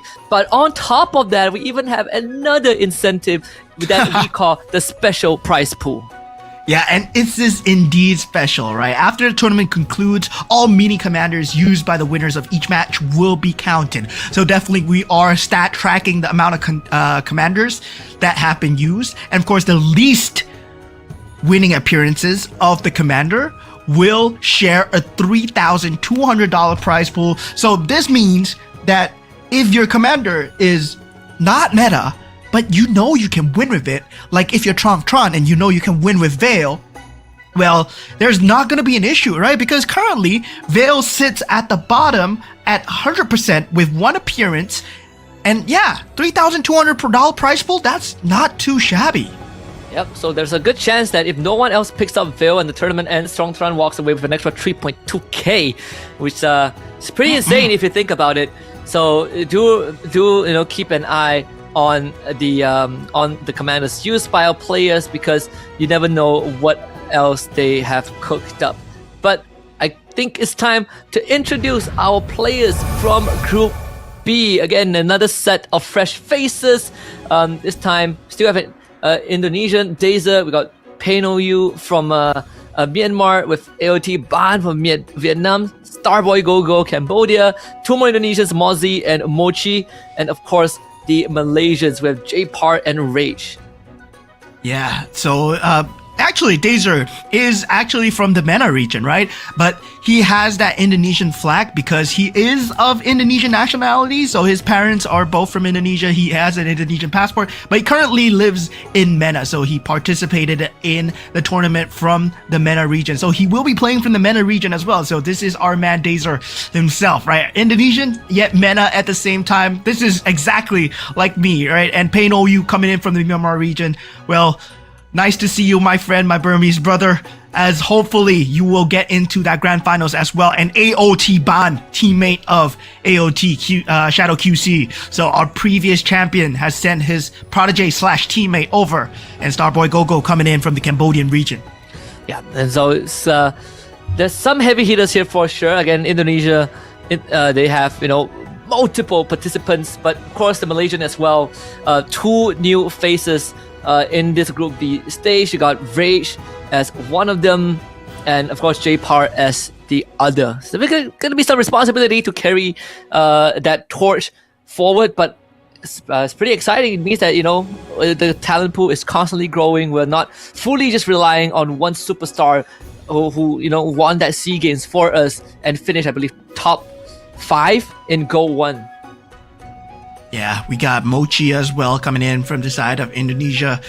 So as we head on to the drafting phase, right, there is a lot of differences that the commander picks can actually go through, but what we have been seeing very commonly is the defensive commanders have been on top. The Nanas, the Kaguras, so far, right, currently on top. But we do see a Freya mixed in every single now and then. And now the Minotaur, once again, would be rearing its ugly head as it gets picked up by Starboy as well. So far, Rage picks up the Kagura, Mozzie with the Freya, and Dazer with the Nana as well. And just to rehash on the drafting sequence, game 1 is going to be randomized, but from game 2 onwards, your placements of the previous game will determine when you get to pick your commanders. The higher your standings in the previous game, the later you get to pick. So we go in reverse.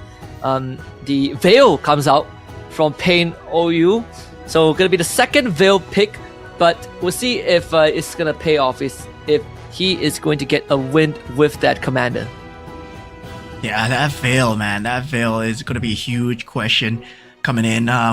Well, we did see Tron doing an extremely good job with the Veil. And Veil is good in the sense that it does give you direction, right? Where you get to choose the synergy, it gives you a direction extremely early on. But that direction can also come to bite you back, especially if you don't get the pieces needed to make the main pivot piece, right? For example, if you're going for bruisers, well, you're looking for the Yuzong for sure. But if, let's say, you go for the bruiser synergy, you don't get the Yuzong, then suddenly you have 5 bruisers without the Yuzong and the Badang. Well, suddenly your lineup doesn't look as good.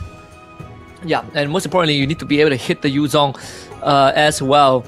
Not just hit the Yuzong, but making sure that you at least get a 2-star on him. So it's not going to be as cut and dry, but we'll see how this one pans out for our players, right? It's just going to be fun because we did have...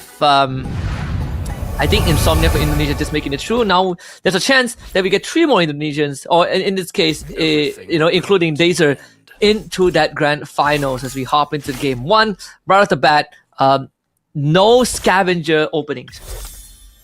Yeah, no scavenger opening so far. Ban with a surprising Alice pick at the last pick, right? And whether or not he's going for that Swiftblade Astral Power that generally we do see out of Alice's, right?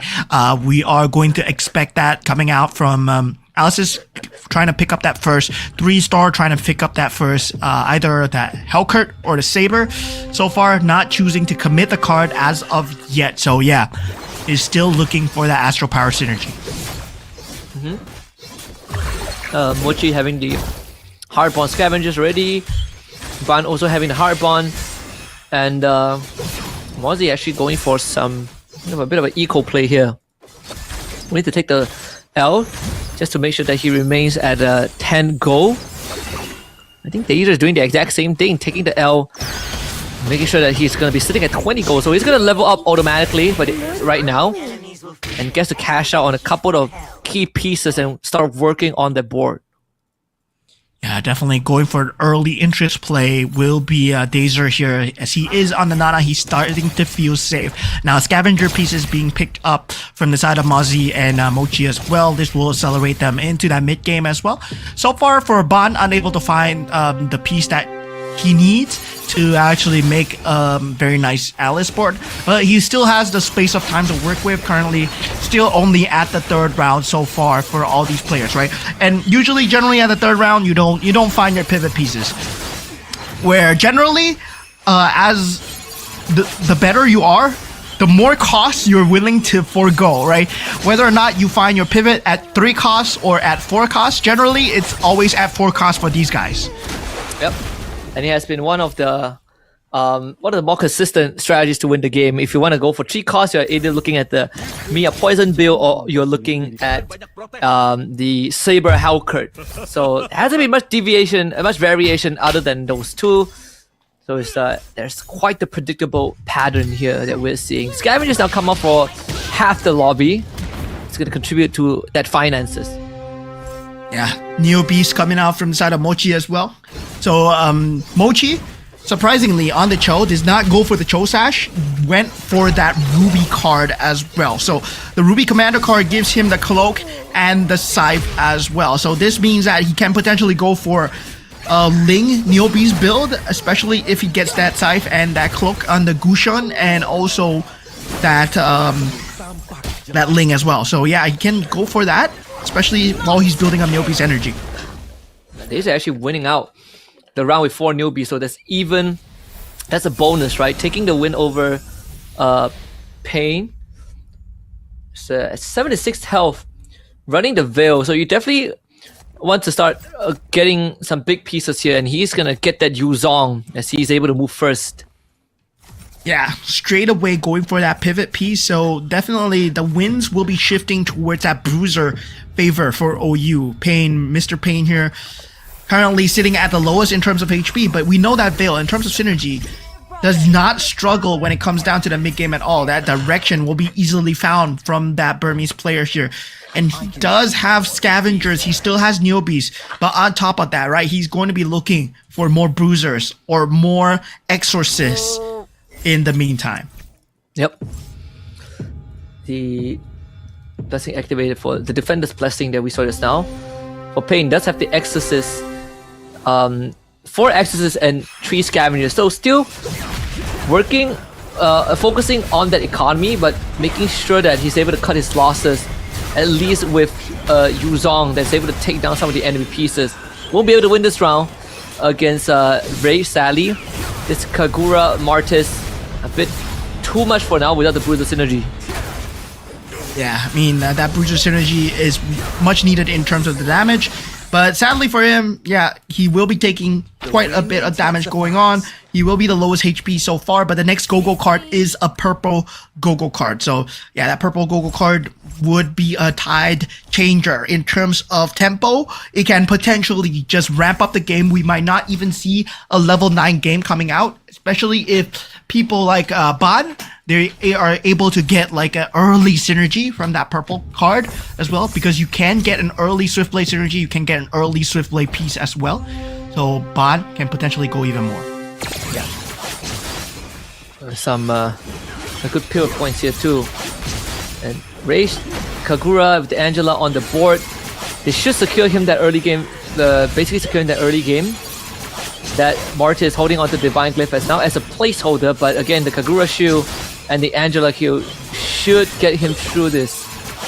Quite the slow burn though, dealing with the Brody who does have the Demon Hunter sword, but now with the Martis down, Starboy could get the could break the streak here.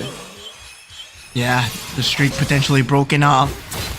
Rage will be taking his first instances of damage here, but he is going for 3 scavengers, right? This is surprisingly, he can go for 3 scavengers for so long, and all across the board, 3 scavengers. The only one who is opting to go for a win streak is Mozzie, who has been on that 6 bruiser so far. And yeah, definitely now swapping out for a scavenger build because it is the creep round, but he has that 6 bruiser build when it comes down to the team fights, when it comes down to the player versus player.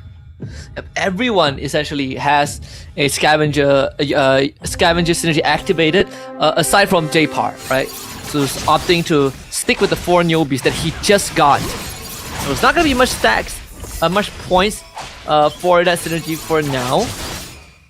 So you look at the creep round, the Garden Helmet being picked up by J-Par. Brilliantly in battle. Yeah, and as expected, Ban, he's trying to accelerate the game as much as possible, going for the elite team card, right? Where 30% extra attack speed on 3-star costs and below. So this means that the Hellkirk and also the Saber will be much more accelerated. He wants to accelerate it as much as possible. Meanwhile, for the rest of the commanders here, everybody opting to go for Eco except Starboy Goku, who obtains the Oracle by choosing the Bright Sunshine, going for that Defender, potentially that Defender Marksman build here.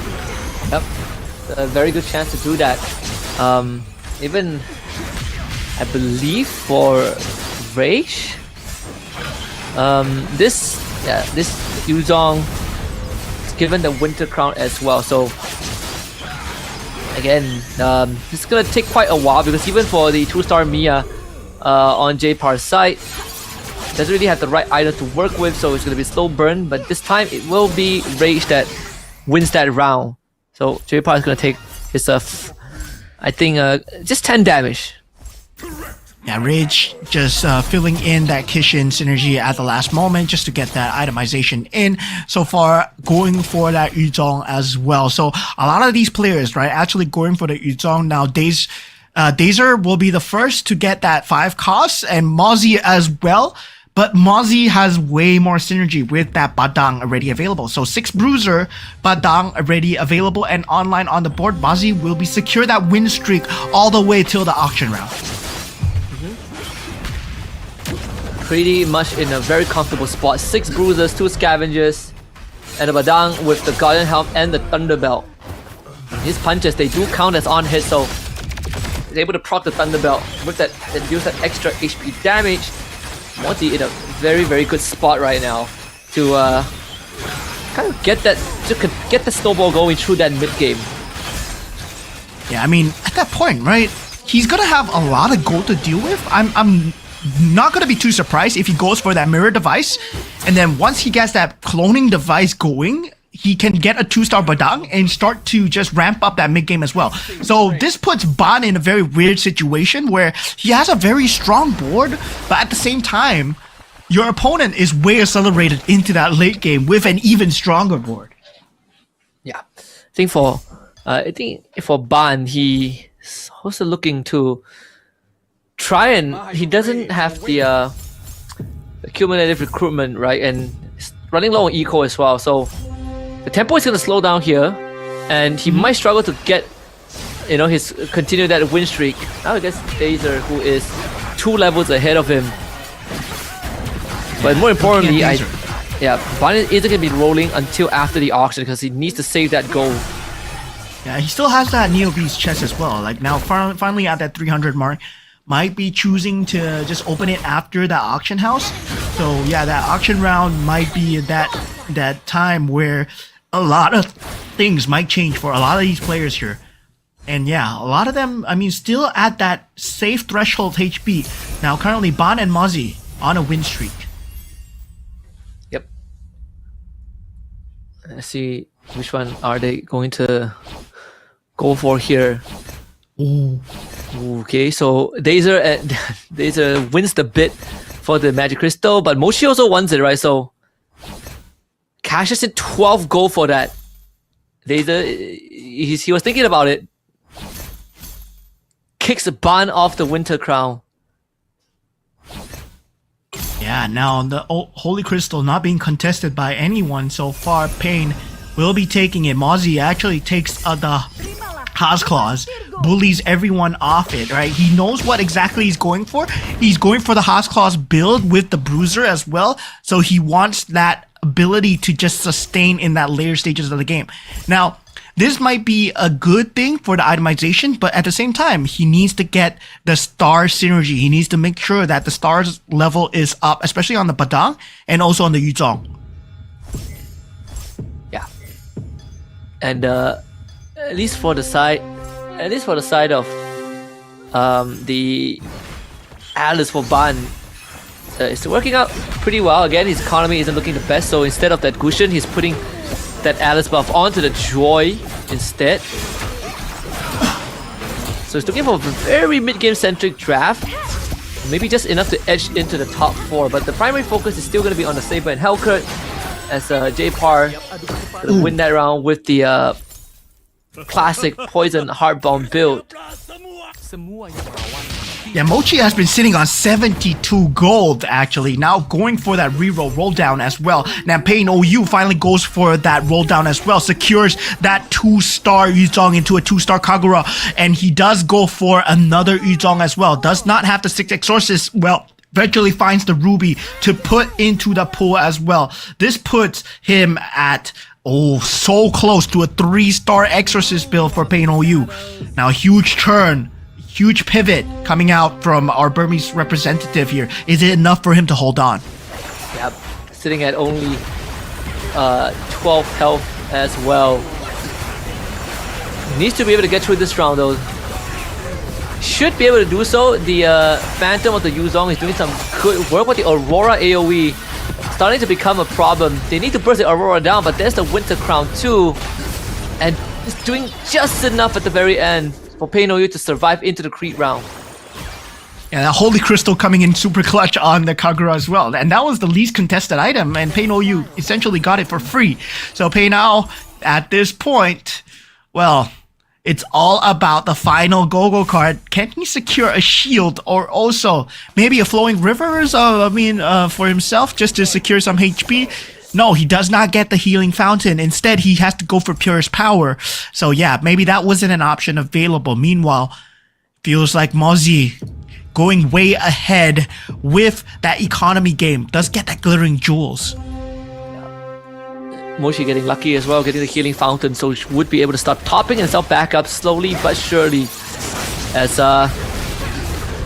fortunately for Dazer, he needs one more extra slot, or maybe boot one of the scavengers out for the 4-star Gazer. And she's slowly lagging in the damage department, or at least in this case, it might just hinge on the Ruby. See that Farsa? Yep, it's gonna take that and gets a 2-star Lunox. Yeah, Badang available in the pool for Pain OU. Commits towards it? No, goes for the Yuzong instead. Gets the 3-star Yuzong. Pain OU. 3-star Yuzong to work with on the way towards that 3-star Kagura as well with the Badang in the shop. He can choose to lock it if he wishes to. It's perfect. Perfect circumstances for Pain OU. This could help him start the comeback, but it's not gonna be easy, right? As he's sitting literally in 7th spot. Let's see, this 3-star Yuzong should be no problem against Rage. Even though Rage, I believe, has the Face Warper.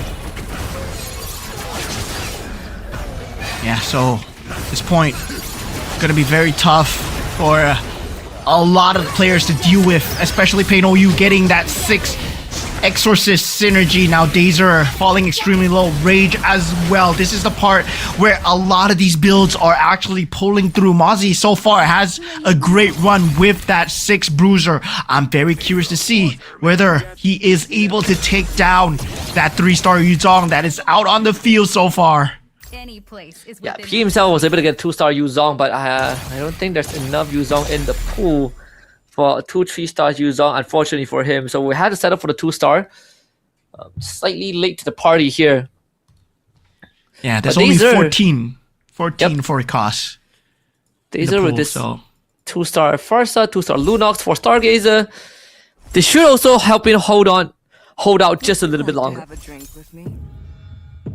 Yeah, this Kishin build coming in from Rage has not been able to do well, right? He needs his Lancelot to be able to survive. Now going up against J-Par, who has gone for this poison build, this Mia into the Minotaur, and so far it's been doing so well for J-Par. Now this Lancelot might be the last bastion here. Itemization is still not good enough. And really trying to hang on against J-Par, but this Lancelot just doesn't have the required output. Can't even get through the front line, sadly. Yeah, this puts Rage at 2 HP. Man, our Malaysian representative not doing extremely well so far in the first game. Needs an out, but so far I don't see what's the out for him in terms of just playstyle alone, right? He needs itemizations. He needs items on the Lancelot to help him out. And currently the Lancelot does not have enough damage. He needs either a 3-star Lancelot to bail him out. And yeah, it's not looking good in terms of the build at all. Now, meanwhile, coming in for the side of Mozzie, finally taking the first loss as well, as Pain OU finds himself on top.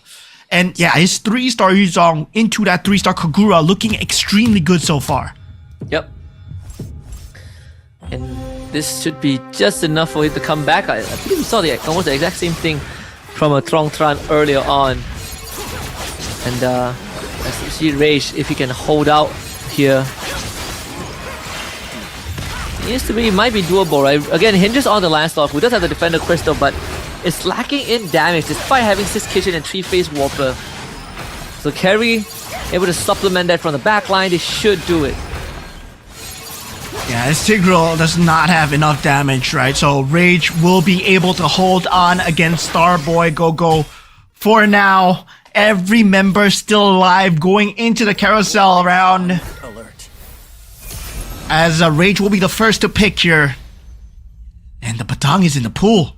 Pain OU wants that. It's going to be 3rd pick. Now he has a chance. Oh, he goes for the extra +1 cap. capacity. Nice.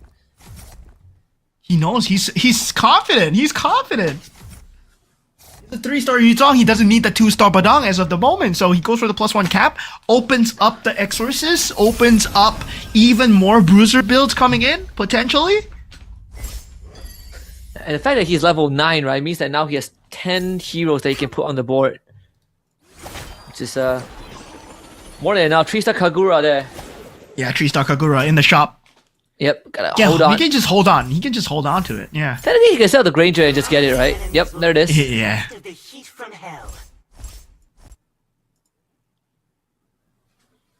Can potentially go for 4 Bruiser, 6 Exorcist as well if he wants to do it.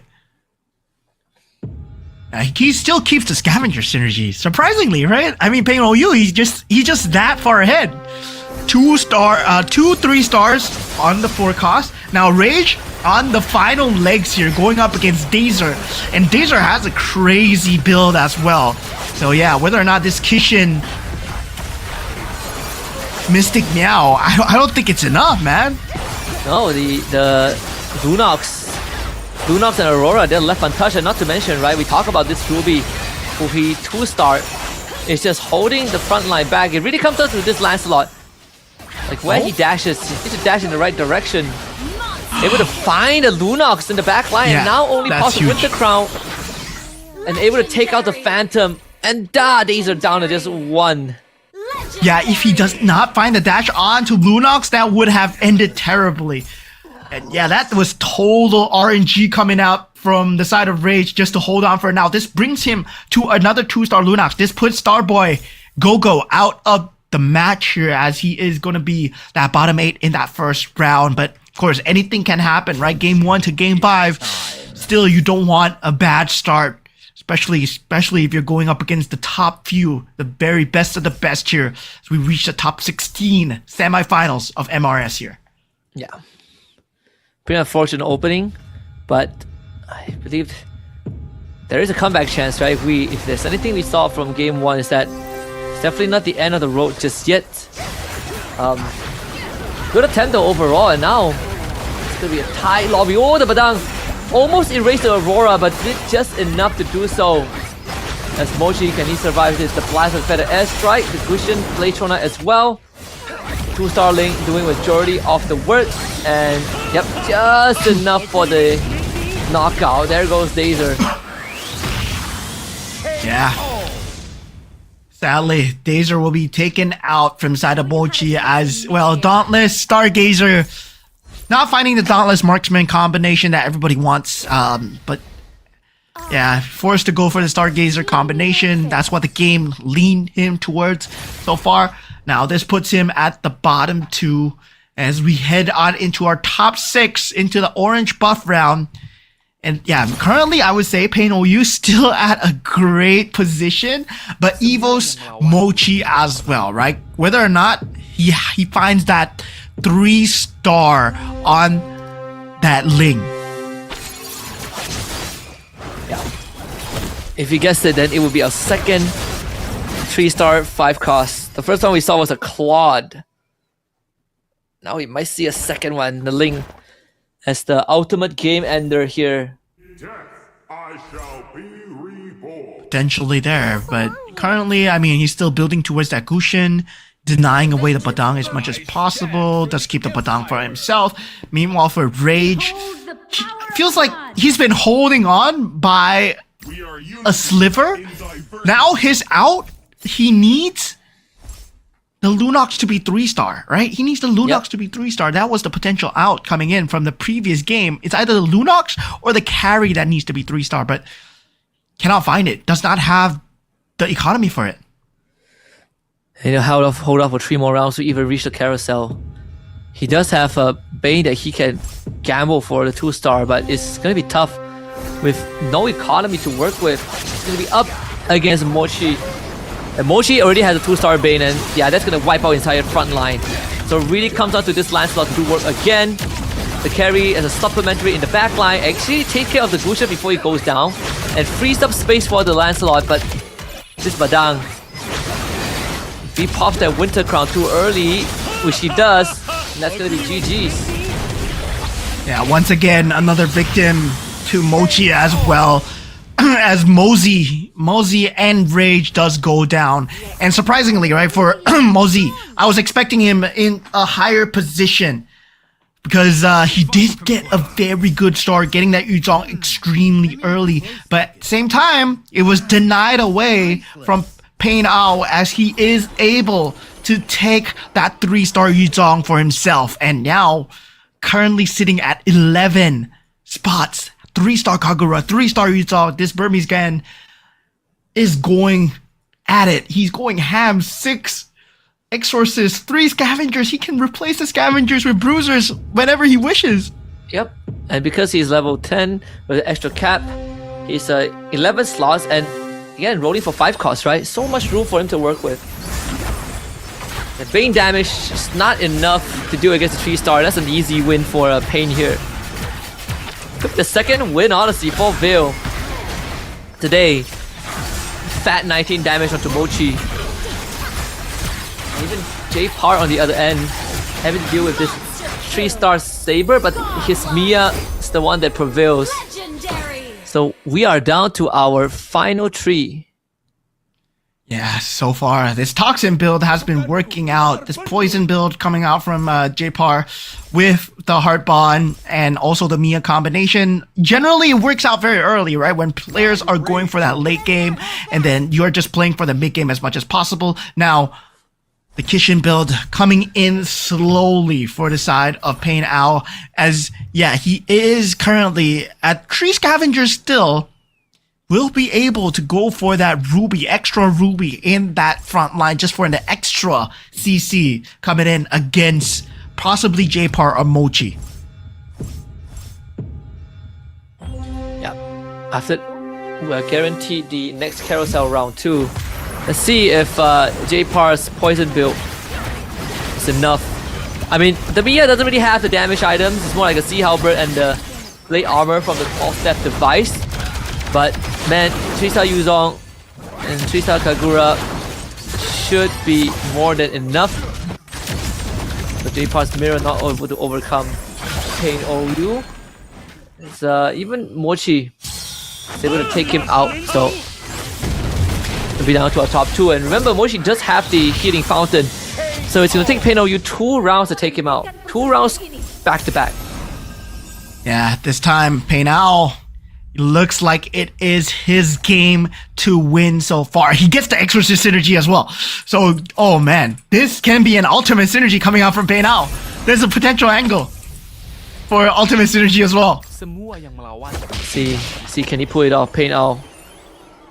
7 exorcists already. Does he have the enough crystal? No, he doesn't, right? Yeah. He doesn't have enough money. Yep. Doesn't have enough money either. So 3 scavengers, 7 exorcists. Actually, has 1 extra free slot. Goes for the roll. Quite the all in here. That's a 3-star Gushin. Okay, Ooh. 3-star Gushin against 2 3-stars of the Yuzhong and also the Kagura as well. But 3-star Gushin is known to be a very sick carry, right? When it comes down to able to jump into the back lines, is it gonna be enough? No, it's not gonna be enough so far. And Pei Now, well, now he has money to go for whatever he wishes. Completely deleted before he even got anything done. Do we see the ultimate synergy or do we see the 3-star Ruby? Not to be disturbed. He doesn't have the money. No, Doesn't no have the money. No money. He sees the Ruby in the shop, but no money. Yeah, he buys the ruby in. He's still gonna keep rolling? Is he going for it? No, come on. You don't go for it here. You don't go for it here. You secure your win. Yeah, You secure 250. It's too less time. Too less time to roll. Yeah, too little time to roll. If that was the Creed round, 100% would have rolled for it. Yeah, Pei Now, man. This point. God, he is so good, right? He has 3 rubies in the front line, 1 Kagura in the back with a holy crystal. This man will secure the first round here. I mean, against the Gushin that gets taken out so early. Yeah, that's CG's here. Wait a minute. Mochi gets it with the Exorcist. Wow. Oh. Wow, Oh, he the gets it. cloak. The Gushin The came back to cloak. life. Yes. The cloak. Wow, the Gushin, the resurrection actually won him the round. Because he was actually deleted like right as the round started. And then the ruby cloak brought him back. Oh my goodness. Oh no. That was Pei Nao's, I mean, his turn to lose, right? It was his game to lose. He was doing so well against the Gushin and he wanted to roll for that 3-star ruby that cost him in the end where his basic setup wasn't there. Yeah, yes. So Gushin, 6 swift blade, raging cloak Gushin with a with a Dom Eyes, but most importantly, it's astral power. This one was the Astral Overlord. Was that 6 astral power? Yeah, so Yeah, 6 astral power. Too. But it's the resurrection. It's the cloak revive that saved him, that won him the round. That was unfortunate. Pei Now almost gave Veil a second win. Oh man, that 30% HP was not enough. That was just enough for coming in for Mochi, I mean. Yeah, and for Pei Now, I mean, that would have been an extremely sad ending, right? Because he did have the pieces for a very good board. If, let's say, he just chose to give up the Scavenger, he went for a Bruiser instead, right? He chose to keep the Scavenger and, well, all he needed to do was pivot and stick to the board, but he wanted to go for the 3-star Ruby no matter what. And I love it, man. I love that he stuck to his guns all the way. Yep. Gamble a little bit, lost out in the end, but still finishing second, right? Still getting 7 points. Not too shabby, but did unfortunately miss out on a $250 after round 1. But you know, for Mochi, fantastic start, hitting that cushion towards the very end, and just having enough adjustments, making just enough adjustments to allow him to edge out the win. It's these iframes, right? The Ruby iframes, the Gushin revive that really bought enough time. Yeah, that was a complete upset coming in from Mochi. Pei Now, he did have a very good late game. He was secured, right, with that 3-star Yuzhong, 3-star Kagura. We thought that he was going to win for sure. That Ling was not providing enough damage coming in from Mochi. Pei Now, meanwhile, on the other end, he was having such a great time. But going into that second last fight, look, Pain Out, he just cleared away that 3-star Gusion extremely fast. Yeah, And sadly, for the last fight, couldn't find that damage. Okay, so yeah, the Gusion dies. He comes back to life just as the Link jumps in. So, and just the slightest of difference, right? And not to mention, we did say that Mochi, he not only has full throttle, but he also has the healing fountain. Because without the healing fountain, he wouldn't have enough health to hold on until that long. And yeah, the healing fountain again being the difference maker there. Because without that, it would have been Pain Out's game for sure. Yeah, that would have been so robbed coming in from Pain Out at this point. Wow, Mochi, last minute with the healing fountain. Gotta say, I mean, Swiftblade Astro Power, nobody expects Swiftblade Astro Power to win, right? But that Cloak and Scythe coming in extremely clutch, coming out from the side of Mochi. Man, oh man, that was just the icing on the cake there. I mean, what a lineup. We were so close to seeing that 3-star 5 cost coming in from the side of Pain Out as well, because he did have 2 2-star rubies and 1 1-star ruby, right? So he was just 2 units away from getting that 3-star. Yeah, honestly, in hindsight, he didn't have enough time to roll, but if we knew the results beforehand, maybe rolling for the 3-star ruby would have been the right move. But still, again, finishing second, not too shabby. Unfortunately, for Starboy Go-Go, the hard bond just isn't it. Couldn't even ramp out in time. Despite having the Minotaur, Dazer going for the Nana with the full throttle, also wasn't able to get any payoff from that, despite having extra lives. And even for Ban, right, having the Saber Hellcut and the Joy 3-star, but because had to commit to the Joy instead of the Gusion, just did not have enough damage towards the end. Yeah. There was a slight bit of contention for the pool as well, because J-Par and Starboy Go-Go, they were trying to play towards that same build, right? Where they were both trying to play the poison build of that Kufra and also that Minotaur into the Mia, where J-Par eventually won out in the end, where he managed to secure that 3-star Mia much more earlier. And looking at Mochi as well, he secures that first $250 in what a fashion, man. That Cloak coming in just at the end even trolled the casters. I mean, we thought that Pain Out, he was secured that win. Yep. And that's going to be a slight miss on the $250, which goes into Evo's Mochi's pocket.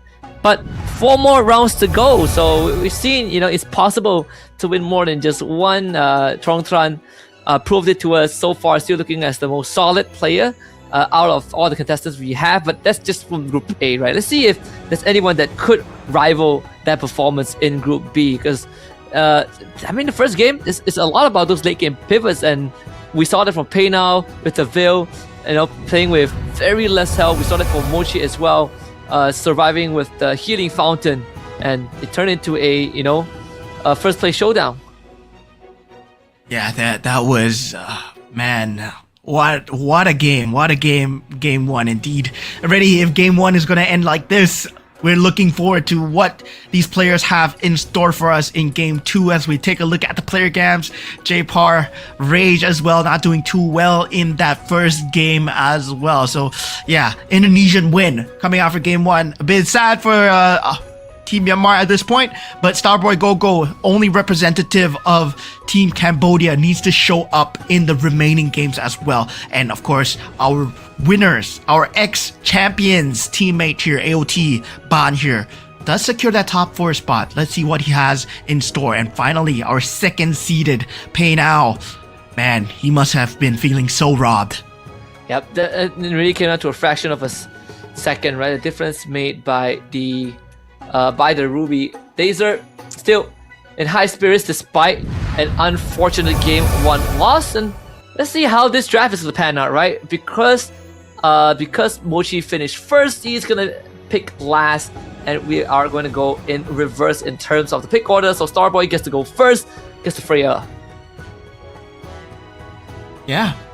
Okay, so we are going into that match pickup. So once we go into the match pickup as well, so yeah, definitely for the commanders wise, I don't think we're gonna see anything too out of the ordinary. I don't think we're gonna see a Veil again, right? Definitely, I don't think so. But we might see, yeah, we're gonna see a Nana for sure. We're gonna see Angela for sure. We're gonna see a Kagura most likely, as it is still one of the best defensive heroes that are available. So yeah. Meanwhile, for the side of Mosey, does pick up the Cho as well. So that will be one of the picks. And Pei Now actually going for the Alice himself. Yep. And let's see what Mochi has. Mochi has for the final pick. Goes for the P and K. So quite the different approach here, right? At first going for some extra eco with the Cho, but now with the Popo and Koopa, to try and copy some pieces to get Snowball rolling. But also has the bit of economical advantage depending on whether he copies the hero or not. Either way, he will get that small incremental goal. Yeah, that would have been crazy coming in from the side of the PNK game the last round if he was able to get the pieces that he needed. But sadly for them, right, a lot of people don't know how to play against the PNK perfectly. The positioning is always on point. Now, meanwhile, for the side of both all these players right now going into game number 2, right? It's all about securing the momentum, securing that $250 as well, as we see Mochi with a very good start of getting that 2 scavenger already, as if to add insult to injury. 2 scavengers and 2 exorcists, so some extra econ, but also survivability and damage output. A scavenger start rolling in. Panao and Starboy also getting the scavenger. The Commander Gogo cards, everyone's sticking to their default. Yep, nothing out of the ordinary. Pay now with the Alice. So it's a good chance that we see the Hellcurt Saber build again. Let's see, Pay now tries to rush for that 3 cost. Yeah, generally that is the Alice build that most players favor as well.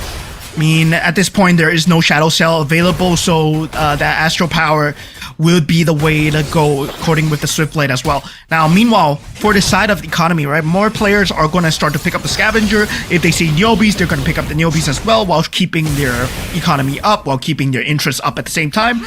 Now, going into that early game as well, a lot of these players, well, in the exception of J-Par, right? J-Par is going to be playing that Toxin build for sure. That Poison build, that Mia Kufra is going to be coming out of that Mia for sure.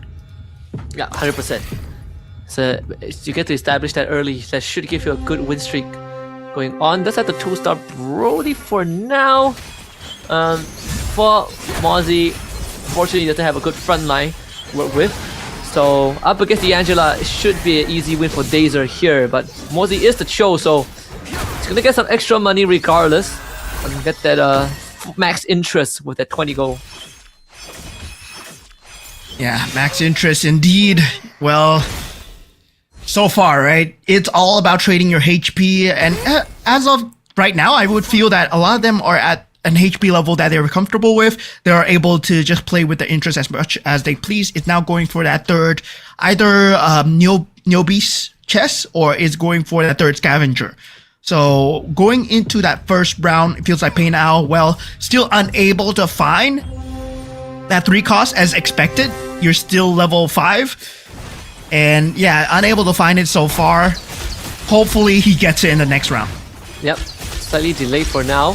And pretty unfortunate for a tempo play if you as an Alice, but for J-Par, the double marksman is working out, especially that Brody in the early game. With enough items, he can tear through the front lines before your bigger carries come online. But Pei Now, as expected, is going to take another L here. Doesn't really have much to stand on with this current comp.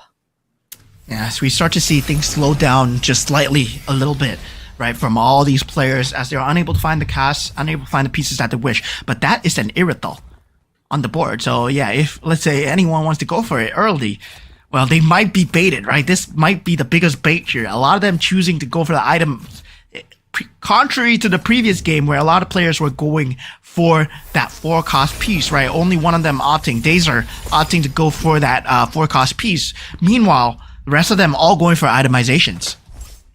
Dazer getting a Leo Mort too. He does have the Angela and the Weapon Master, right? So the Leomord could play into his favor, and the Leomord this time casts the Enchanted Tail Blessing. So not only that, it's also the protagonist, so he's gonna have the Phantom Steed. And we saw what the Leomord could do, in the previous game. I mean, in the previous group. The only reason Leomord lost was because of like an ultimate synergy. But it's a very rare case, so we can't expect Dazer to start ramping up a little bit, and if he hits that Leo Mode 2-star, then he's going to be in a very good spot. He's going to also have some tail fragments that he can collect. Yeah, still very early days for all these players, right? Level 5 will be Dazer, still 1% chance for that forecast. That is very far cry from the percentage chance that he will be getting those forecasts as well. So now level 6 will be that difference maker here. Level 6, once you reach there, it is at 5% chance, so basically the pivot pieces start to appear. But for ATH Rage, going to level 7, this opens up the capability of those 5 costs. Try to get ahead of the curve as well.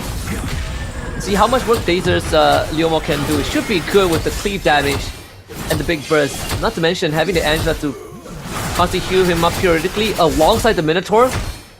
A lot of sustain to keep this Leomord healthy, even though he's just running 3 Weapon Masters, but enough sustain to get him through that early game fight as we head into the creep round.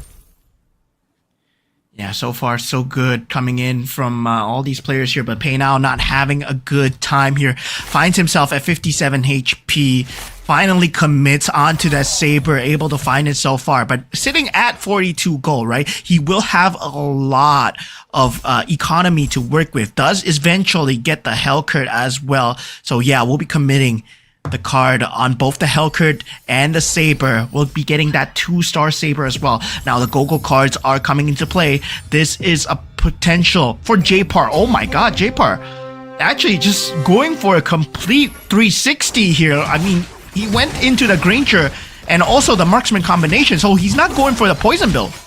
Yeah, not at all. And even for Mozzie, right, he went for the Forbidden Power, so we can expect a lot of backline damage. He could go into the Marksman, or he could just pivot towards a Mage with Lunox as well.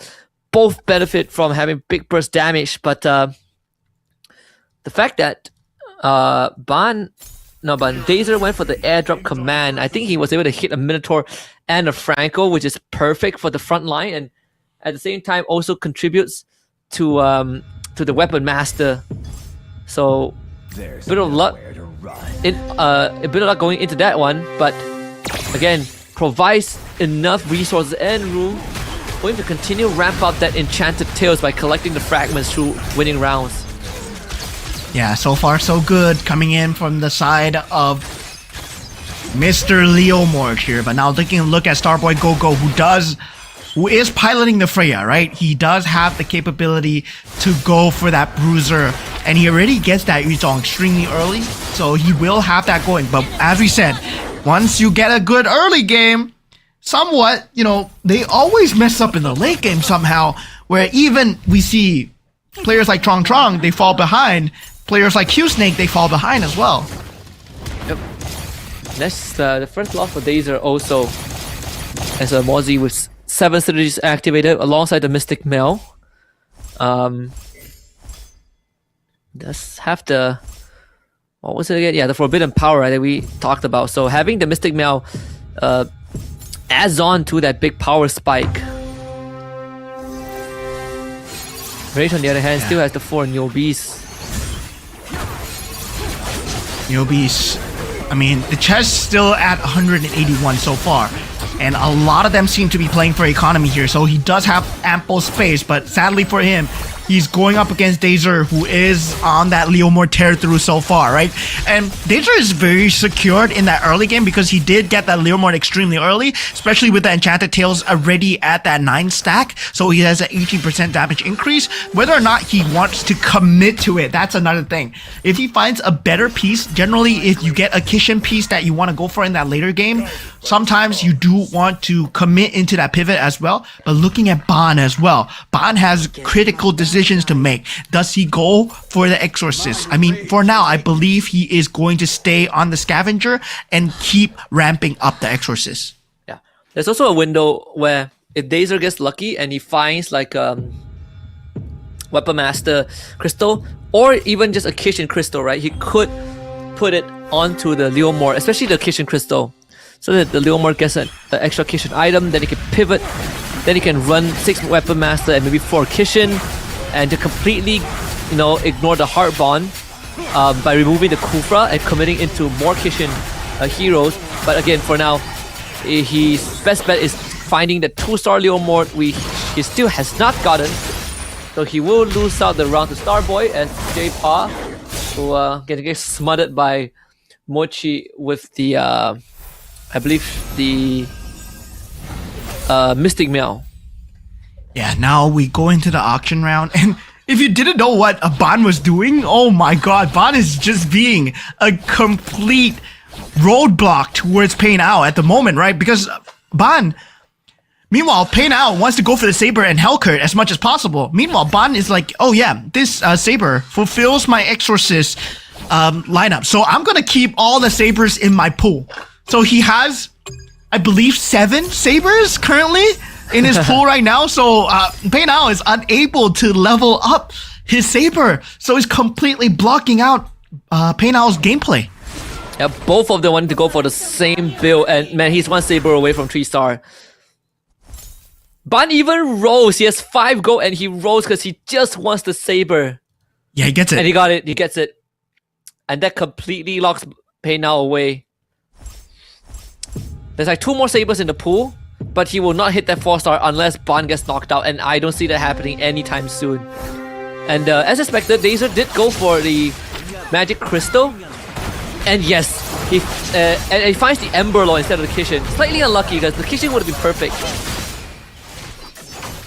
Yeah, that's crazy coming in from the side of Ban just to stall out Pay Now's progression alone, right? Now, going into this game here, Pay Now will have to kind of secure much more on the Hellcurt, maybe hoping for that 4-star Hellcurt so far. Now, going into that next Go-Go card, it is a potential flip as we are going into that orange Go-Go card, that gold Go-Go card, where it has a high cap of just trying to turn things into economy as much as possible. But ATH Rage on the Nana, already at 13 HP. Neo Beast Energy at 319 will be forced to pop it after this creep round here. We're taking over. Yeah, I'm not finding much synergies to work with here. That's at 45 gold, so can definitely hang on for 1 more round. He does have the 2-star lead with the Thunder Belt, the Purify, and the BOD, so there's some considerable damage there. If he can find a 2-star carry, then that would basically add on to his power spike, so that he don't have to just completely rely on the Ling. But it's like it's working out, good so far, right? If only he could take out that Mia. This Ling should be able to do the job. But the fact that it's a hard bond, makes it tough. Very, very close. But he didn't lose the extra life, so he still hangs on with 2 HP, which is the bonus on top. He didn't did he lock the shop? He has the Ling with him. Yeah, he has a Ling in the shop. I mean, if he wants to go for it, I mean, this is a potential chance, but he already has a 2-star Ling, so might not be committing for the 3-star Ling as early on in this stage as of yet, right? Even though he has 56 gold in the pool so far. Now, going into the final Go-Go cards available, not a lot of 2 game-changing things except Mosey, right? Who does go for the Breath of Berserk. Especially, is very good in that Dauntless / Defender, but he's unable to secure that Bruiser build that he needs as well. That Breath of Berserk is really good, especially if you're able to stall out into that later stages where you're able to just get the percentage HP healing through. Now, Kishin Blessing on Mochi as well.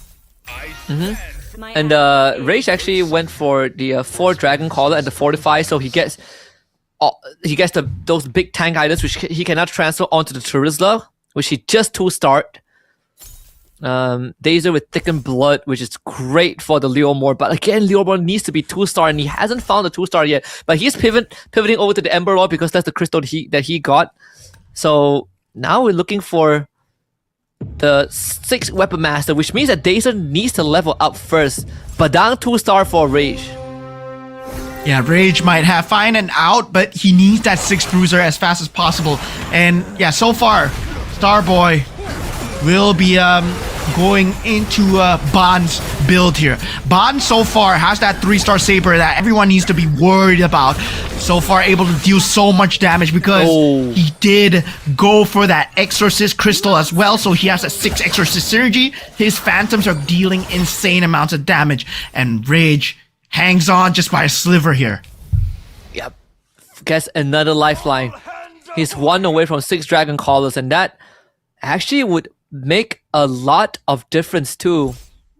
Yeah. Even for Mochi here. 4 Kishin, 9 Mystic Males. The protagonist is the Leomord, so he's gonna be contesting with Dazer, but unfortunately he only has the Vexana, so he doesn't have the Beyblade Internal Guard. Yeah, meanwhile for Pei Now, his growth has been stopped, right? So far, he has to just rely on the Hellcurt and the Gushin, and the Saber is not going to be enough because, well, the Saber 3-star already in the hands of Bond so far. Now, Rage will be going up against Bond, but now Pei Now going up against Dazer as well. So far, let's see what can this Hellcurt do, and yeah, it's dealing so much damage to the back line. Dazer will be taking a lot of damage here, Pei Now, despite the fact that not having the Saber, still a very strong build coming in from him. Bond still maintaining 100% win rate, hasn't dropped a single round so far. 12-game win streak with that 3-star Saber. Finally takes out the extra life of Rage, and now Rage is gonna cash out. Let's see. I mean, if he can make the best out of this. Doesn't seem like he got a 6 Dragon Caller though. Yeah, it's not gonna get it. He doesn't have enough gold. It's just selling pieces to find it. He is missing. His best bet is the Clint. 2-star Bane. Yeah, that's gonna be the case. 2-star Bane, and probably just fill in the Mortis to make up for the slot. Dazer does not get the 6 Dragon Caller. Dazer needs level 8 for the 4 Ember Lord. And he needs a 2-star Leomord, which he's not getting at all. Yeah.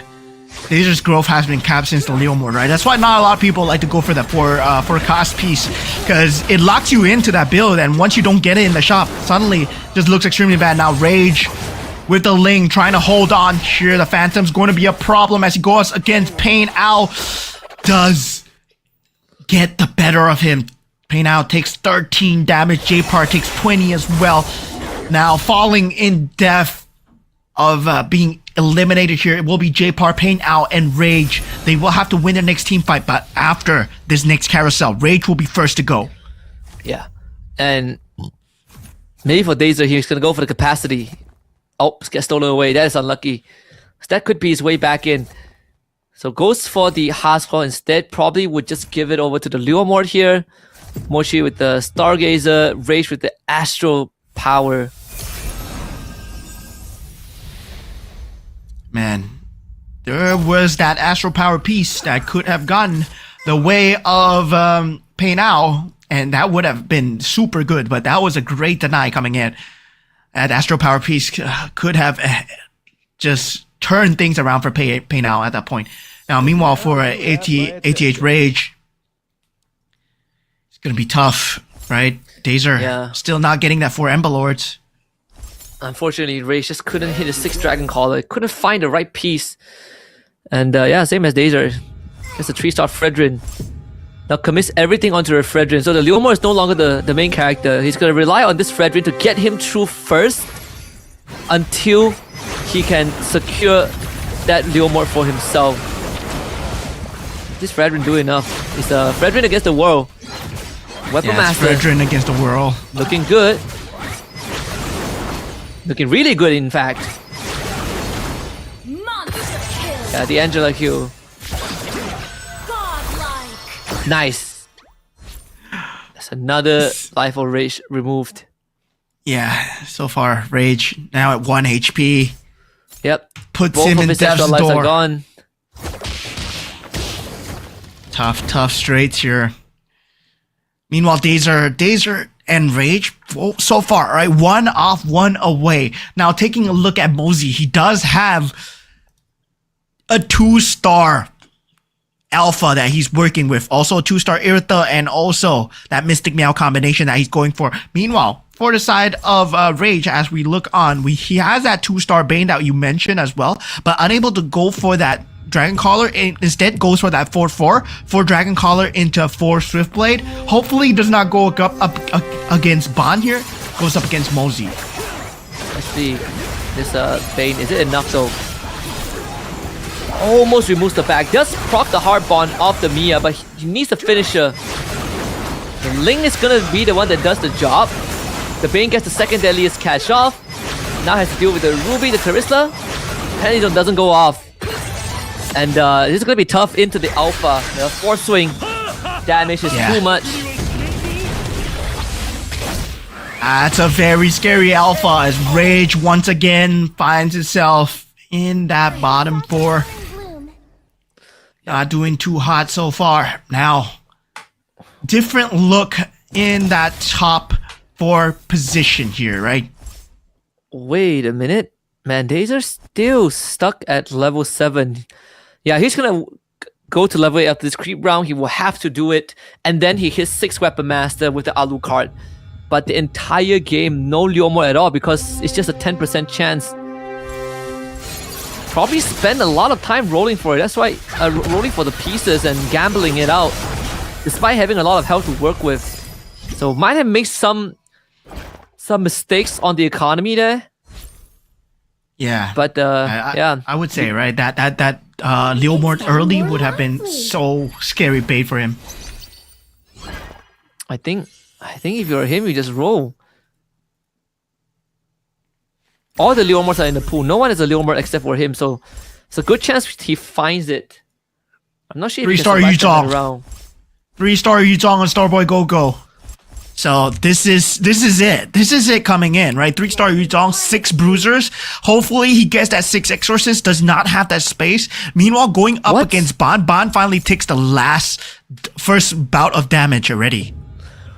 There was a Yuzong in the pool, there was a Leomord in the pool, but Dazer just skips it. That should be GG against Mosey. Unless this Fredrin can clutch again. Yeah, no way.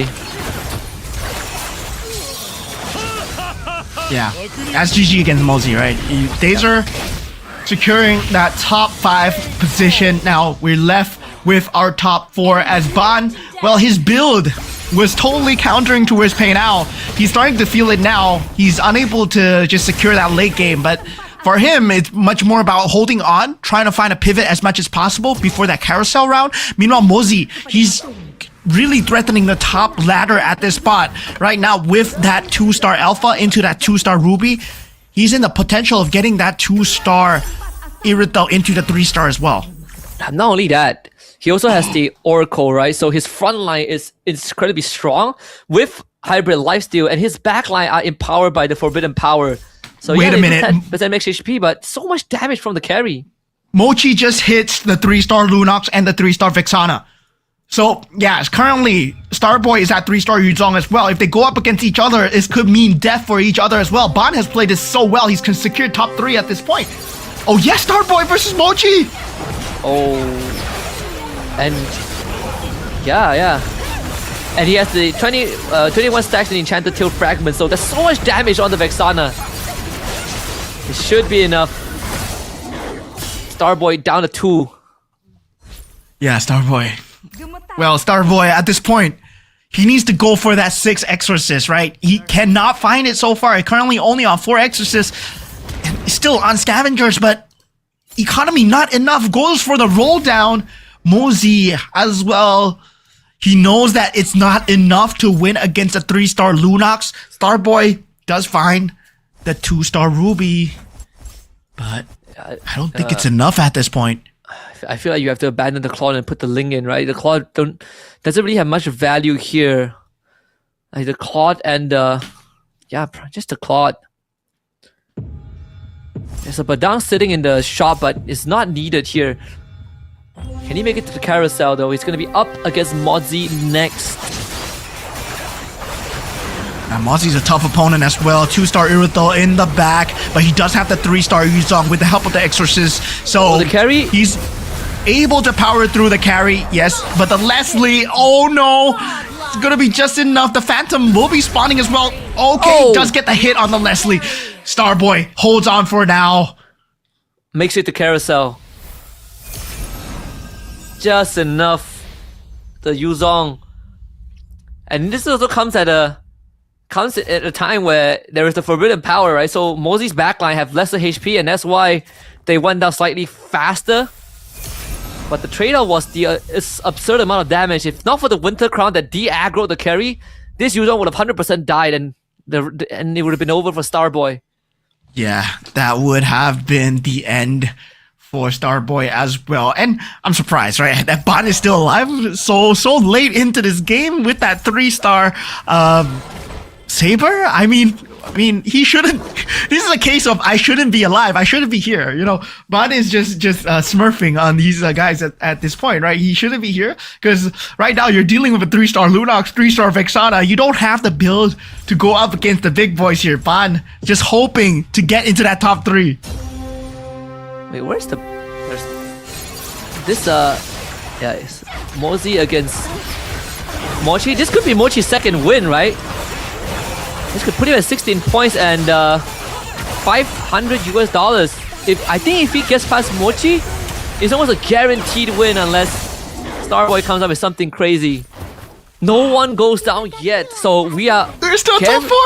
We are guaranteed to make it to the next creep round. We're still at top 4. Mozzie gets the 2-star carry. Kagura picked up by Ban. Ling 2-star on the side of Starboy as well. Starboy go. Well, he might be doing it here. Ban, he's been alive for so long that he's going to be a 2-star Ling really soon as well. If he can get an Exorcist Crystal. This might mean a change in the tides here, but this is still a next player round, right? And I gotta say, right, Ban does go down here. There's no way that his 3-star Saber pulls him off here. Yeah, no way. Even though he is the bruiser, it has reached its peak, and it's up against Mozzie too. Like this carry is gonna absolutely shred the Saber. He does get the Kagura shield at the start, but the Saber has so much to work through, and yeah, he can't even touch the backline. Yeah, meanwhile, on the side of Mochi versus Starboy Go-Go, that 3-star Vexana with that 3-star Lunox going up against that 2-star Ling. Well, that Lunox might be too much to handle with the correct timing there. Finally, Starboy and Ban goes down. Mochi and Mosey will go into the creep round here. 2-star Esmeralda coming in from Mosey. He has one more roll to that 3-star carry as well. Indonesians are killing it, man. They are in top 2. And Starboy definitely reporting his 2-star Ling after that one. Actually just griefing him by ignoring a last hit Vexana. Not sure if we made any difference, but wait a minute. Whoa, he got it! Oh my goodness! Mochi, once again! That's GG. What? That's 10 ultimate synergy Kishin. Only in MRS6 you're gonna get 2 back-to-back 10 ultimate synergies. Yeah, we get how I thought once was rare enough. Twice with a 3-star Lunox and a 3-star Vex. This was with, like, again, the Go-Go cards, right? Legacy of Valor. That gives him the Kishin's blessing, and then he grabs it off the carousel. Because I think the auction went to Dazer, who, like, like put in a 12 gold just to boot Mochi off the pedestal. Yeah, but that's GG. That's a second win for Mochi. He is locked in $500 just like that. Look at Mosey's board melt. Look at Mosey's board melt instantly. Oh man, this is What? disgusting coming through. Once again, it's the 10 Kishin synergy. Oh my god, I can't believe we saw it in semifinals A. Now we see it in semifinals B as well. And congratulations to Mochi, $500. $500. And almost a guaranteed grand final slot, right? Like if he does this one more time, he's in grand finals. There's just no way anyone boots him off of that slot. Crazy stuff. Oh man. Indonesia having a field day here in Map 2. I mean, even for Mozi, right? Like he committed to the Forbidden Power and actually pulled through.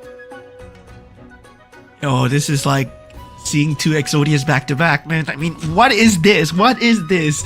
This is two ultimate synergies happening in one day. Hopefully in the grand finals, we're gonna see more ultimate synergies, but already in game 2 so far, Mochi back to back grand round winning, right? Where he's getting $250 each time. Mochi in the first game as well. That was just pure chance where Pain Ao, I would say Pain Ao kind of lost the game by just going a bit too ham with the rerolls. But now for this time, Mochi with that Lunox into that Vexana. Nobody expected the Kishin 10 synergy because, well, you're playing a Lunox and Vexana. I mean, where's the Kishin coming from? Right? And it came from the Magic Crystals, apparently. So I think even in game 1, right? Like if Pain Ao, if he wanted to go for the 3-star Ruby, I think selling a board, right? Like selling the board and just YOLO'd it may have been the play, but still, for Mochi, 2 back-to-back wins. That's 16 points already. And if this was the grand finals, he is 1 game away from getting to the 18-point threshold, and that's how insane it has been. And both the times we saw the ultimate synergy, it was the same one. It was the Kishin. Yeah, that ultra synergy just coming in at the end, that was just pure disgusting. I mean, I can't believe that Ban survived so long into that top 3. Right? Yeah, where Ban, he was just denying Pain Ao. His whole aim of the game was to make sure Alice did not have a good time, and somehow with that strategy, he's able to just survive into that top 3 as well. And it just goes to show, right? Ban has much more tricks up his sleeve. And yeah, definitely for all these players as well, J-Par, I would say just falling extremely early, not able to find that poison build in time. And for Rage as well, he was one off, unable to find that Leomord is Dazer as well. They were all one off. Yeah, I think Dazer probably messed with the economy a bit too much because he was stuck at level 7 for the longest of time, where I could have sworn that he should have been level 8, and he eventually ended up, putting everything into the Fredrin basket, and that just was not it. Leomord was the centerpiece of the comp, and he didn't put enough focus, into it. Very, very unfortunate.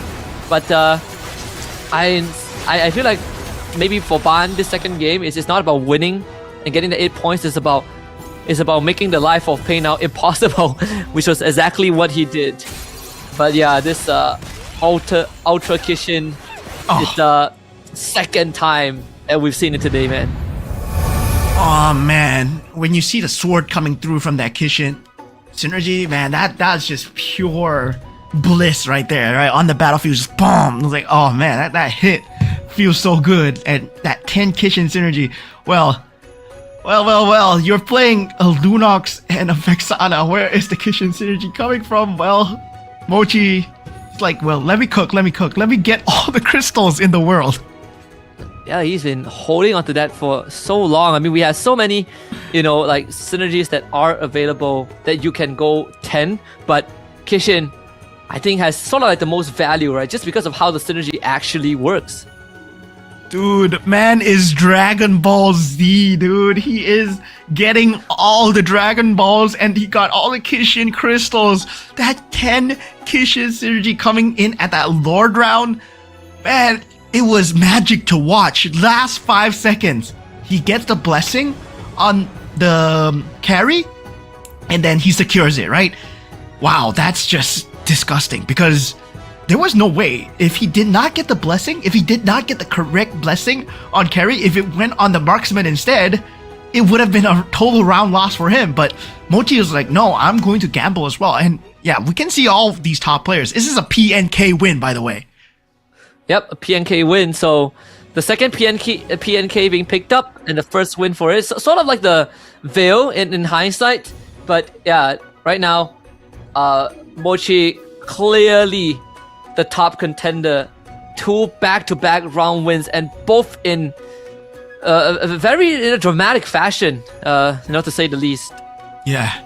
Can't believe both Ultra Kishins came from Indonesia as well. So yeah, so far, this region has something to do with the Ultras.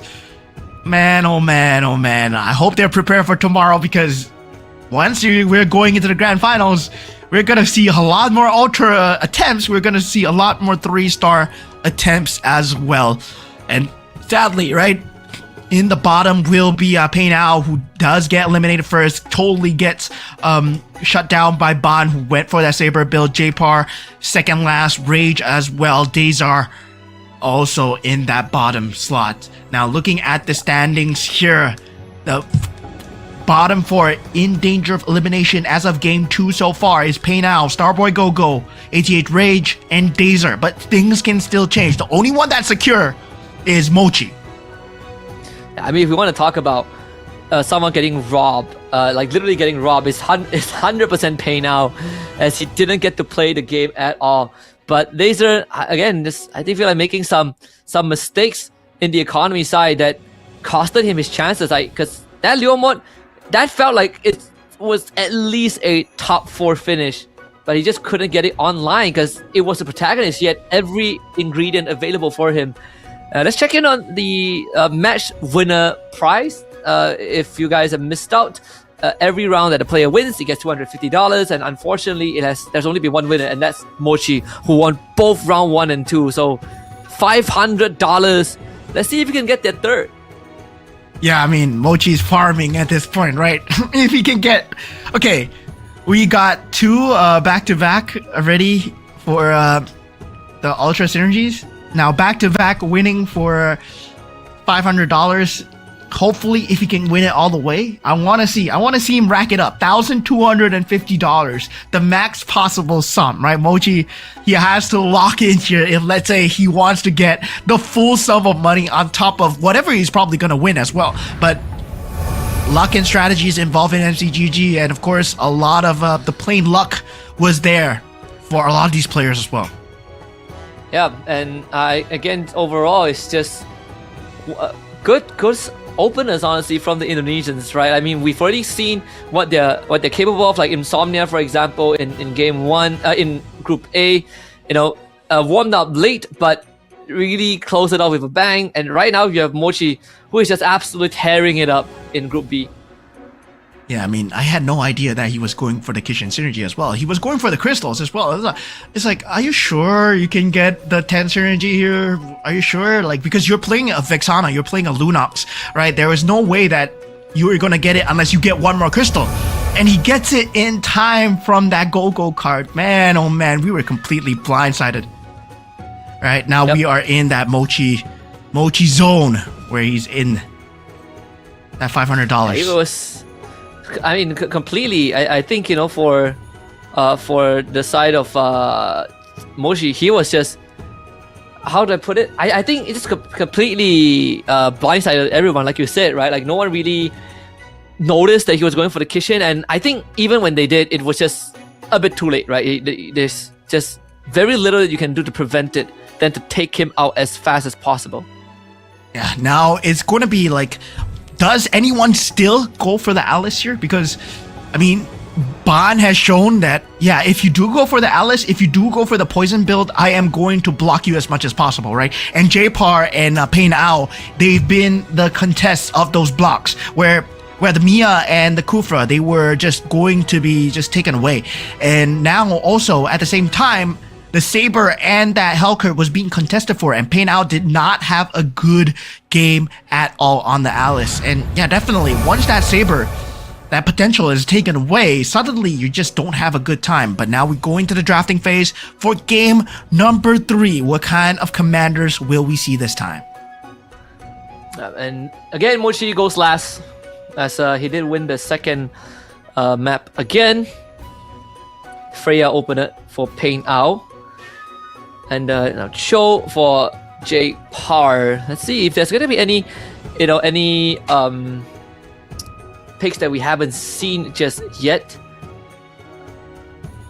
We did see the Veil reroll early on. The Guinevere for Dazer. Yeah, the Guinevere. Oh man, this is something that we have not seen a very long time. The Guinevere, the queen of the rerolls. Well, yeah, that is going to be a very gambly hero coming out from the side of Dazer. And yeah, well, believes in the luck of the rerolls here. Very reroll reliant.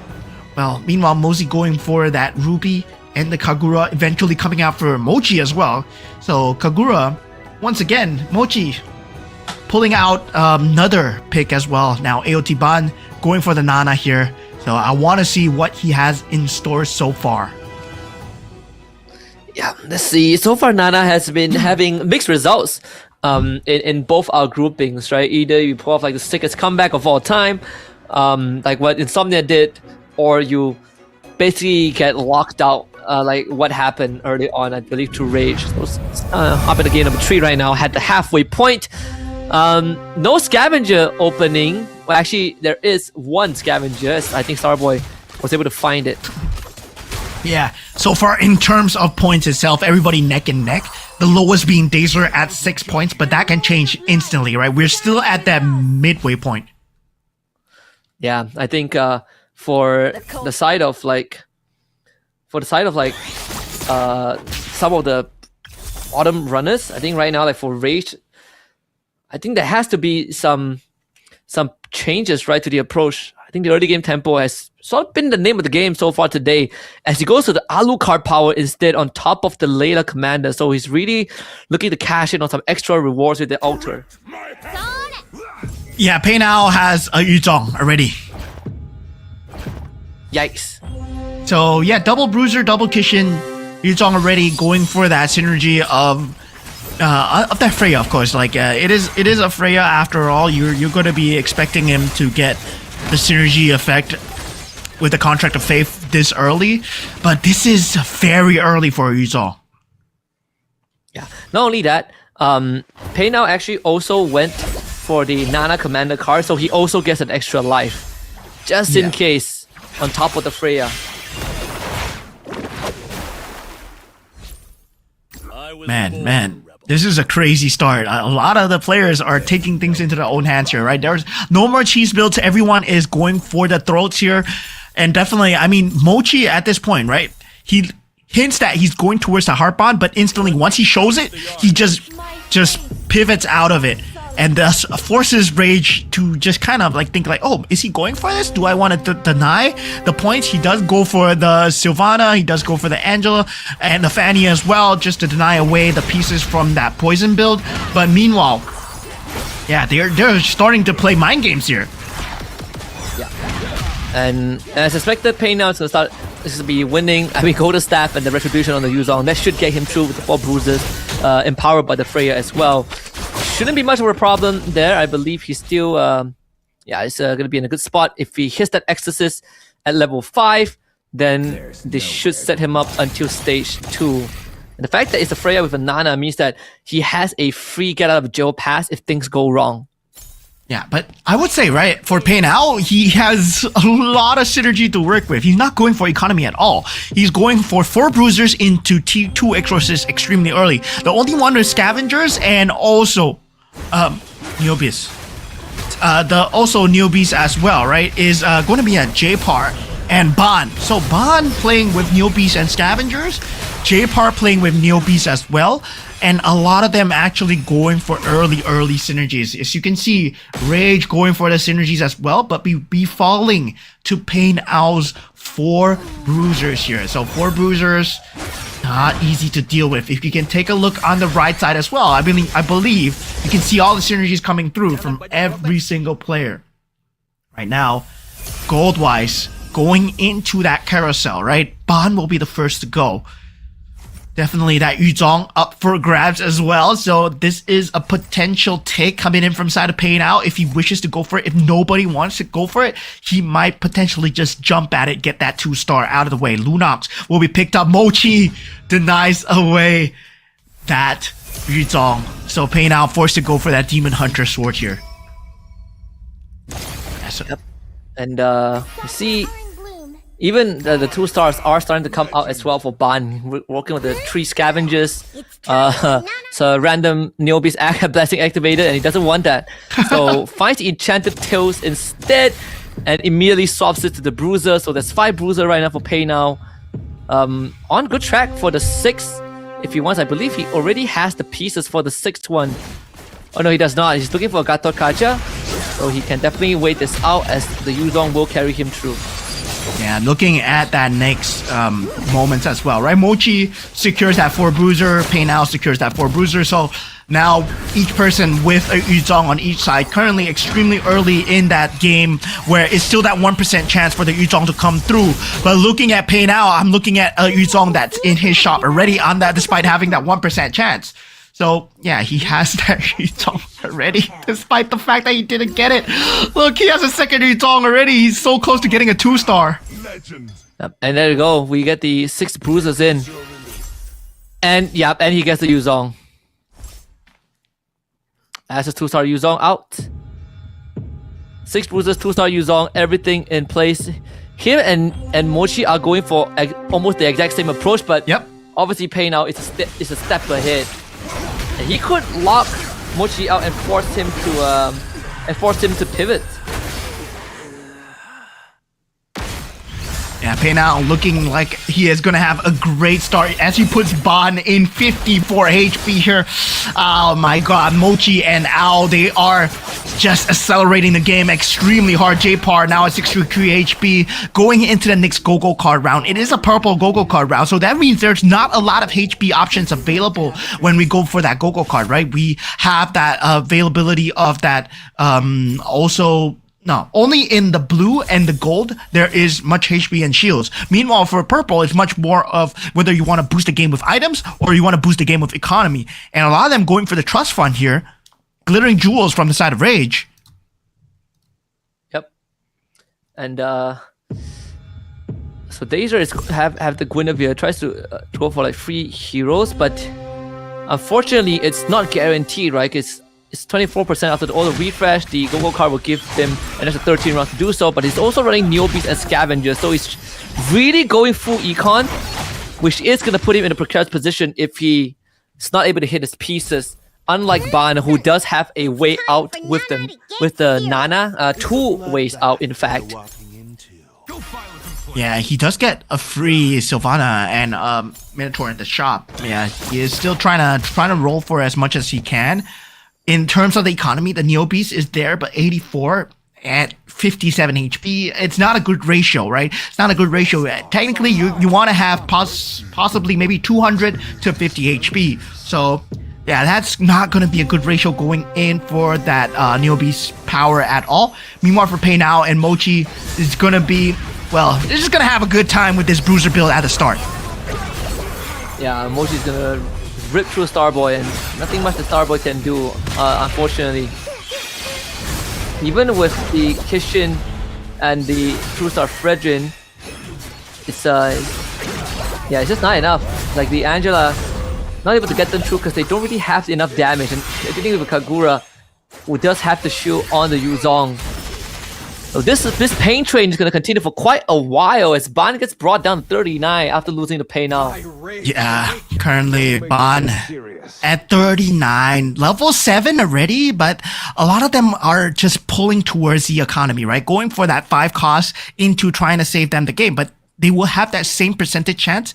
And currently I'm looking at the shops for every single one of them. They're not looking at any 5 cost that's available in the shop so far. Actually, Pay Now has the opportunity to go for the Enchanted Tail as well with the Vexana as a protagonist, so you get the Beyblade Eternal Guard, but goes for the Angela instead for the Kishin and the Scavenger, so you get extra econ, but at the same time, you get to give the kitchen equipment to the gyro. Some extra healing from the back line.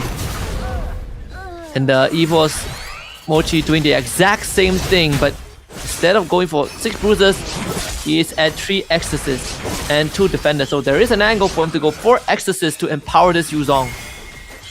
Yeah, so there is that capability where the game is so far accelerated. We will see that auction going in, right? With 3 players already less than 50 HP. So yeah, this is Mochi and Peinao choosing not to go for any form of economy in terms of scavenger, in terms of Neo Beast. Yeah, we don't play for it because, you know, everybody's going for it. So we are going to play for the win streaks, right? And luckily for them, they've got the Yuzong extremely early. They're able to play for that bruiser build. And this is where somewhat an economy build loses out to a win streak build.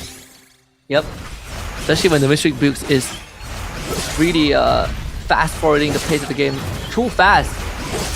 Let's see if J-Par does have substantial damage with the Brody, but unfortunately the single target is just not going to cut it with the front line going down way too fast. So Mozzie should take this win, but it does give J-Par that 319 points in the Neo Beast, so within the cash out range already.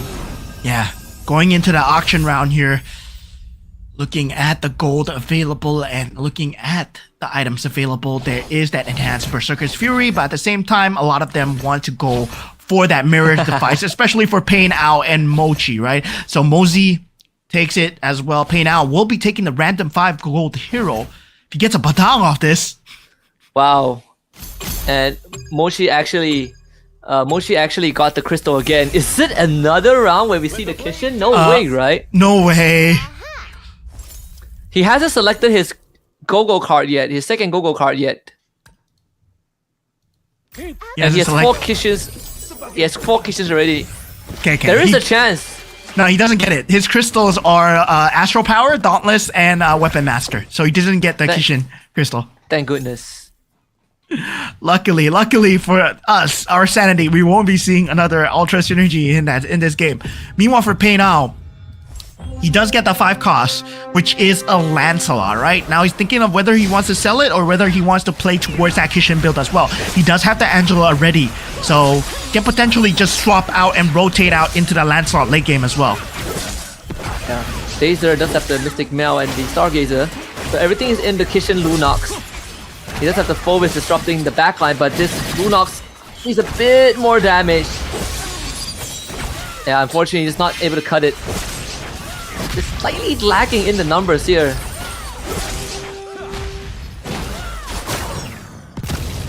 Yeah, this brings Dazer down to a dangerous 6 HP, and yeah, Dazer is a Guinevere. Been rolling, he's been playing with the economy for days. 219 Neo Beast synergy, has to pop it. He has to go all in here. Finds the carry, finds the Kagura. Is he going for the Mystic Meow build here? He only has 8 board spaces with the Lancelot and the Lunox Vexana build. Is it gonna be enough here? Has the Leomore as well, but the Leomore doesn't matter as much as the Vexana, as Vexana is that protagonist. Dazer against Starboy. Steve, this is gonna be enough. Like, the left side is going to break open, so you will lose the Aurora instantly. And unfortunately, he needs one more Eternal God drop, doesn't get it. Is this it? I think Starboy just knocks him out here. Yeah, he still has the Lancelot, but I don't think the 1-star Lancelot is gonna be enough here. Yeah, the threat clears him. Yeah, these are out for the count here. Still had 28 gold left. Fingers weren't fast enough to go for that complete reset there. Was hoping for this creep round potentially. But yeah, with that, it means that, well, Dazer will be finding himself only at 7 points in 3 rounds here. Yep. High chance that he's not making grand finals unless a miracle happens in the next 2 rounds. Contrary to Group A, where by the end of round 3, everyone is at double digits. This one, a bit more lopsided, a bit more top heavy. Yeah, so far, right? Peinao and Mochi has been going at it, but Peinao, he has come out ahead in terms of just winning that win streak battle so far, only losing once. And that was to Mosey, who does have that Ling available already. Now, Mochi will be going towards that Claude as well. That Harp on Scavenger build eventually being picked up. This will push him up in terms of economy and in terms of just trying to get that build through for the Yuzong. Still cannot find the 2-star though. Yep. And there's actually room for 6 Dragon Callers for Mozzie. 3-star Fredrin for Starboy already. 3-star Fredrin, 3-star Kufra as well. And that's it. 6 Dragon Callers, 2 Northern Veil, 4 Swift Blades. So everything's going to be... This Gushen is going to be the main damage dealer, but he also has the Call Death device on the Badang. So a 2-star Badang is going to, again, further accelerate his pace. But for now, it's going to be the Gushen and the Ling that takes care of the back line. Mosey has a 2-star Lancelot already.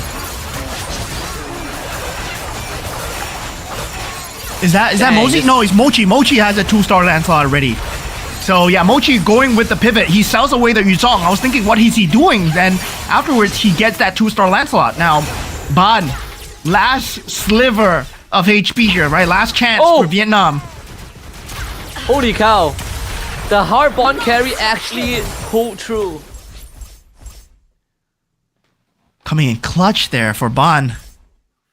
Still, he needs a very big out. Still has an extra life, which is good. But yeah, this hard bond carry. Doing just enough to bail his team out from that situation. Every time I see the Kishin over 6, I get a bit of PTSD. And I was like, is it going to happen? But we were looking at ATH Rage, and yeah, currently I don't think he has any crystals to work with. He only has the blessing, so yeah, that's why it's at 7. Would have been nice to have 4 hard bonds, but doesn't seem like yeah, it doesn't seem like there's any room for the 4th hard bond, sadly for Ban. Up against Mochi here, who... Yeah, there's no way Mochi wins this one. The carry is just ripping through the Lancelot. Yeah, meanwhile for Rage versus Starboy, Rage will be going down as Starboy has a very strong lineup. Wait a minute. This is doable. 3-star Leomord. 3-star Leomord. Wow, the Lancelot actually just straight up solo carried that game. So that goes the first life, I believe, of Ban. Or is it his second? Big piece is being hit right now. 2-star Leslie for J Par. Pain Ao is looking for a 3-star Yuzong. I think he is almost there. And he still has that extra life from the earlier Gogo card. And he hasn't chosen his 3rd one yet. Yeah. So far, Starboy with a 3-star Fredrin, 3-star Kufra. Looking at Bond's build as well. He has that carry with the Heart Bond that we were talking about, right? That would have been shredding a lot of these players. Now, with that 2-star Ruby, what can he do, right? On the side of J-Par as well. So now Pain Ao actually going up against Bond here. Can Ban do it? Can the carry once more carry the game? Seems to be possible, honestly, at the end of it, right? This carry doing just enough to survive another round. Yeah, that's 6 marksmen together with the Heart Bond actually coming through. Now, taking a look at Mochi, who gets taken out by J-Par so far. 20 HP down, 41. Mochi has been having such a great time in that mid game, in that game 1, game number 2. Now, going into the carousel, Bond will be the first to go here. Does have that plus cap, but goes for the Heart Bond synergy. Now, he has the 4 Heart Bond synergy together with the carry. I mean, it's time for an all-in here. Bond is cooking something here. Yep. Very, very much needed. Pei now getting his Badang, Mozzie with the Bruiser. What is Mochi's choice? It actually goes for the Claude. It's the path less taken. Let's see. What does the Claude fit into it? Hard Bond Scavenger. I mean, he already has 2 Hard Bond. So it's just going to sell it for Econ. But for Ban, surely guess it's for Hard Bond, right? Puts it on the Leslie. Yep. So both his backliners now with Hard Bond. puts it on the Leslie and the Ruby instead. So this carry no longer is going to be the primary concern. Now it's in the Leslie. Yeah, the problem for Rage, the problem for Bon as well, right? Where he went for that Heart Bond synergy, he knows that he needs to go for the all-in because the carry is not available for him to buy. He does not have the economy to buy as well. Rage is playing the carry. Pei Now is denying the carry as well. And Mochi is also denying the carry. So yeah, there's no possibility of him getting that 3-star carry right now. Could work out in his favor because it allows the Leslie to not only have a second chance, but this Ruby is holding on very, very well in the front. Especially with the extra hybrid attack and HP available. And I think he ran the Aegis, so damage taken by the hero reduced by 2%, which means this Ruby is almost close to unkillable.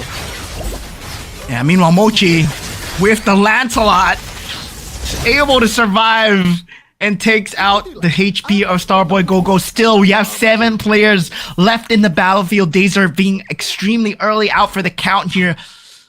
Now, this is a very accelerated battlefield. Everyone is at low HP because of Pei Nao's and also Mochi shenanigans at the start.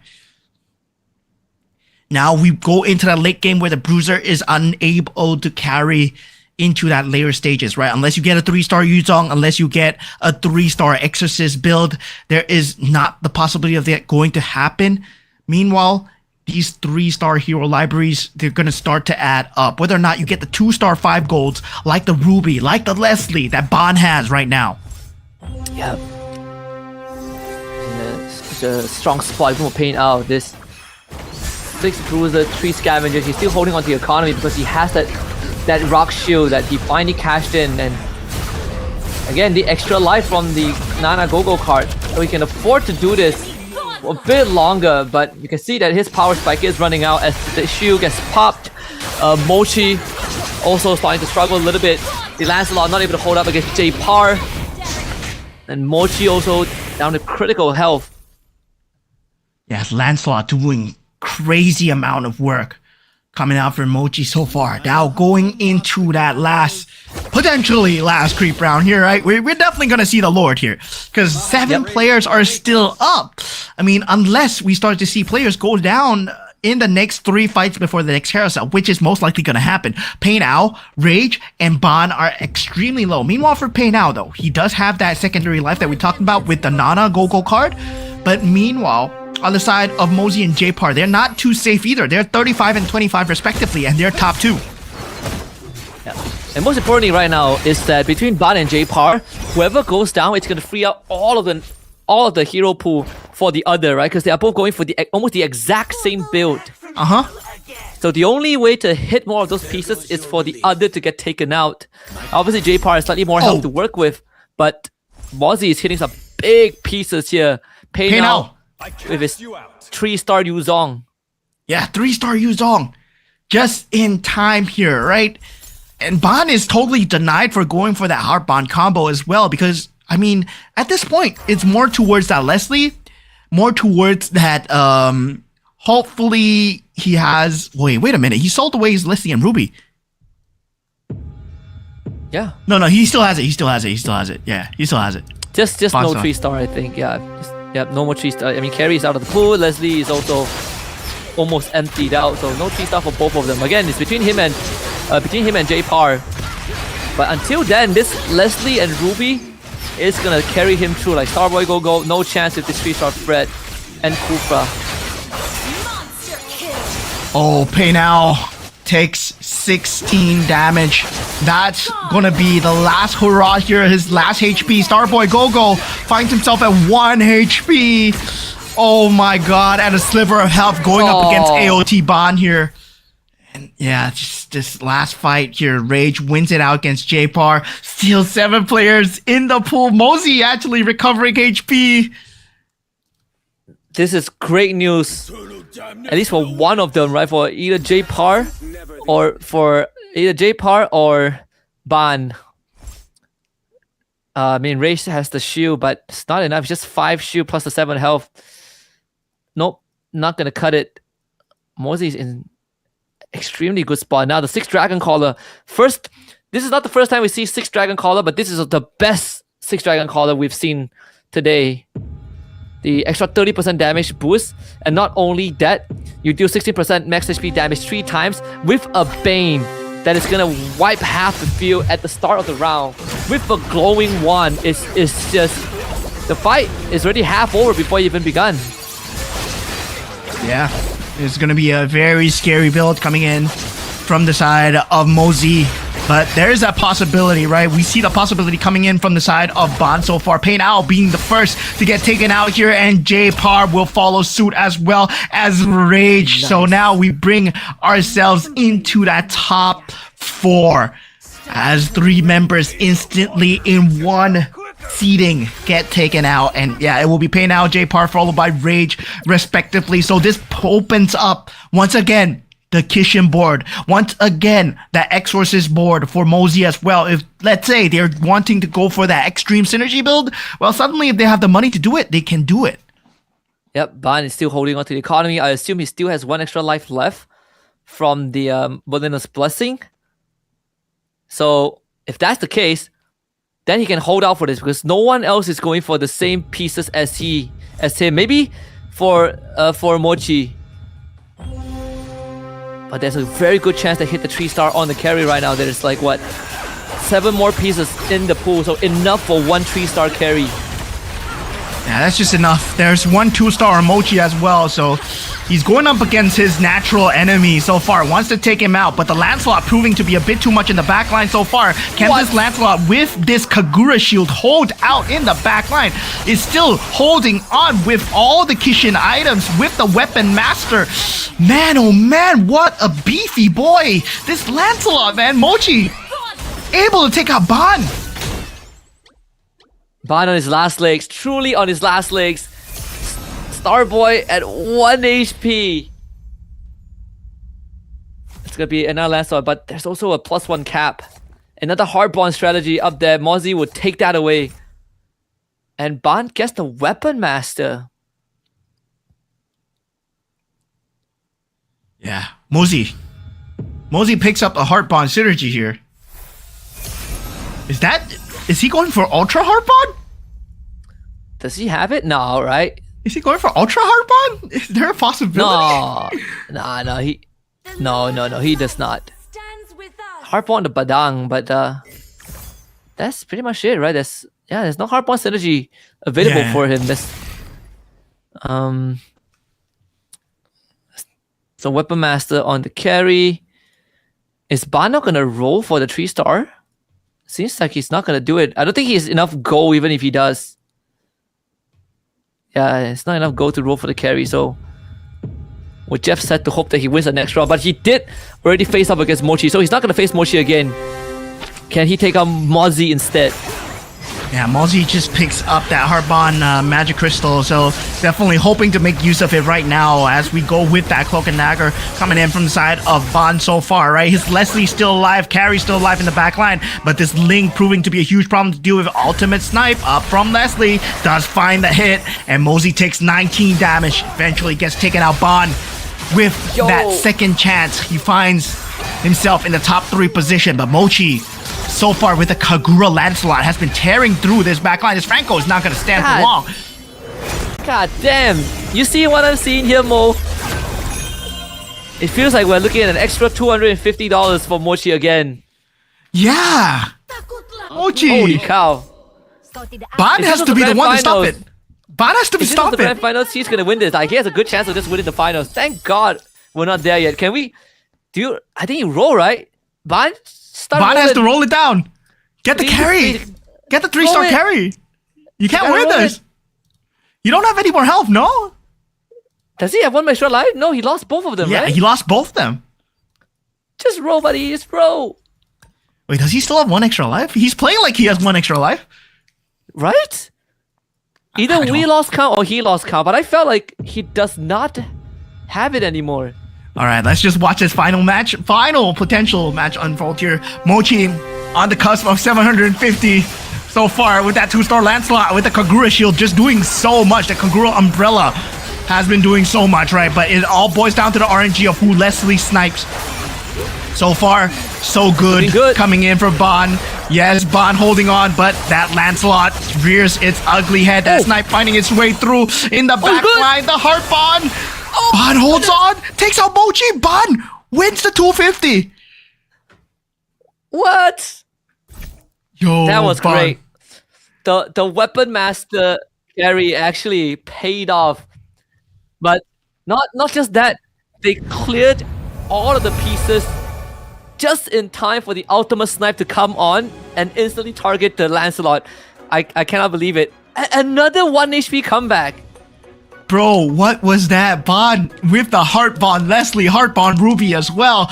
This was a combination that is totally off the meta, right? We are going into like late game, like cooking, right? Where, yeah, this could work, but this is never in a scenario where you put the Heart Bond on the Ruby. This is never in a scenario where you put the Heart Bond on the Leslie. But for Bond, it's just MCGG is like second nature to him. Okay, this could work because I'm going against the Lancelot. He's going my back lines, and if I have a secondary life on my Leslie, it means one more ultimate snipe.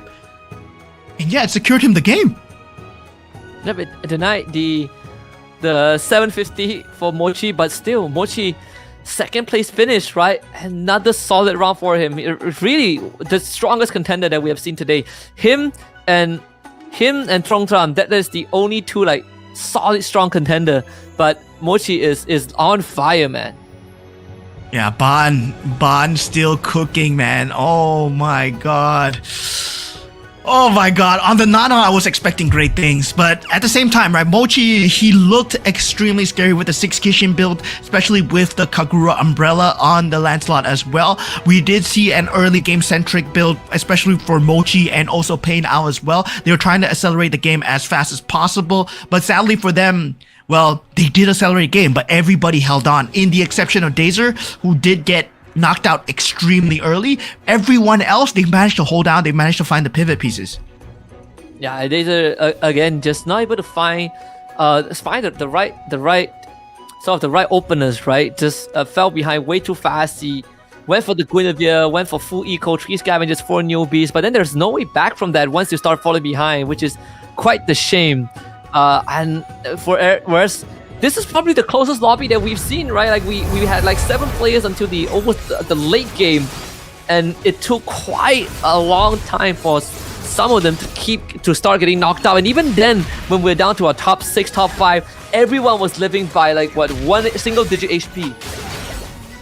Yeah, I mean, this is pretty crazy coming in from a lot of these players here, right? We did see a great start coming in from the side of Pain Ao and also Mochi as well. They were trying to just secure that early game as much as possible, that bruiser strategy that Yuzong extremely early. This accelerated the game into this state where the Phase Warpers, the Kishins, they had to come out, and that Lancelot coming in clutch for the side of Mochi as well for that rotate. Meanwhile, Bond, he was always hanging on at Sliver at 1 HP. He found the Leslie, he found the Heart Bond combination, and yeah, this was starting to become his comeback here.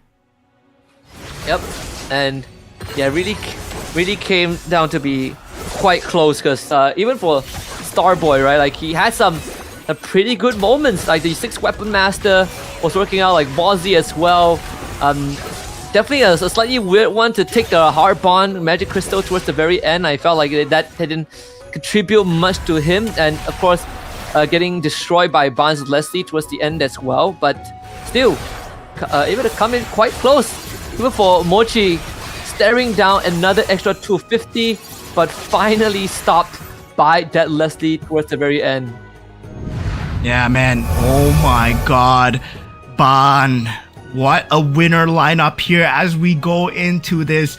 This does not describe the full lineup that he has. The Heart Bond Crystal on the Leslie, the Heart Bond Crystal on the Ruby as well, just to make sure that the Heart Bond synergy is there for that secondary life. Initially, it was on the carry, then he gave up that carry 3-star, right? Goes for that Heart Bond synergy on the Leslie to make sure that the ultimate snipes will come through. And yeah, this is the Mystic Meow that, well, people were expecting Mystic Meow to be the end game, but he supplemented it with the Heart Bond extremely well with the Dauntless synergy just to get that additional bit of life, especially in that late game fights, especially against the Lancelot as well.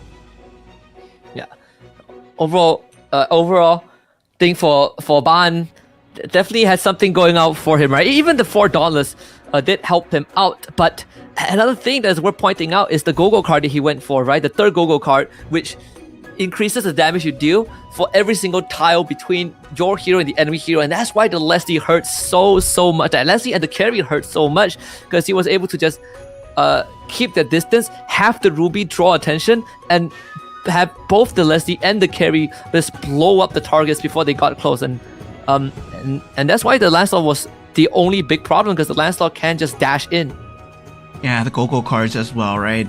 Going for just the extra additional damage, and taking a look at the match overview coming in as well for all the players coming in. You can see the amount of added pressure that was placed, especially with all the extra synergies that was being added on in the early game, where the Bruiser synergy was number one. Then afterwards, right, once that pivot came through, where everyone was starting to go to the level 7, going to go towards that 5 cost combinations, we started to see the Rubies, the Lancelots, and then the Leslies come through. And that's where the crystals started to matter. The heart bond synergies started to matter, whether or not itemization is there, whether your Berserker's Fury is enhanced or not enhanced. That's when your auction items start to matter as well.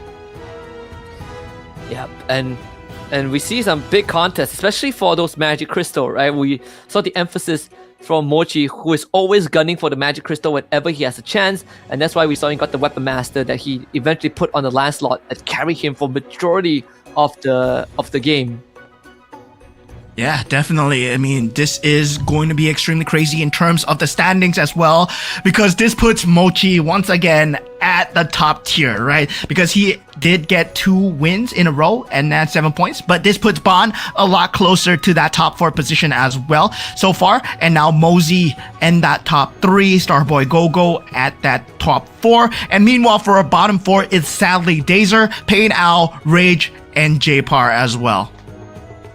Yeah, and I think right now for some of the players at the bottom, especially for Dazer, right? He has 2 rounds to make it right, so we're looking at a maximum of 16 points in assuming that he wins the next 2 rounds. That's only a max cap of 23. Hope is starting to run up for him, but now at the halfway point, at the crossroads of game 3, I think it's a good time to talk about not just who walked away with 250. In this case, it's Ban. He denied the 3rd one for EVOS, but at the same time, it's a clear pattern on which commander right now is having better success, and at the same time, who has a good chance of making it to the finals from Group B. Yeah, definitely. I mean, at the same time, a lot of the teams here, a lot of the players here, they are hoping to vie for that top 1st spot, but it seems like, I mean, Mochi is playing a different game, right? Mochi is playing like, yeah, I mean, I want to get as much money as possible, and hopefully I can get as many round wins as possible, and go for different round wins as much as possible as well, right? So yeah, going into a few of the topics that I would like to discuss as well, right? Well, why are the commanders being chosen, right? Why are these commanders being chosen as of now? I believe right now this meta has been of a much more defensive meta, right? Where Nana has been one of the top few picks. We do see Veil in a lot of competitive play as well, but Veil as of pro play, I would say not there yet. Yeah, Veil is a very delicate commander, right? I think right now, if we talk about commanders that are not in the meta, like we saw Popo and Koopa, we saw the Veil, which are contenders to win the special prize pool because they've both been picked twice and have only had 1 win out of the 2 games that they've been picked. But I think defensive meta, like we are looking at the defensive Mystic Meow meta, and at the same time we're also looking at the Bruiser Exorcist meta, right? So there's like either you be the spear or you be the shield, which I think is at a very balanced state. My only wish is that I wish that we get to see like Ember Lord really come online, or the Astral Power, which has been shown like a couple of times but not really at the forefront. But the Ember Lord and the Dragon Caller, they have been feeling pretty underwhelming, and I think that also was partly because of basic synergies like the Bruiser, who is just works in a very simple manner, but it's too good. It's always good. The Marksman as well. Hopefully, in the near future, they are going to either rework or remove it so that there's room for other synergies to sort of like, expand the meta. Yeah, and I mean, going into that next grand finals as well, right? Going into the grand finals, I would like to make some predictions here, right? I would like to make some predictions where, who do you think is going to be top 3 coming out from Group B so far? I mean, it has to be Mochi, right? It has to be Mochi. That's first place, I think. I think Mochi, first place. Probably second would be either Mozi. Indo as Mochi, well? Mozi, Ban. Yeah, Mochi, I think it's like, Mozi, Ban. I feel like the Indonesians are gonna make it through. Then the third place is up for grabs, right? Maybe Ban is gonna do it. I think Dazer probably has ran out of chances unless a miracle happens. Even for the Malaysians, I'm not really sure. Like pretty shaky. So yeah, Mochi, Mozi, Ban. Okay, I'm gonna go against the grain here. I'm gonna go with what I'm feeling, right? What I'm feeling. Right, Mochi, number 1 for sure. Mochi is gonna be number 1 for sure. Ban is definitely up there, but I'm gonna put I'm not gonna put Ban up there because Ban has been playing to deny, and I don't like the game style where you play to deny. So I want to go for people that want to win. So it will be most likely, I feel, Pain Owl. And hopefully, right, I want to see a Malaysian representative go in. So it's either Rage or J-Par into that grand finals. Yeah, hopefully. I mean, they are pretty close to it. It's just we need a bit more of the consistency, right? It's a bit more of a push towards the end. So again, right now we also need to look at like which commander might win the special prize pool. For me, I mean, it's clear as day as of right now. It's either Popo and Koopa or Veil, right? They've both been picked twice and have only won once. The Guinevere was picked once but hasn't found a win just yet, so can't be included, sadly. Yeah, sadly, Guinevere not included. Veil was almost there at that 100% as well, Paynal, with a crazy Veil game in the first game. But now Dazer will have to perform, right? He did not find a good standing at all in the previous game. But now going into game number 3, was where things start to heat up. We did see a tiebreaker coming out from Durbin and Q-Snake in that first game, where these placements will actually matter. Now, going into the draft placements, I mean, what are the heroes that will be picked here for commanders, as we see a Cho first pick coming in from the Dazer?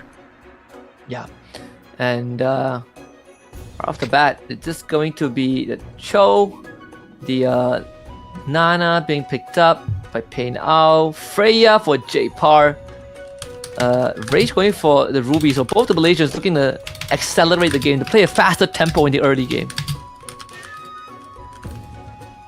Yeah, so we do see a lot of different picks coming through, right? The Yuzong coming in from Mozi as well.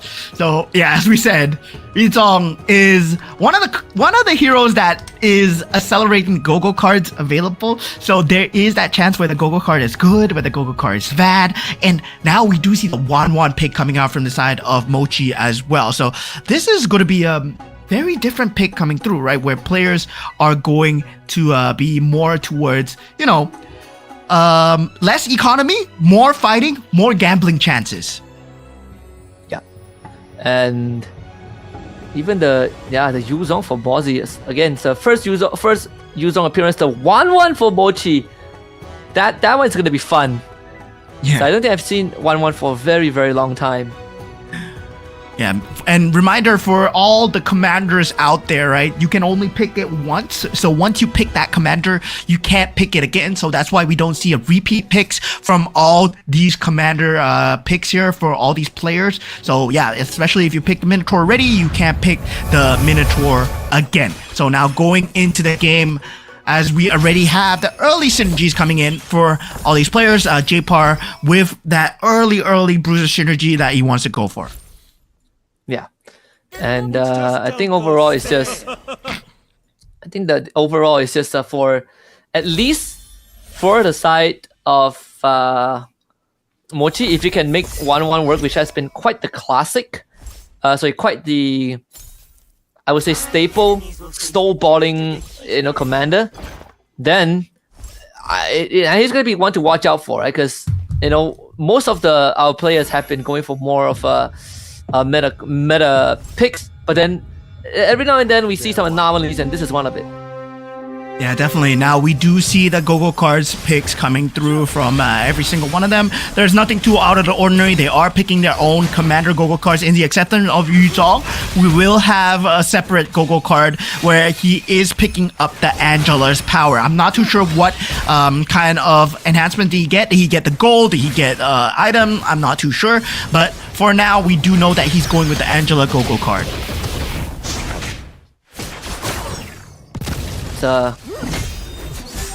The scavengers for Rage and Mochi. Actually, Mochi getting astral power as well. So some early power spikes there. J-Power with the 4 bruises. Very standard opening, but again, should get the snowball going.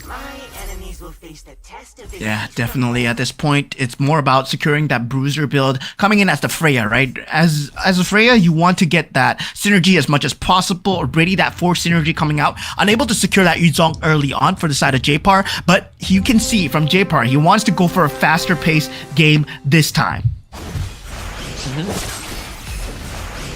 Should be able to achieve that. Again, with the 4 bruisers that's empowered by the Freya, this early game is pretty much in the bag. It even has a golden staff, Dormice, and a 2-star Dairoff. So you can expect him to get a hit, get the levels, play the econ, and then start looking for that Yuzong. Tougher my steel. Yeah, definitely. At this point, that bruiser build coming in extremely strong. Now, it's all about who wants to go for the economy here. Who dares to go for the economy here, right? Pain Ao on the Nana, he can't afford to go for it. Meanwhile, on Ban as well, right? Going into the Angela, he will have that early game synergy, but he will not go for that eco synergy. Instead, chooses to go for the Kishin Face Warper extremely early.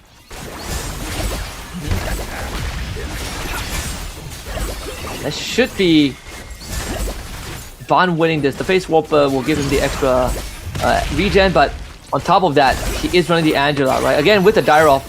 So, highly contested early game bruiser there, because it's very tanky and does big AoE damage. But 3 players with Scavenger, Starboy being one of them, has the early Hilda as well with the Astral Power available. So, we can expect Starboy Gogo to also have some decent early game tempo. Yeah. So now going into the carousel round, we will have Pain Ao being the first to go for that items if he want to go for it. Instead, he goes for the carry extremely early on. Meanwhile, the Hilda is there as well. This Esmeralda will not be picked up for any other players. Heart's Claws being picked up from Mozzie as well. Blade of Despair and Glowing Wand for Mochi as well. The Molina's, the Feline Blade coming out from J-Par. So that's a very late game item that J-Par will be going for. Yeah. Level 6 for Mochi already. It's cashing in on that economy. Yeah, again, with the Scavenger, you have the liberty to be a bit more reckless with your money early on just to get that head start. The Defender Blessing for Rage, but doesn't have the 4th one, so opted for the 3 Scavengers instead. Yeah, so definitely at this point, Scavengers will be the name of the game here. Definitely going into that later game. And for now, the economy being secured here, right? HP bars very, very secure. And now we do see the first Go-Go card coming in. It will be that blue Go-Go card. And now for that, there is that possibility where that blue Go-Go card can actually extend that game into a later series as well. So now, HB, name of the game here. Before that auction round, if you can keep between that 50 to 70 mark, hopefully that will be somewhere that you can extend it towards that later game where the level 7-5 costs will make much more of a difference. But Pain Ao already level 7, so he wants to go for it very fast. Yeah, and that could allow him to start getting those big pieces that will make up for that early investment, right? Again, he is a Nana, but if a Nana can get a hit with this full eco build, then it would actually put him in a way stronger position once that late game rolls around. And with this Kishin carry available that has the Nether Claw with him, and the Golden Staff, this is the exact piece that could get Pain Ao a hit without compromising the cons that comes with this 3 Scavenger and 4 Neo synergy. Yeah, so far so good coming in for the side of J-Par, right? 6 bruisers. And yeah, I mean, 4 bruisers now, but he was initially at that 5 bruiser going into that 6 bruiser build. But Scavenger and Neo Beast will be the pick of choice coming in from Dazer and Mosey. We did see how Dazer greeted for the economy previously, and suddenly he found himself in a very bad situation. Now, this is going to be a creep round coming in. This go-go card round. Meanwhile, Mosey will have that chance of that purple go-go card where all his cards are enhanced. So he does go for Apex weapons. Level 8 and level 9, he will get an equipment chest. Yeah. And that means he wants to rush the level as fast as possible. And with the Yuzong, it's one of the best snowballing commanders out there. You don't with the Angela power, of course, but overall, you do get better quality go-go card. And he also has that Scavenger. Not as good as what Pain All has. Again, this carry is the ultimate build-out, but once more, Mochi with this 4 Exorcists and that 1-1, alongside J-Pop, who got a very early bruiser 4 bruiser comp with the 3 Scavengers. Both of them are the expected front runners, and yeah, they are ahead. Yeah, definitely at this point right now, it's more towards of trying to go towards that late game. They are ahead for now. That 1-1 needs to be ahead. I would say 1-1 and Freya at this point, if you're not ahead, you're doing something wrong. Meanwhile, for Nana and Cho, I mean, they're going to be playing from the bottom, right? And meanwhile, for Pei Now, I'm curious to see whether is he able to get that early 7, make use of that early 7 as fast as possible. And it seems to me, right, he goes for that carry extremely early on, unable to find more pieces for that carry, unable to find a 5 cost so far. Yeah, unfortunately for Mochi, he's going to lose this round to Ban. With the Angela healing that is just slightly too much for him to deal with. He doesn't have healing reduction at this point of time. Rage is holding on to his second go-go card. And not to mention, Ban does have the face warper, so it did bail him out mid-fight. So far, J-Par still looking incredibly well. Incredibly healthy at 100 health. Yeah, so far, right now, we are looking at J-Par's lineup and Scavenger into that Bruiser, right? Where, I mean, it's gonna be a very good mid-game, very good early game, but same time, not securing the late game yet. So, Pain Out already at that level 8, together with Mochi as well. So they are really accelerated into the late game. So J-Par gonna have a harder time, especially when you go up into that 5 cost scenario, especially when you want to play gold for gold in that auction round as well. Yeah, and Rage is going to lose out this round, sadly. Doesn't have enough damage, and the Irritel not in the best position to carry this with the 4 Ember Lords and 3 Scavengers, something that I guess is the first that we've seen today. So Don't blink. at least he still has some decent health bar to work with. It would be interesting though if he fully commits to the Ember Lord, because I am curious in what the Ember Lords could do. Yeah, so far, Ember Lords not being the name of the game here, right? Ember Lords and Dragon Callers, we've been seeing them very little. Feels like Kishin has been the name of the game for a lot of these players here. Now, Astro Power will be the name of the game here for Starboy here.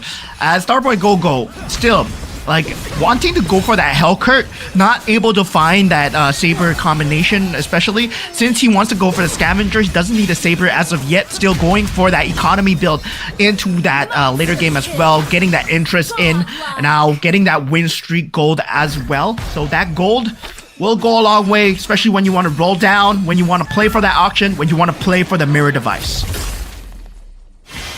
Another win here. Leave that one. Pei now taking the L, even though he is like what, level 9? Level 8, sorry. This is going to be important. The random magic crystal has been big contention so far, but it will be Rage that goes for it as Mochi opts for the extra capacity, wants to hit 9 as fast as possible, and there's very little contention for the magic crystal. Yeah, so far, very little contention. The +1 cap has been picked up from the side of Mochi as well. So yeah, there is that possibility where Mochi, he will be accelerated into that 9 slot, especially on that Wan already. And this is bad news bears for a lot of the lobby players as well, because going into that 5 cost, that is going to be determining the factors of the match. Not anyone has the 5 cost yet. Okay, Mochi and Pei now, they're the first ones to get the 5 cost. So Ruby and Leslie will be the 5 cost of choice over here. And both are big key pieces as well that can easily win you a game.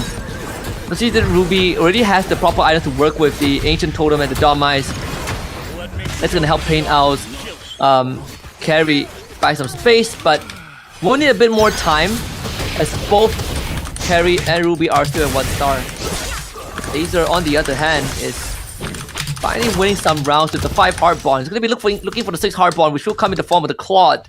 But since Claude is not a marksman anymore, he doesn't get to fulfill the 4 marksman, which is gonna be a bit of a headache unless he finds a marksman magic crystal. Yeah, definitely. Marksman crystal needed here, but now that Swiftblade crystal already 5 out of 6, right? 5 out of 6 synergies coming in for the side of Mosey so far, but Mosey going for that Yuzong, going for that Apex equipment as well. He needs to get the level 9, but does not have the economy, especially since he is going for the Ling, and also, wow, he's forced to go for the Ember Lords here. Yeah, the 4 Ember Lords and 5 Swiftblades. Would be nice if he gets the level, but has to get through this round first. Unfortunately, the Ling is level 1, and yeah, the carry is too much to do with. He has 2 Lings though. All the items dump onto the Ling. One of them with a Winter Crown. But the one with the Winter Crown isn't the one drawing aggro from the carry, unfortunately. Yeah, that Winter Crown already used. 50 charges on that Golden Staff. Mosey takes a lot more damage. Oh, Pei now, he's doing so well, 27. Oh man, this is a turning point for him. He has the Ruby and the Leslie already. Level 9. Gets the Winter Crown as well. The Winter Crown card has been picked up. So Howling Wind is there. We'll have a lot of more late game scenario. Now this purple card into the gold card here. Last resort coming in from Mozzie as well. Hopefully he gets something good. Gets a 2-star Ling. Yeah, and that could be exactly what he needs, right? A 2-star Ling to get him out of the situation, and the Ember Lord Ling as well. Would be nice if he gets 6 Ember Lord, but it's gonna take a while for him to level up. Maybe off of this he can, and then he can put the Sicilian in and hit 6 Ember Lord and have that Ling be the determining factor. Yep, he has just enough. I think you level up right now. You level up right now. 48 gold. You throw the Sicilian in, 6 Ember Lord, and then you pray that this Ling is enough. Yeah, this is Mosey's final hurrah here, right? Where Mosey, at this point, well, he needs to go for that 2-star Ling all in. Now, meanwhile, for Bond, he's been cruising at the top so far, but he's still at level 6. If you think about it, right? Level 6 at this stage in the game where everyone else is level 9. Well, Bond, well, he's been cruising. He's been going at his own pace so far. Meanwhile, Pei Now, Rage, J-Par, and Mochi currently all at level 9, just fighting for the 5 cost here. And Bond spent majority of his gold rolling for the Clint and hit that 3-star, and now will have to start saving up. But he does have the 3-phase Warper, thanks to the getting, you know, the, I believe, the Fanny and the Julian. So this Clint should get them through, but in the face of a carry, that's where problem strikes. Holy cow, this carry is hitting like an absolute freight train. The Phase Warper, Winter Crown, it blasts the right target. They should get him through. Yep. Right at the cups of 20 gold, so gets the full interest. Yeah, meanwhile, for the side of Mosey, hangs on with that Ling, as that was the fight that was going on. Mosey just surviving through that last point. So all 8 players still alive. Now, for the side of Mochi, as we take a look at Mochi's board as well, Vexana Lunox might be the play, but instead opts for the Mystic Meow here. Is it enough at 8 Mystic Meow synergy? I doubt so, because he does not have the 2-star Vexana, does not have the 2-star Lunox. Mochi at this point, right, is going for a different build. At the same time, he needs to find the 2 stars. Yep. It's been quite the challenge here. There is the Vex on. It's gonna be the Vex available here, but Bond again with a 3-star Clint, Face Warper Clint. Takes the big burst for the Kagura, but it's not enough to trigger that Face Warper nor the Winter Crown. So the attention gets turned to the front line. Let's see if Bond's Clint can pull through this. That's the Face Warper use. Feel the Winter Crown that they need to deal with. Just can't do it. The Clint solo carrying right now.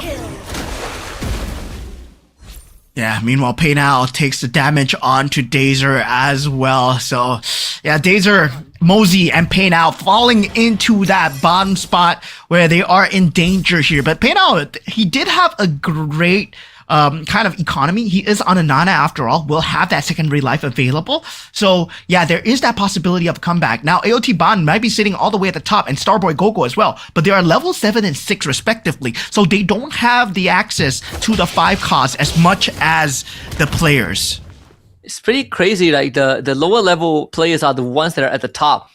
The ones that are able to snowball, you know, and get the right pieces here. Okay, so there is a level 3 J-Par. Hilda, right, for Starboy, and a level 3 Clint. Yeah, Dazer is going up against J-Par here, and J-Par actually has a 2-star Badang. So this Badang going up against the Franco, will he be able to just tear through it? Yes, does tear through the Franco. Now just needs to find that Mia in that back line. This poison combo still coming through. Oh, this Mia's still alive. This carry's still alive. And Dazer hangs on for now. Yeah, it's also the Kufra, the Tyrant's Rage that basically, you know, took out the entirety of the front line. Big damage there from the Love Bound synergy. Now going into that last few carousels, the Alpha being picked up from the side of Mozzie. +1. Oh, Kishin Emblem as well, picked up from the side of J-Bar. So +1 cap coming out from the side of Ao. And look, oh my god, Mochi actually going for the Ruby here. Yeah, Mochi finding himself a Ruby. It could be his way back, as he is now, he has the Mystic Meow, 10 capacity, as he has the +1 cap, lands himself to Aurora, throws in the Bellerate. That's going to be nice synergies, but needs level 10 to find the 11th. So unfortunately, I think he took the Ruby for the 2-star. He did that for Econ, but he does have a 2-star Ruby on the board. But Mozzie is the one having the best time. 2-star Alpha that he just picked up from the carousel and the 2-star Emberlord Ling. Yeah, this is 6 marksmen available, right? Similar to what Bond was playing just now, but he does not have the Heartborn synergy on the Ruby and does not have the Heartborn synergy on the Leslie. But the thing is, he does have that 6 marksman synergy. So this Leslie with that Winter Crown, we're gonna have to see what he can do in the backline here, and is he gonna be able to be accessed? Okay, so far so good coming in from the side of Pei Now, but Rage able to deal so much with that Ling. It's so scary. This Ruby is not enough. Pei Now will find himself at 1 HP, has 1 chance left. It was the first time he's take fatal damage. He will have 2 more lives left, but Ling, scary spot to be in. Actually, finds the 2 Ember Lords and the 3 Kishin. Does have the Kishin emblem on the Ruby, but it's not enough. Ideally, you would want to have the Lancelot on the board as well for the Face Warper, but more importantly, for 4 Kishins, which he does not have. Yeah, that Kishin synergy needs to be found. So far, Mochi going for opting for the Mystic Meow, going for the Enlightened Tails as well. 6 out of 9 will be that Yuzong count coming in from the side of J-Par. So that 3 stars just far away. Meanwhile, everyone else is also far away from that 3 star so far, right? But now it's all about Pei Now versus J-Par, Mochi versus Rage, as well as one of the top few players might be taken out right now, but still holding on as Rage, his Ling, he's not able to deal enough damage. Oh, Mochi holds on. Oh, the Odette. actually making all the difference. Pain out finally eliminated. And Mozzie on that win streak. Like this Ling, this Ember Lord Ling is starting to become a big problem. On top of having the enhanced BOD. Always ready. If you Yeah. your money. Sad for the Burmese representative, first to be taken out here. Now, with that, top 7 remains as we go into the Orange Creep round. Now, Mozzie in danger on the chopping block as well, but he finds himself at a very good pace. And now looking at J-Par's lineup as well, right? That 6 bruiser lineup that has been carrying him throughout the start. Now this Badang has to do a lot of work. This 6 hard bond coming in from Dazer as well. This is a very new build coming in, but at the same time, not very new, not very old, because it is that Mia poison build, but it's a new spin with the heart bond and also that marksman build. At least for Dazer, he's having a way better game right now compared to the first 3 games we've seen, right? Sitting on the 6 hard bond and 3-star Mia and 3-star Franco. Even have the Leslie and the carry. Would be nice if they hit 2-star, but it's enough to keep him afloat for now. That's a 3-star Yuzong. That's a 3-star Yuzong that J-Par is looking at in the store right now. Does not have to go for it. Does not want to sell anything for it too. But he's at 18 HP. Oh, he sells the carry for it. Yep. It's gonna miss out on the 6 Kishin, but maybe it's enough. If he wins this round, he can get that carry back and go back to 6 Kishin, which he does have the emblem for on the Yuzong. Was that a mistake though? I felt like it was. He gambled it, and it did not pay off. Yeah, it was not enough. It was not enough. J-Par gets taken out as well. At 3-star Utah, not enough to carry him through without the 6 Kishin, without the 6 Exorcist as well. Now, Dazer will be down for the count as well. So yeah, this means first to go out, Pain out, then J-Par, and then Dazer.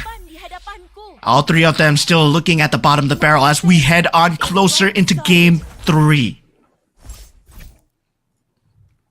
Sever it all. Everyone's basically 1 or 2 rounds away from getting knocked out. Mozzie is the biggest threat right now on a 6-round win streak, just because he was able to hit that 6 Ember Lord Ling.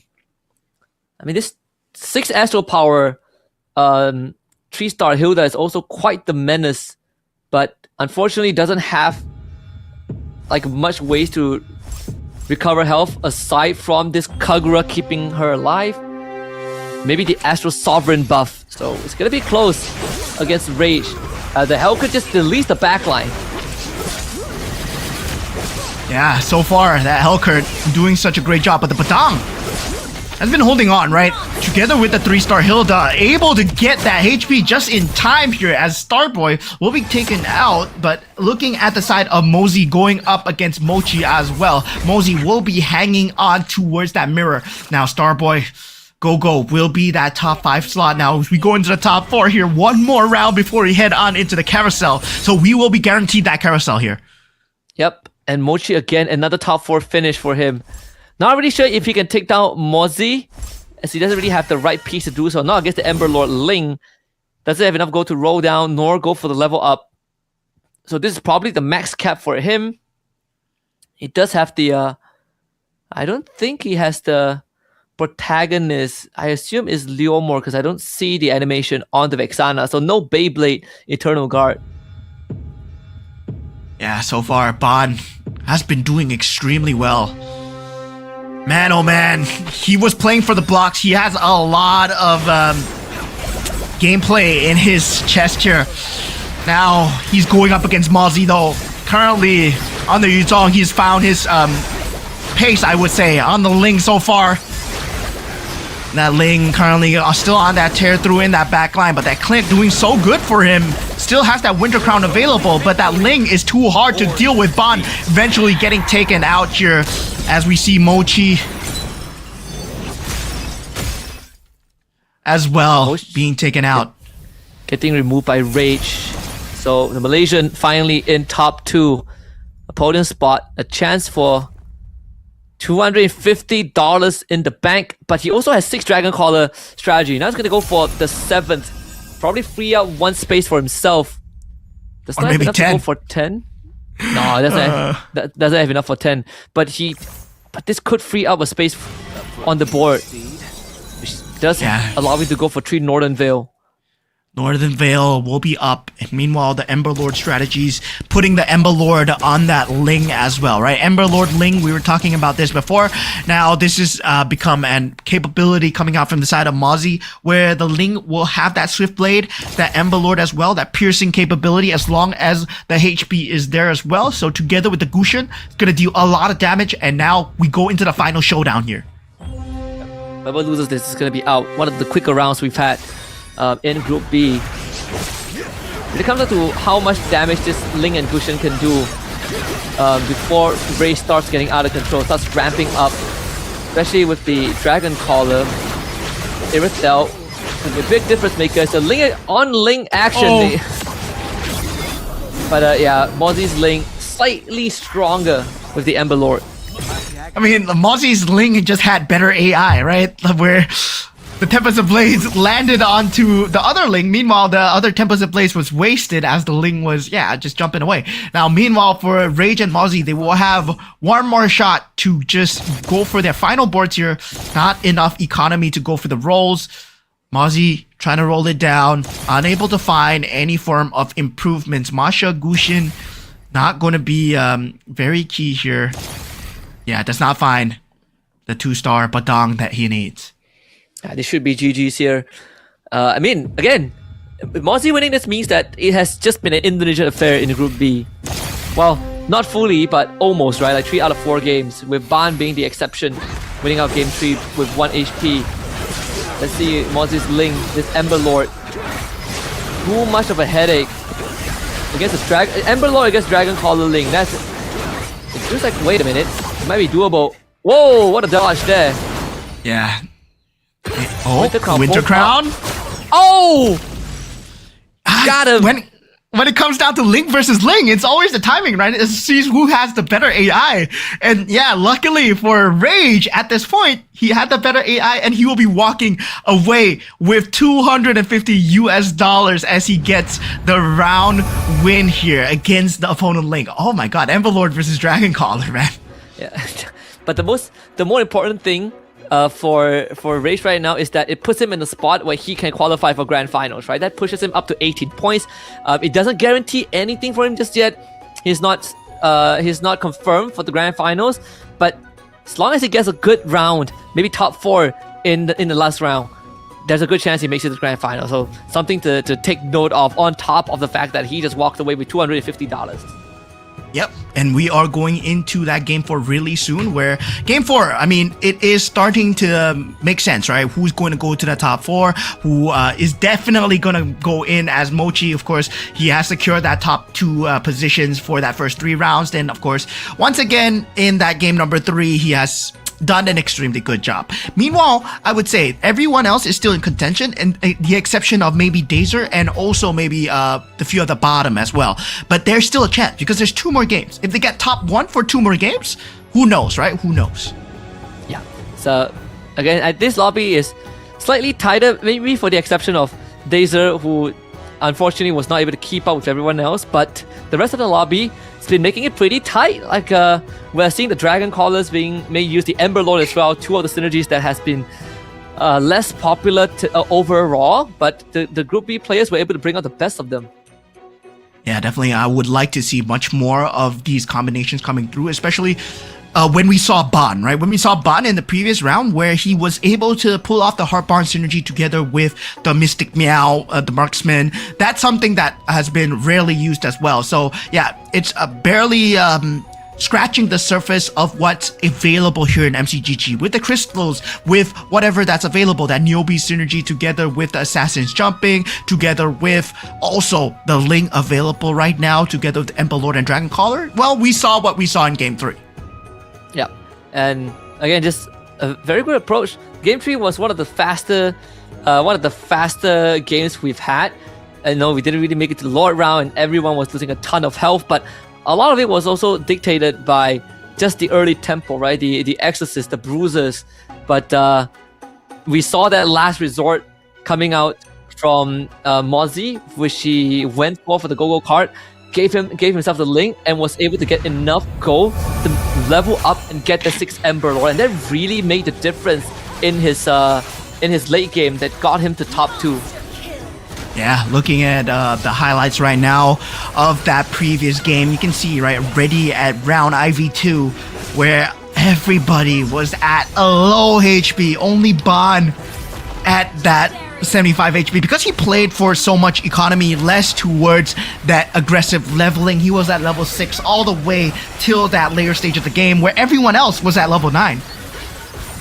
Yeah, and for quite some time, right, the top 2 were only level 6, level 7. Like the Ban spent a lot of his gold getting that 3-star Clint and tried to use that as a leverage to catch up later on, but unfortunately he just started losing too much health, so was not able to make it as far as he would like to. But still, I mean, 4th place isn't too shabby considering, you know, the rest of the board with Mozzie, Mochi and Rage, who are basically, you know, decked out in super late game comp. Yeah, I mean, at that point, right? That late game comp together with the 2-star links available, it boiled down to who had the better AI, I would say, because it was a Ling versus Ling situation, and missing that Tempest of Blades right there, well, it meant that, just nice timing for Rage to hit it. You can see the look on Mozzie's face. It's like, what is my Ling doing? What is my Ling doing? It's like, how did it not hit? How did it not land that ultimate, man? Yeah, that was Rage like 1 round before, right? Like both the links were griefing, but in the end, Mozzie's link grief harder. I mean, Mozzie's still also in a good spot to make finals, but I think he's more upset that he missed out on $250. Yeah, $250 is not a small amount, man. Not a small amount, especially for a round win, right? And so far, if you take a look at the winner lineups, if you take a look at what ATH Rage was playing, it was a very similar lineup. It was a very reliant on the Ling to do well, right?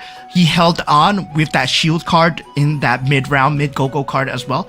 And luckily for him, he did get that mirror dice, that mirror device to actually just kind of help him get the 2-star 5 cost as well. Yep. And overall, it's just the Bane also making a bit of that difference, right? Like the Bane with the early Deadliest Catch as well, making sure that you chip away the health bar, and at the end of the day, Rage having that rock shield also gave him a very good chance on surviving just 1 extra round to hit that 2-star. But you're right, the mirror device made all the difference. Yeah, I mean, all the difference was made by the Ling, actually, because the Ling. It was a 1v1 Ling, right? What could you say? Like, it's like you pulling up into a classic MLBB match. Your jungler picks Ling, your opponent picks Ling, and then it boils down to who lands the retribution on that final lord wins the game. And that was exactly in that Magic Chess Go-Go fashion. That's what it boiled down to. But sadly for both players, they weren't in control at all. So yeah, sadly for them, it boiled down to the little optimizations that they could have had. Yeah, and again, the match overview here, pretty clear cut. It came down to a Ling versus Ling showdown, 6 Swift Blades, and the only difference is, Rage opting for 6 Dragon Caller and Mozzie opting for the 6 Ember Lord. We did say that Yuzong, once it starts, it accelerates very, very fast, and the fact that they boiled down to the last resort was sort of like the good representation of what a Yuzong can achieve, even when the game is not going your way.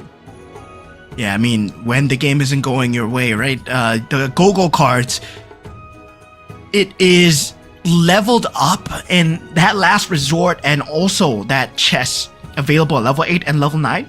It boiled down to the fact that it just accelerated him so fast in that level 8 and level 9 situation, where the Ling, with the itemizations of the enhanced BOD, with the Sea Halberd and also the Winter Crown available, not to mention that he had an Irithel and also an Alpha with a lot of itemizations available. Not everyone was able to get to that 5 cost 2-star.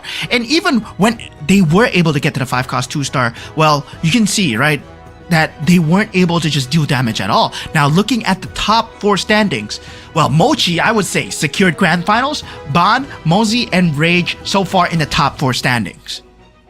Yeah, absolutely. And again, it is still anyone's game.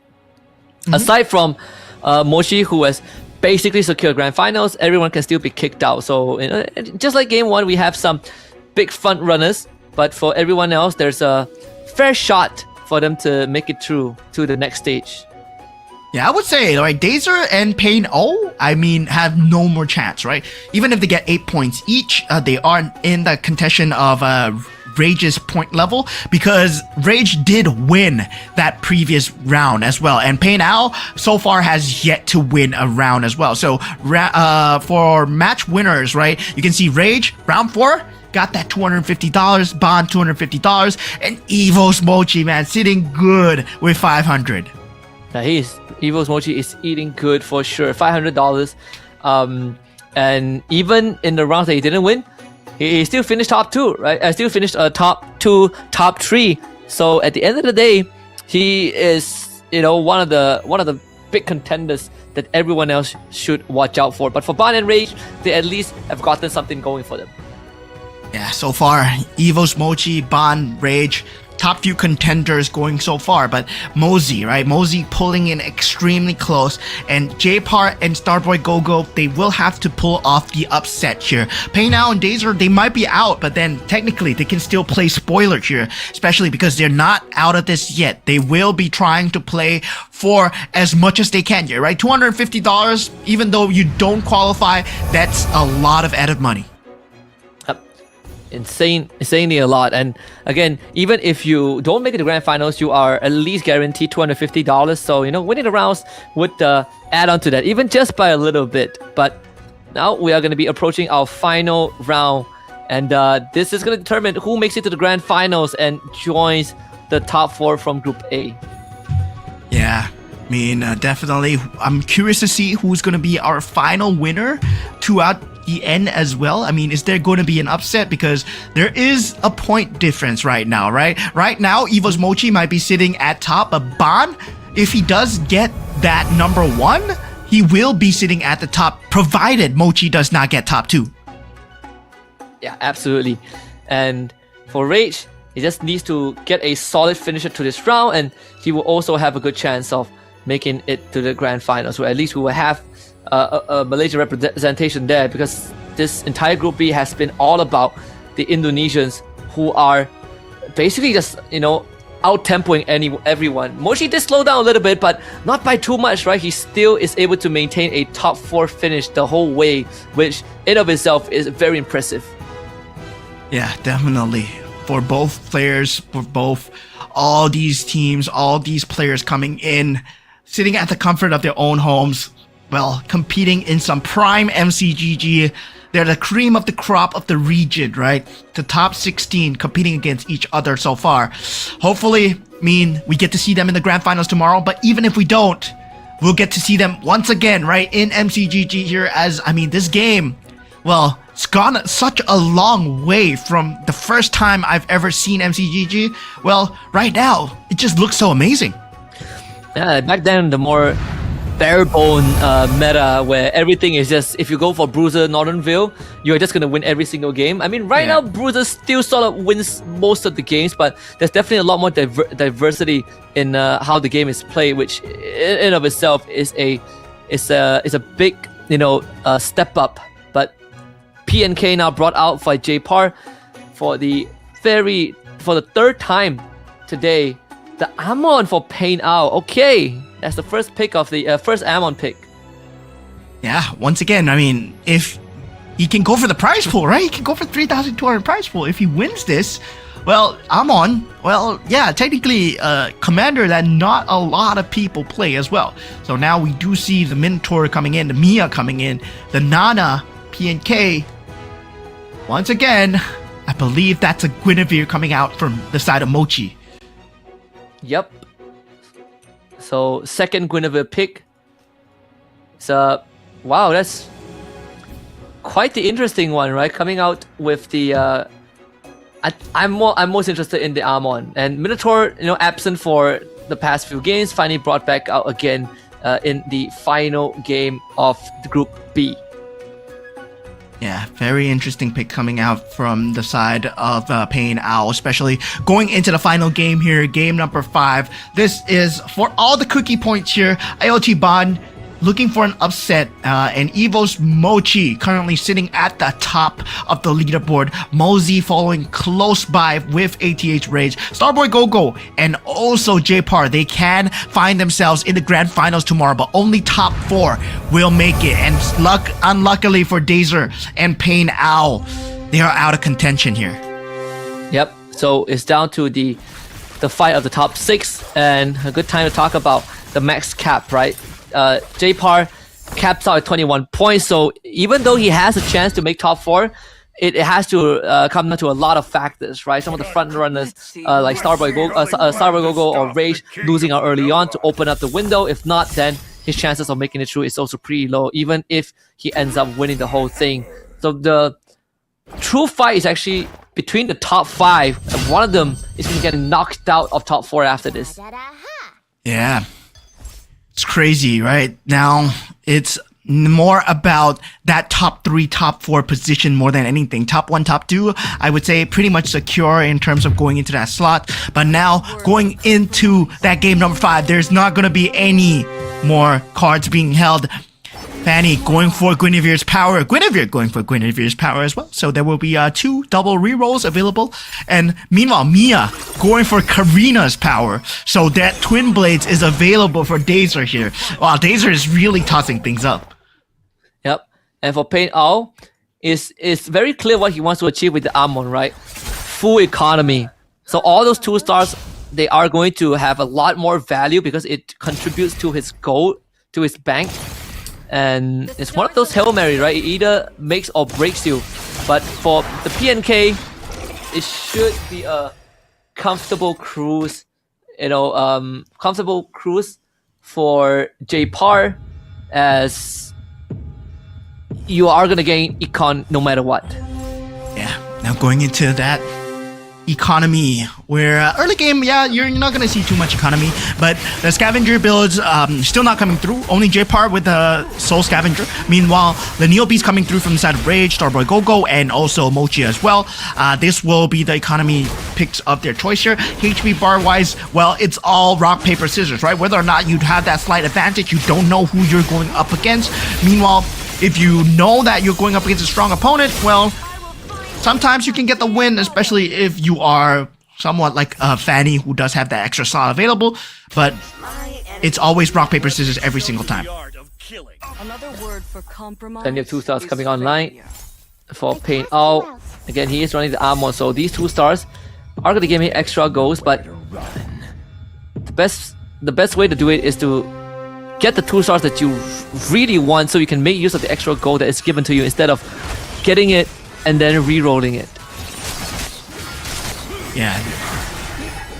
Does find the Angela, right?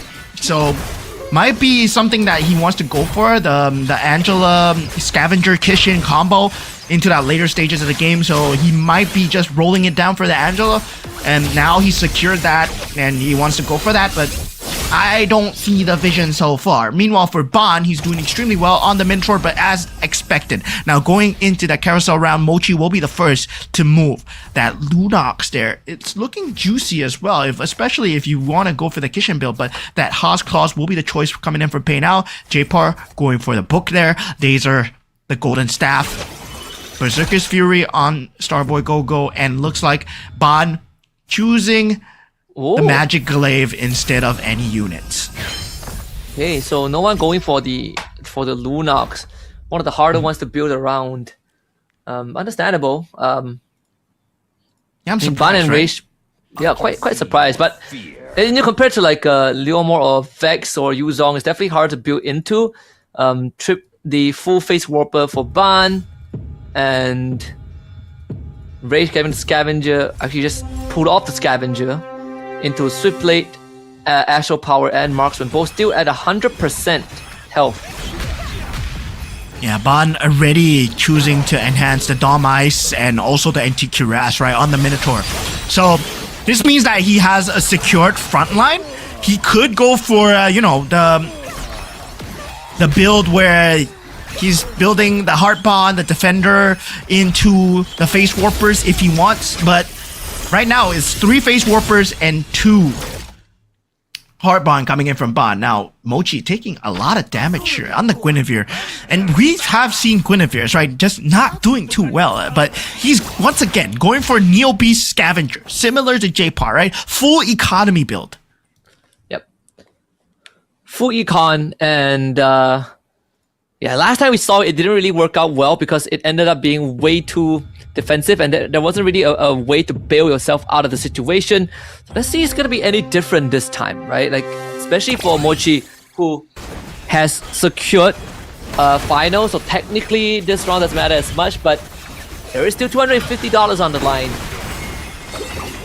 250 on the line. I mean, 250 USD is a really big prize pool to be working towards, right? Of course, the grand finals, whoever does walk away as the MRS Season 6 champion walks away with $10,000. But now we are here at the final game as Bond, well, still doing very strong with the Clint in the back line, right? He does have that items, the enhanced items available. Now he picks up the Mia, the Kufra. He can go for that build. He can go for that Heart Bond Mia build, that forbidden tech that a lot of people don't like. But yeah, Bond, I mean, if he wants to secure an early top 4 spot, he can force this game into that ground. And yeah, he sells off the Clint. Yep, sells his entire board, almost his entire board, to go for the Heart Bond build. So that would guarantee him a snowball moving forward. But I'm more interested about the pivot, right? What happens afterwards? Because it's gonna fall off at eventually. So it's more about the follow-up after that.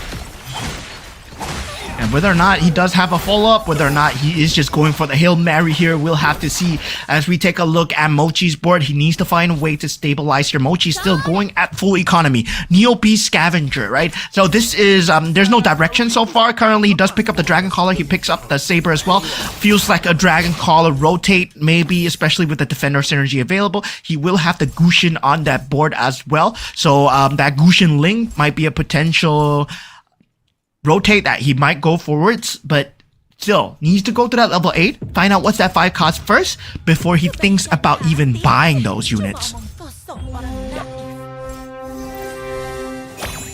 Yeah, see, Mochi should be anticipating another L, but he does have some good item that is using the heroes as placeholder, like Terisla is holding on to Cloud Death Device. See if he can narrow down the front line. Doesn't seem possible.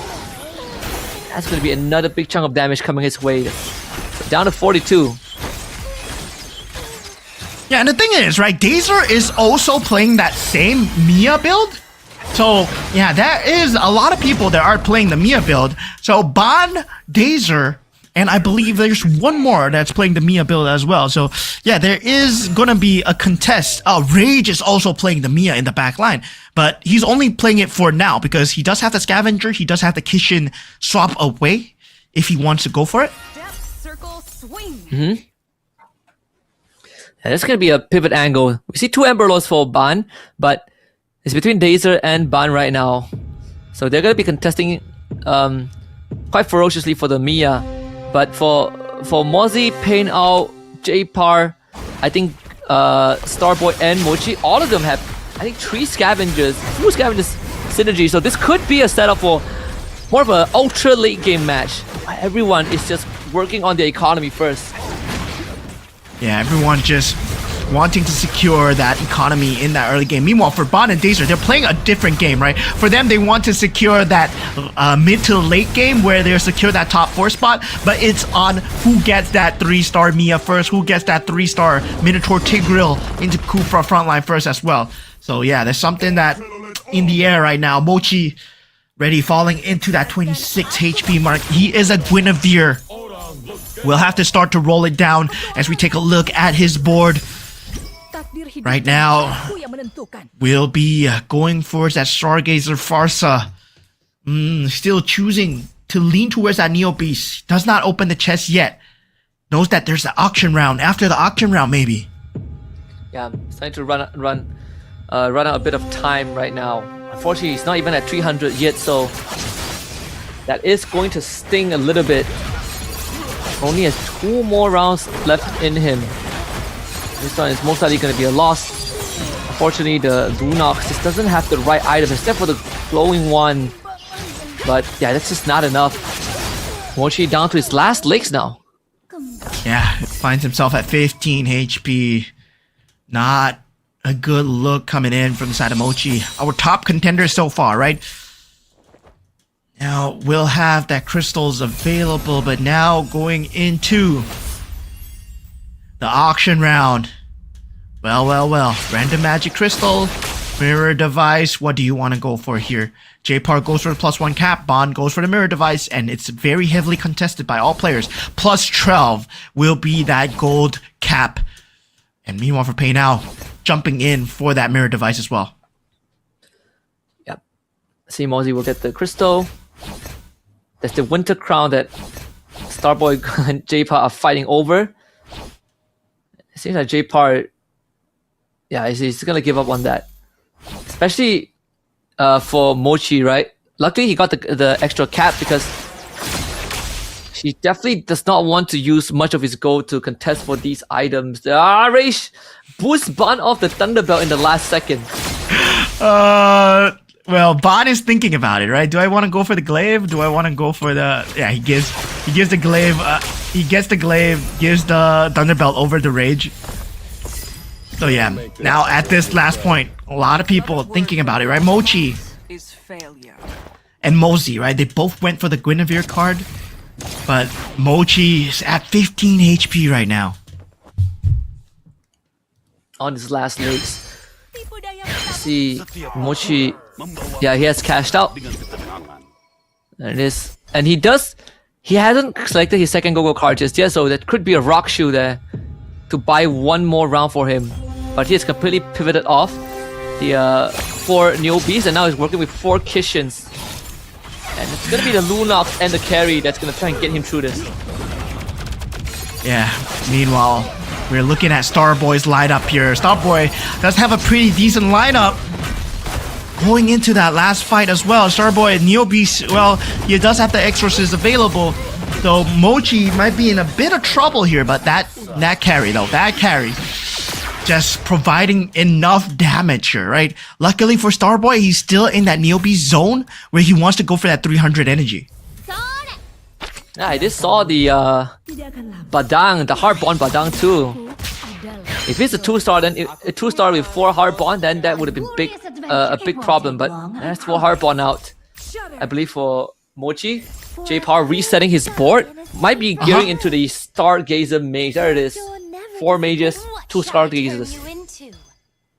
3 so far. Enchanted Tales will be on the Vexana, but doesn't find the 2-star so far.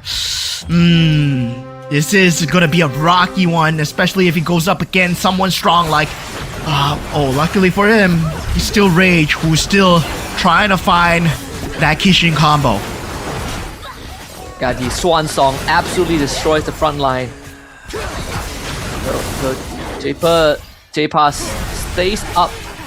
It's 14 damage to Rage, and yeah, Evo's Mochi committed to the Rock Shield just in case. But he has been winning his round so far, so he's not gonna eat into his Rock Shield, and he makes it to the creep round and the 3rd Go-Go card. Yeah, going into that purple Go-Go card round, right? Where the Go-Go cards will be selected by all the players so far. This will be the final Go-Go card here.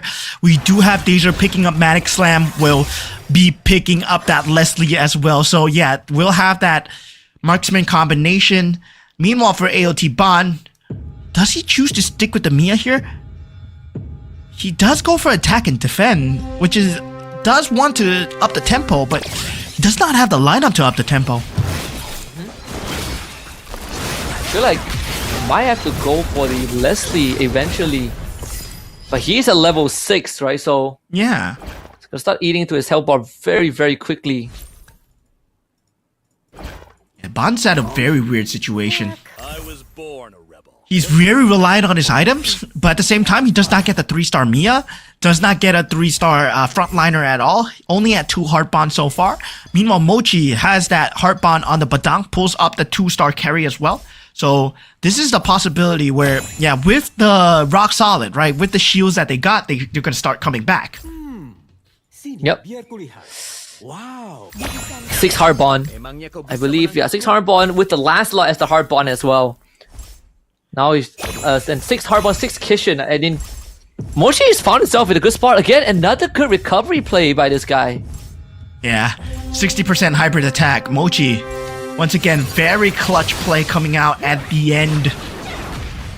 Needs to get that 2-star Badang, right? But at the same time, he's dealing with Mosey at this point. Mosey also has a very strong build. Luckily for him, that 6 hard bond coming in extremely clutch just at the nick of time. Yeah, not even close actually.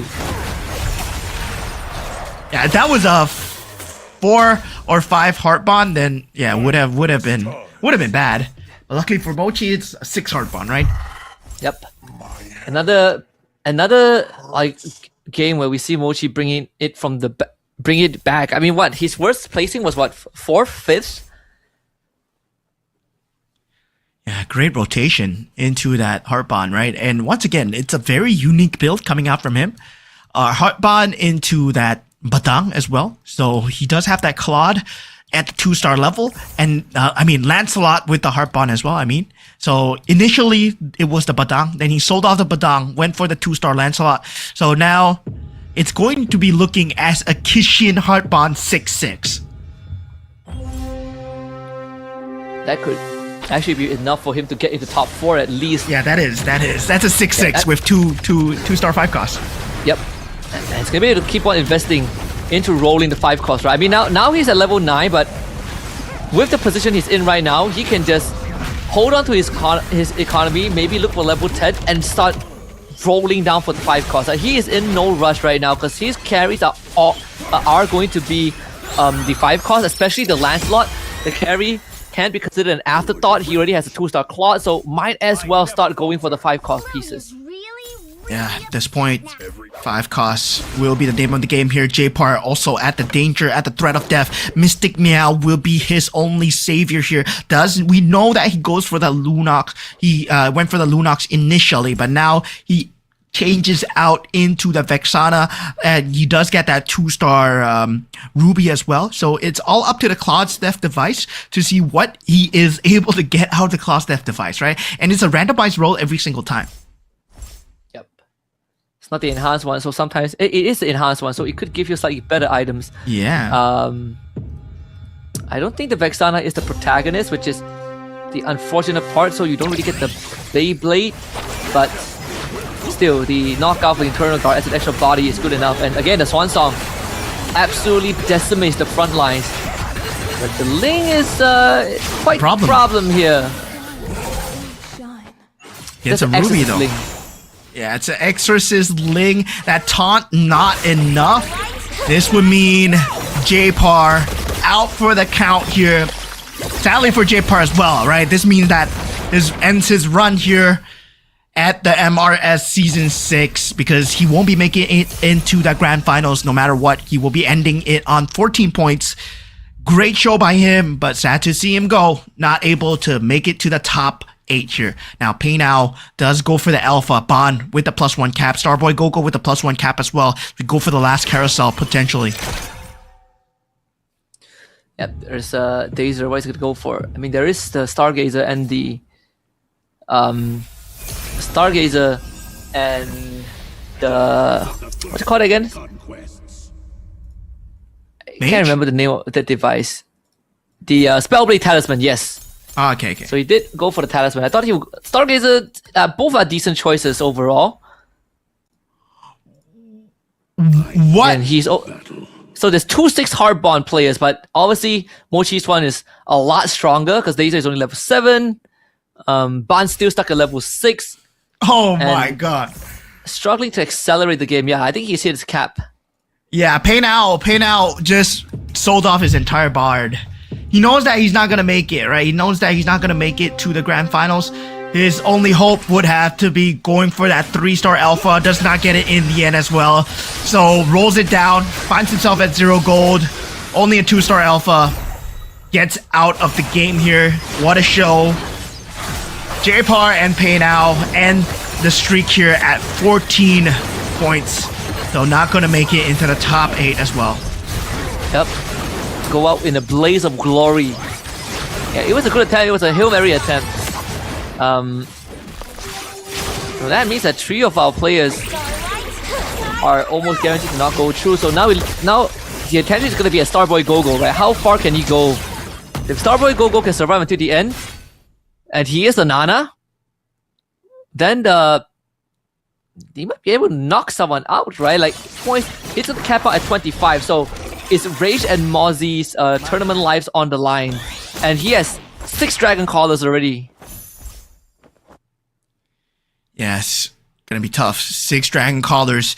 But meanwhile, right, we talked about Mochi just pulling it back from the grave.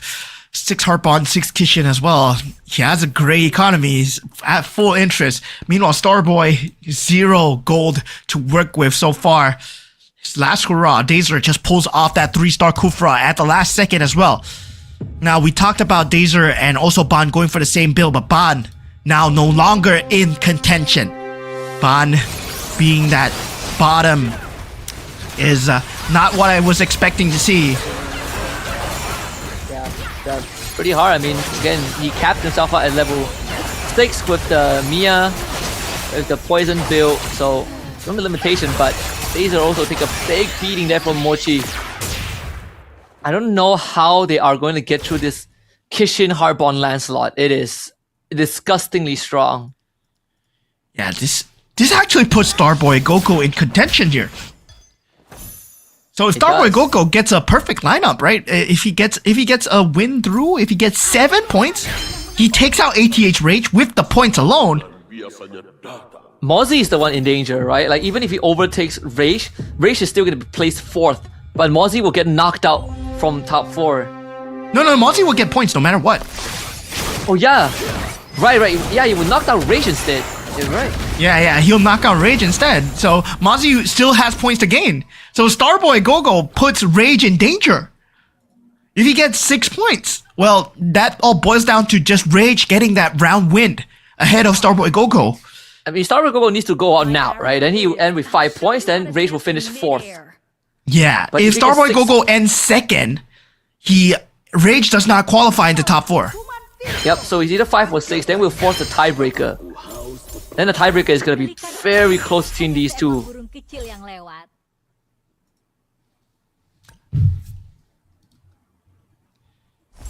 Yeah, it's gonna be Which a begs the tough... question, right? Who's going to win the tiebreaker between these two? Because so 3rd and 4th is the only acceptable placement. 4th being the best case scenario for Rage. 3rd, then we go down to a tiebreaker. We'll see. Mozzie against Dazer. Dazer most likely gonna get wiped out. And if he gets wiped out, then the second scenario is that a tiebreaker happens between Starboy Gogo and Rage.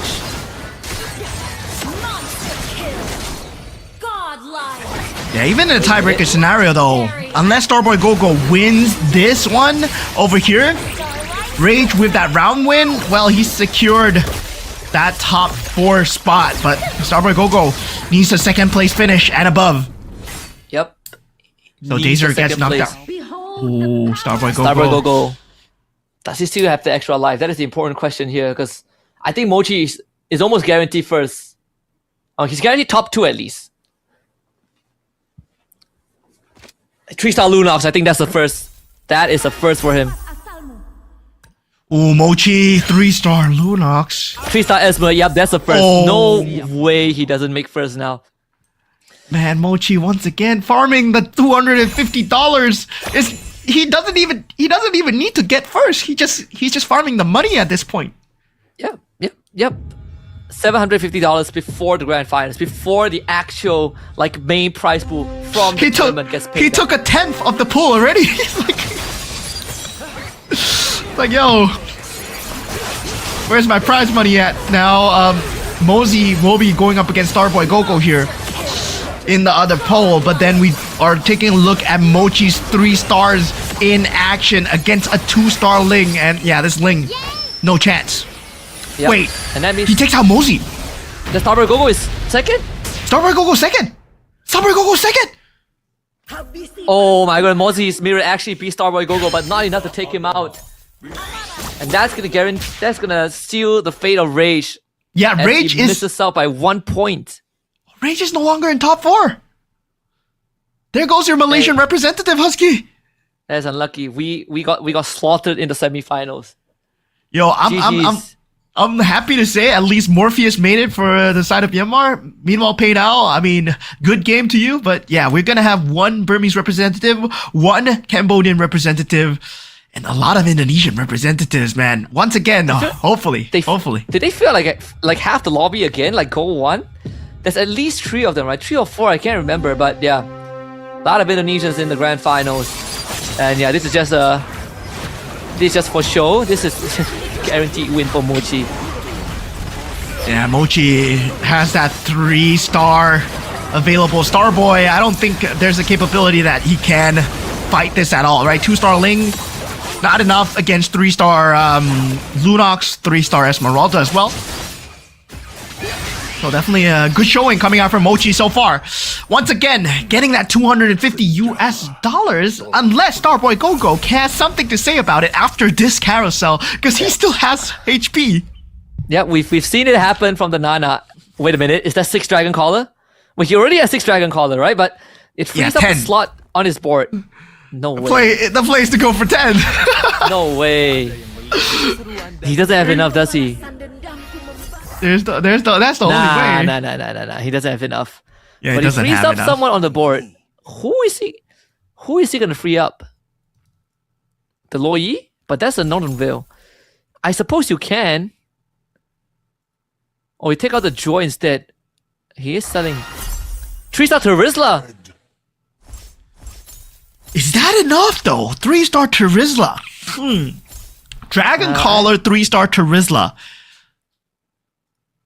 With Northern Veil synergy versus a I don't think it's 6-6 enough. Kishin Heartbond. I don't think it's enough. I don't think it's enough. Either. No. I don't think it's enough, but we'll find out. There's only one way to find out. Is this Terizla it? Does have the Winter's Crown. One tanky boy though, Boom. right? Okay. Nah. Lunox is just doing a lot of work in the back line. The Ling is not doing enough damage. Yep. And that should be GG's there. Yep. Alright, another 250 for Mochi. Man, hasn't even finished the tournament yet, and he has already earned more. Like, he's already taken away like 3 of the prize pool of like 8 of our players in the bottom 8. Yeah, $750 that Mochi will be walking away with. But what an upset coming in from Starboy Gogo as well, right? We were just talking about the storyline of Starboy Gogo getting that 2nd place. If he secures that 2nd place, well, he can go into the top 4. So now we have our Malaysian representative out, and now Rage no longer qualifies to be in the top 4. Yeah, unfortunately, in Group A, at least we went down to a tiebreaker, but Group B, there's no tiebreaker. And that also was because of sort of like the matchups, right? It was just very unfortunate that Starboy Gogo, even though losing to Mozzie's mirror, ended up surviving, and then Mozzie just got completely wiped out by Mochi. Yeah, man. Wow. Just the fact that he was a Nana helped out so much, right? Because if he wasn't a Nana, that would have been a top 3 finish. And yeah, just the fact that you were Nana alone, it just gives you so much opportunity to come back. Even at the last moment, we thought, okay, 3-star Terizla, maybe, but it's unlikely, right? But there was also a chance where if you're able to stall out even more, you can go for 10 Dragon Collar Ultimate Synergy as well. And that would be the 3rd time we're seeing Ultimate Synergy today. Yeah, it helps you to cheat out the placements as well, which is one of the pros you get from Nana, right? You just survive 1 extra round, and that boosts your placements by a lot more. But yeah, right now it's unfortunate that that's the ending. No Malaysians in the grand finals, but man, it makes tomorrow so much more exciting, especially looking at the front runners of both squads. We have Mochi from Indonesia, but then we have Trong Tran from Canada. That is going to be a fun final tomorrow. Yeah, I mean, I've been very interested to see how this is going to turn out, right? We were talking about the front runners coming in from the West, Q Snake, where we have Tron. Well, now we have our Southeast Asian representatives from Group B as well. Mochi did an extremely dominant run here in Group B of the semifinals, so definitely, that top 3 position is going to be in heavy contest. But of course, when we go into the grand finals tomorrow, there might be a bender, right? 18 points onwards, then you get the championship. Yep. And if some of these players replicate the performance that they had today, again, there's a good chance we end by round 4 and 5. But in the event it drags on, remember, it's going to be uncapped. We play until someone wins the championship. But there are definitely some moments this game where, there were some big gambles being played, like Pay Now, they're trying to go for a 3-star alpha, desperation towards the end. Ban as well, capping out at level 6, just didn't really have much to work with after that. Yeah, I mean, tough decisions coming out from both sides. I would say, right? Ban going for that poison build at the end. I mean, he still secures that top 4, but gotta say, right, Ban, I was expecting way much more from you. He did have a lot of deny capabilities. He denied Pain Owl that gameplay, especially when he went on the Alice, and as well as Dazer as well, right? Coming out with fresh, unique picks. I believe he was the first one to go for the Guinevere so far. Great show coming out from Dazer, always smiling, and yeah, we're gonna miss him here in the finals. And these guys, man, they've been a great representation, even though they might not have been lucky so far. They deserve a spot here in the semifinals. Yeah, Dazer has some pretty good ideas, and obviously some decisions that felt like it might have costed him the game, but in the grand scheme of things, right, that's what makes it unique. You have a lot of these different ideas and approaches to the game. And this winner lineup, of course, belongs to Mochi again. His 3rd win, 3 wins out of 5 rounds, this time showing us the Kishin Heart Bond synergy with the Lancelot. Yeah, this Heart Bond synergy came out at the end, man. What a pivot coming out from Mochi. This is a very different synergy as you usually don't see because, well, he was nowhere near the Heart Bond synergy.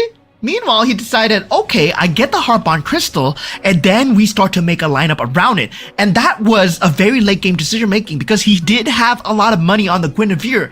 And then he decided, at first it was a Heart Bond Badang. Then he saw the Lancelot, he's like, okay, Heart Bond Lancelot would be way better.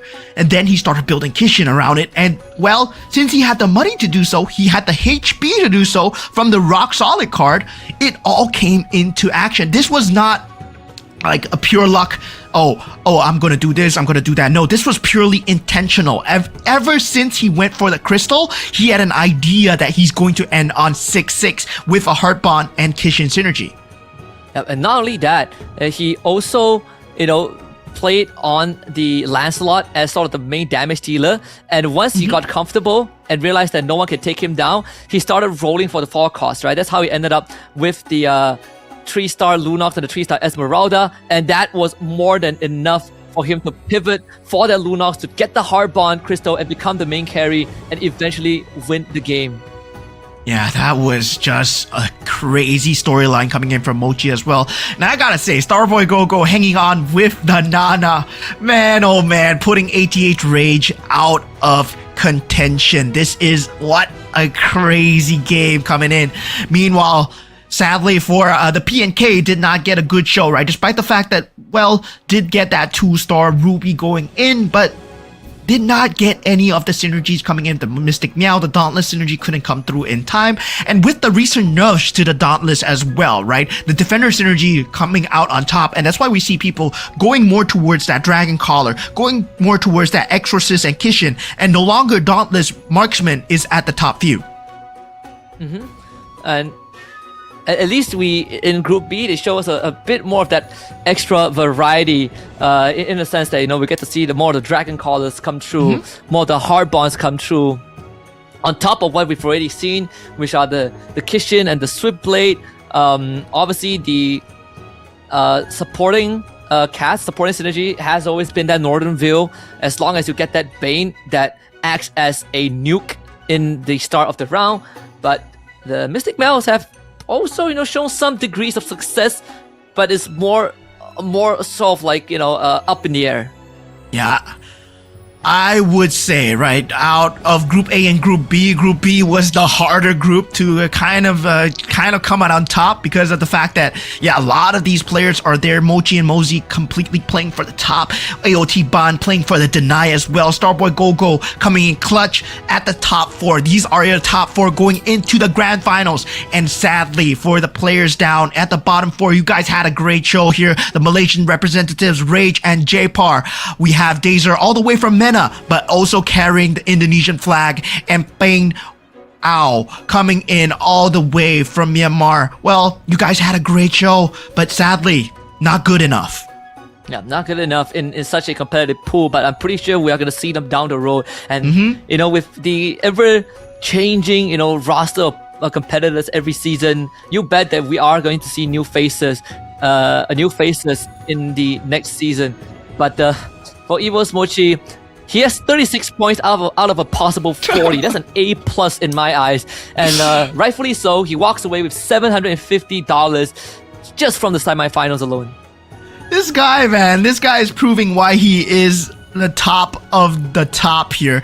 I'm expecting great things from him, but at the same time, right, we expected great things from the name EVOS itself in Go 1, but anything can happen in the grand finals, right? Despite the fact that this is a semifinals, yes, you're doing so well, it can be a great contention where you're doing so consistently well, but when it comes down to the finals, well, it all boils down to one role. It all boils down to one missed role, one missed decision of that synergy where you commit to it too early, and then suddenly your entire game plan falls apart in MCGG. Yeah, and that's gonna do it for our semifinals. And we've gotten our final 8 for tomorrow, which could give us a blinder of a grand finals, or someone might just speedrun it, right? We've seen some top contenders even since Go 1 where they finish the semifinals in the top spot, but just were not able to keep up in the grand finals. And there's going to be a lot of homework that these players need to do, and it's going to be pretty interesting. But I'm pretty sure our winners, Mochi in this case, will have something to say. Yeah. EVOS Mochi FXL. Hello, Momen. Hello, Mochi. Oke. Gimana kabarnya untuk Mochi, sehat? How are you? How are you? Alhamdulillah sehat. Yes, fine. Oke, by the way, selamat ya menjadi posisi pertama di babak semifinal Grup B. Itu bagus banget. Dan Momen, any question to EVOS Mochi FXL? Ya. Oke, berarti kita dulu aja Ya, kali ya. boleh kita dulu. Oke, kita dulu nih. Nih dari Mochi. Oke, Mochi, dari line up yang ada nih, kamu overconfident banget nggak? Karena udah bisa menjadi posisi 1 di 2 game, dan untuk game keempat dan game kelimanya itu gimana caranya biar bisa bertahan, bisa mendapatkan hashtag 1 ataupun hashtag 2? Yang penting tahu power hero-nya sama enjoy aja sama game-nya. Oke. Masih perlu ada pertanyaan? Untuk power hero, dan gimana tadi setelah melihat Guinevere yang tidak bisa survive dari Dazer dan akhirnya kamu menggunakan untuk Commander Guinevere. Kira-kira nih untuk Guinevere gimana potensinya di turnamen untuk MRS semifinal kali ini? Sebenarnya berat sih karena banyak yang roll bawah kan. Jadi dalam terus.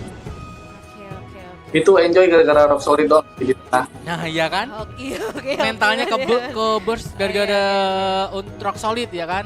Masih aman tentunya untuk Rock Solidnya. Momen, you have any question? Yeah. Any question? I have a few questions for you, Mochi. I'll be asking you in English, but I'll be asking very simple questions. Don't worry, Mochi. So, what do you feel about going into the finals tomorrow? Are you excited? Do you think you can win the finals, You look very dominant in Group B.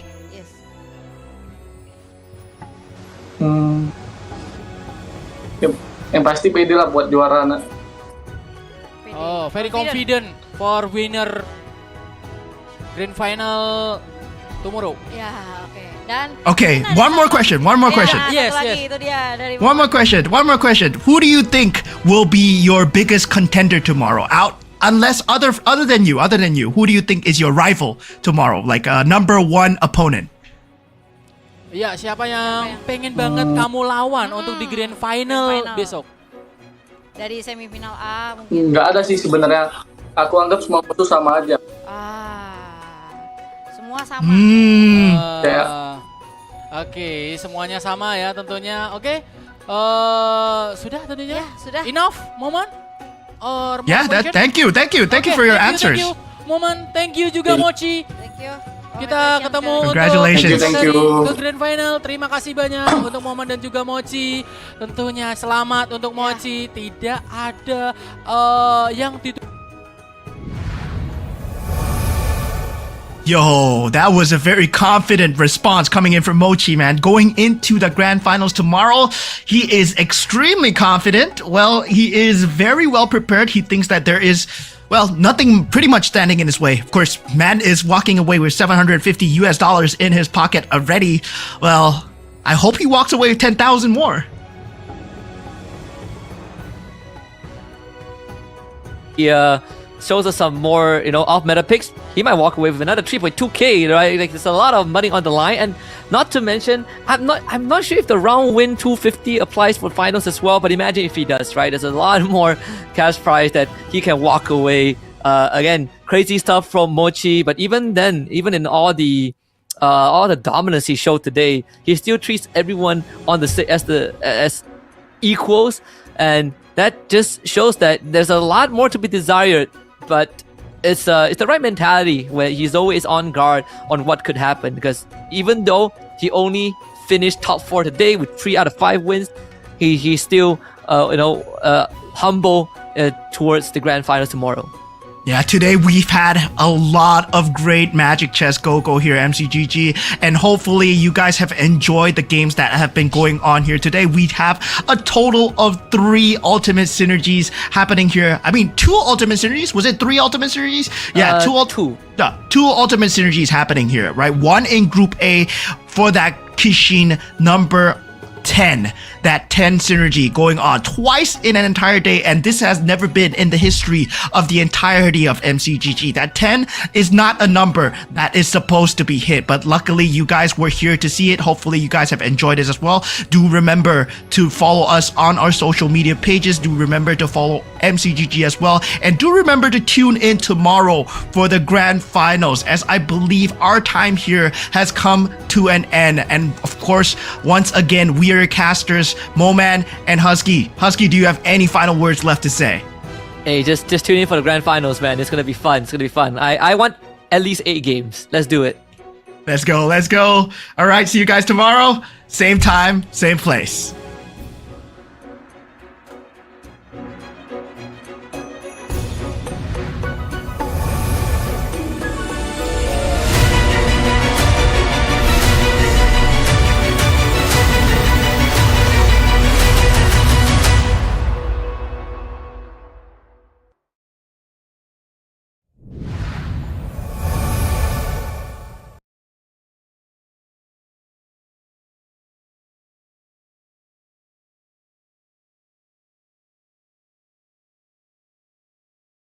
Listen up. Top 2,000 in every division earn points. Rank higher, earn more. 1,500 first to 2,000, 50 points. 300 first to 600th, 300 points. 17th to 100th, 500 points. Top 2, 1,000 points.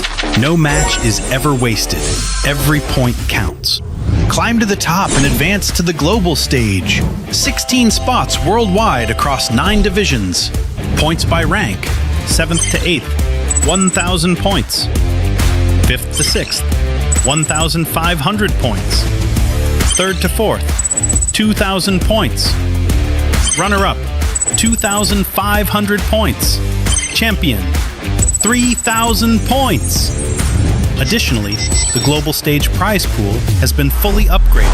The champion prize is boosted to $10,000, with corresponding ranking rewards for 2nd through 16th place. Earn an extra $250 match bonus for every single victory, plus a $3,200 special prize pool shared by players using the least seen commanders in winning matches.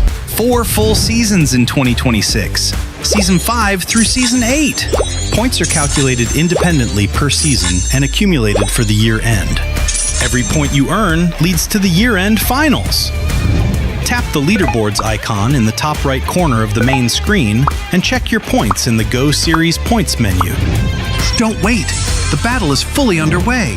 Start earning points and climb the ranks now.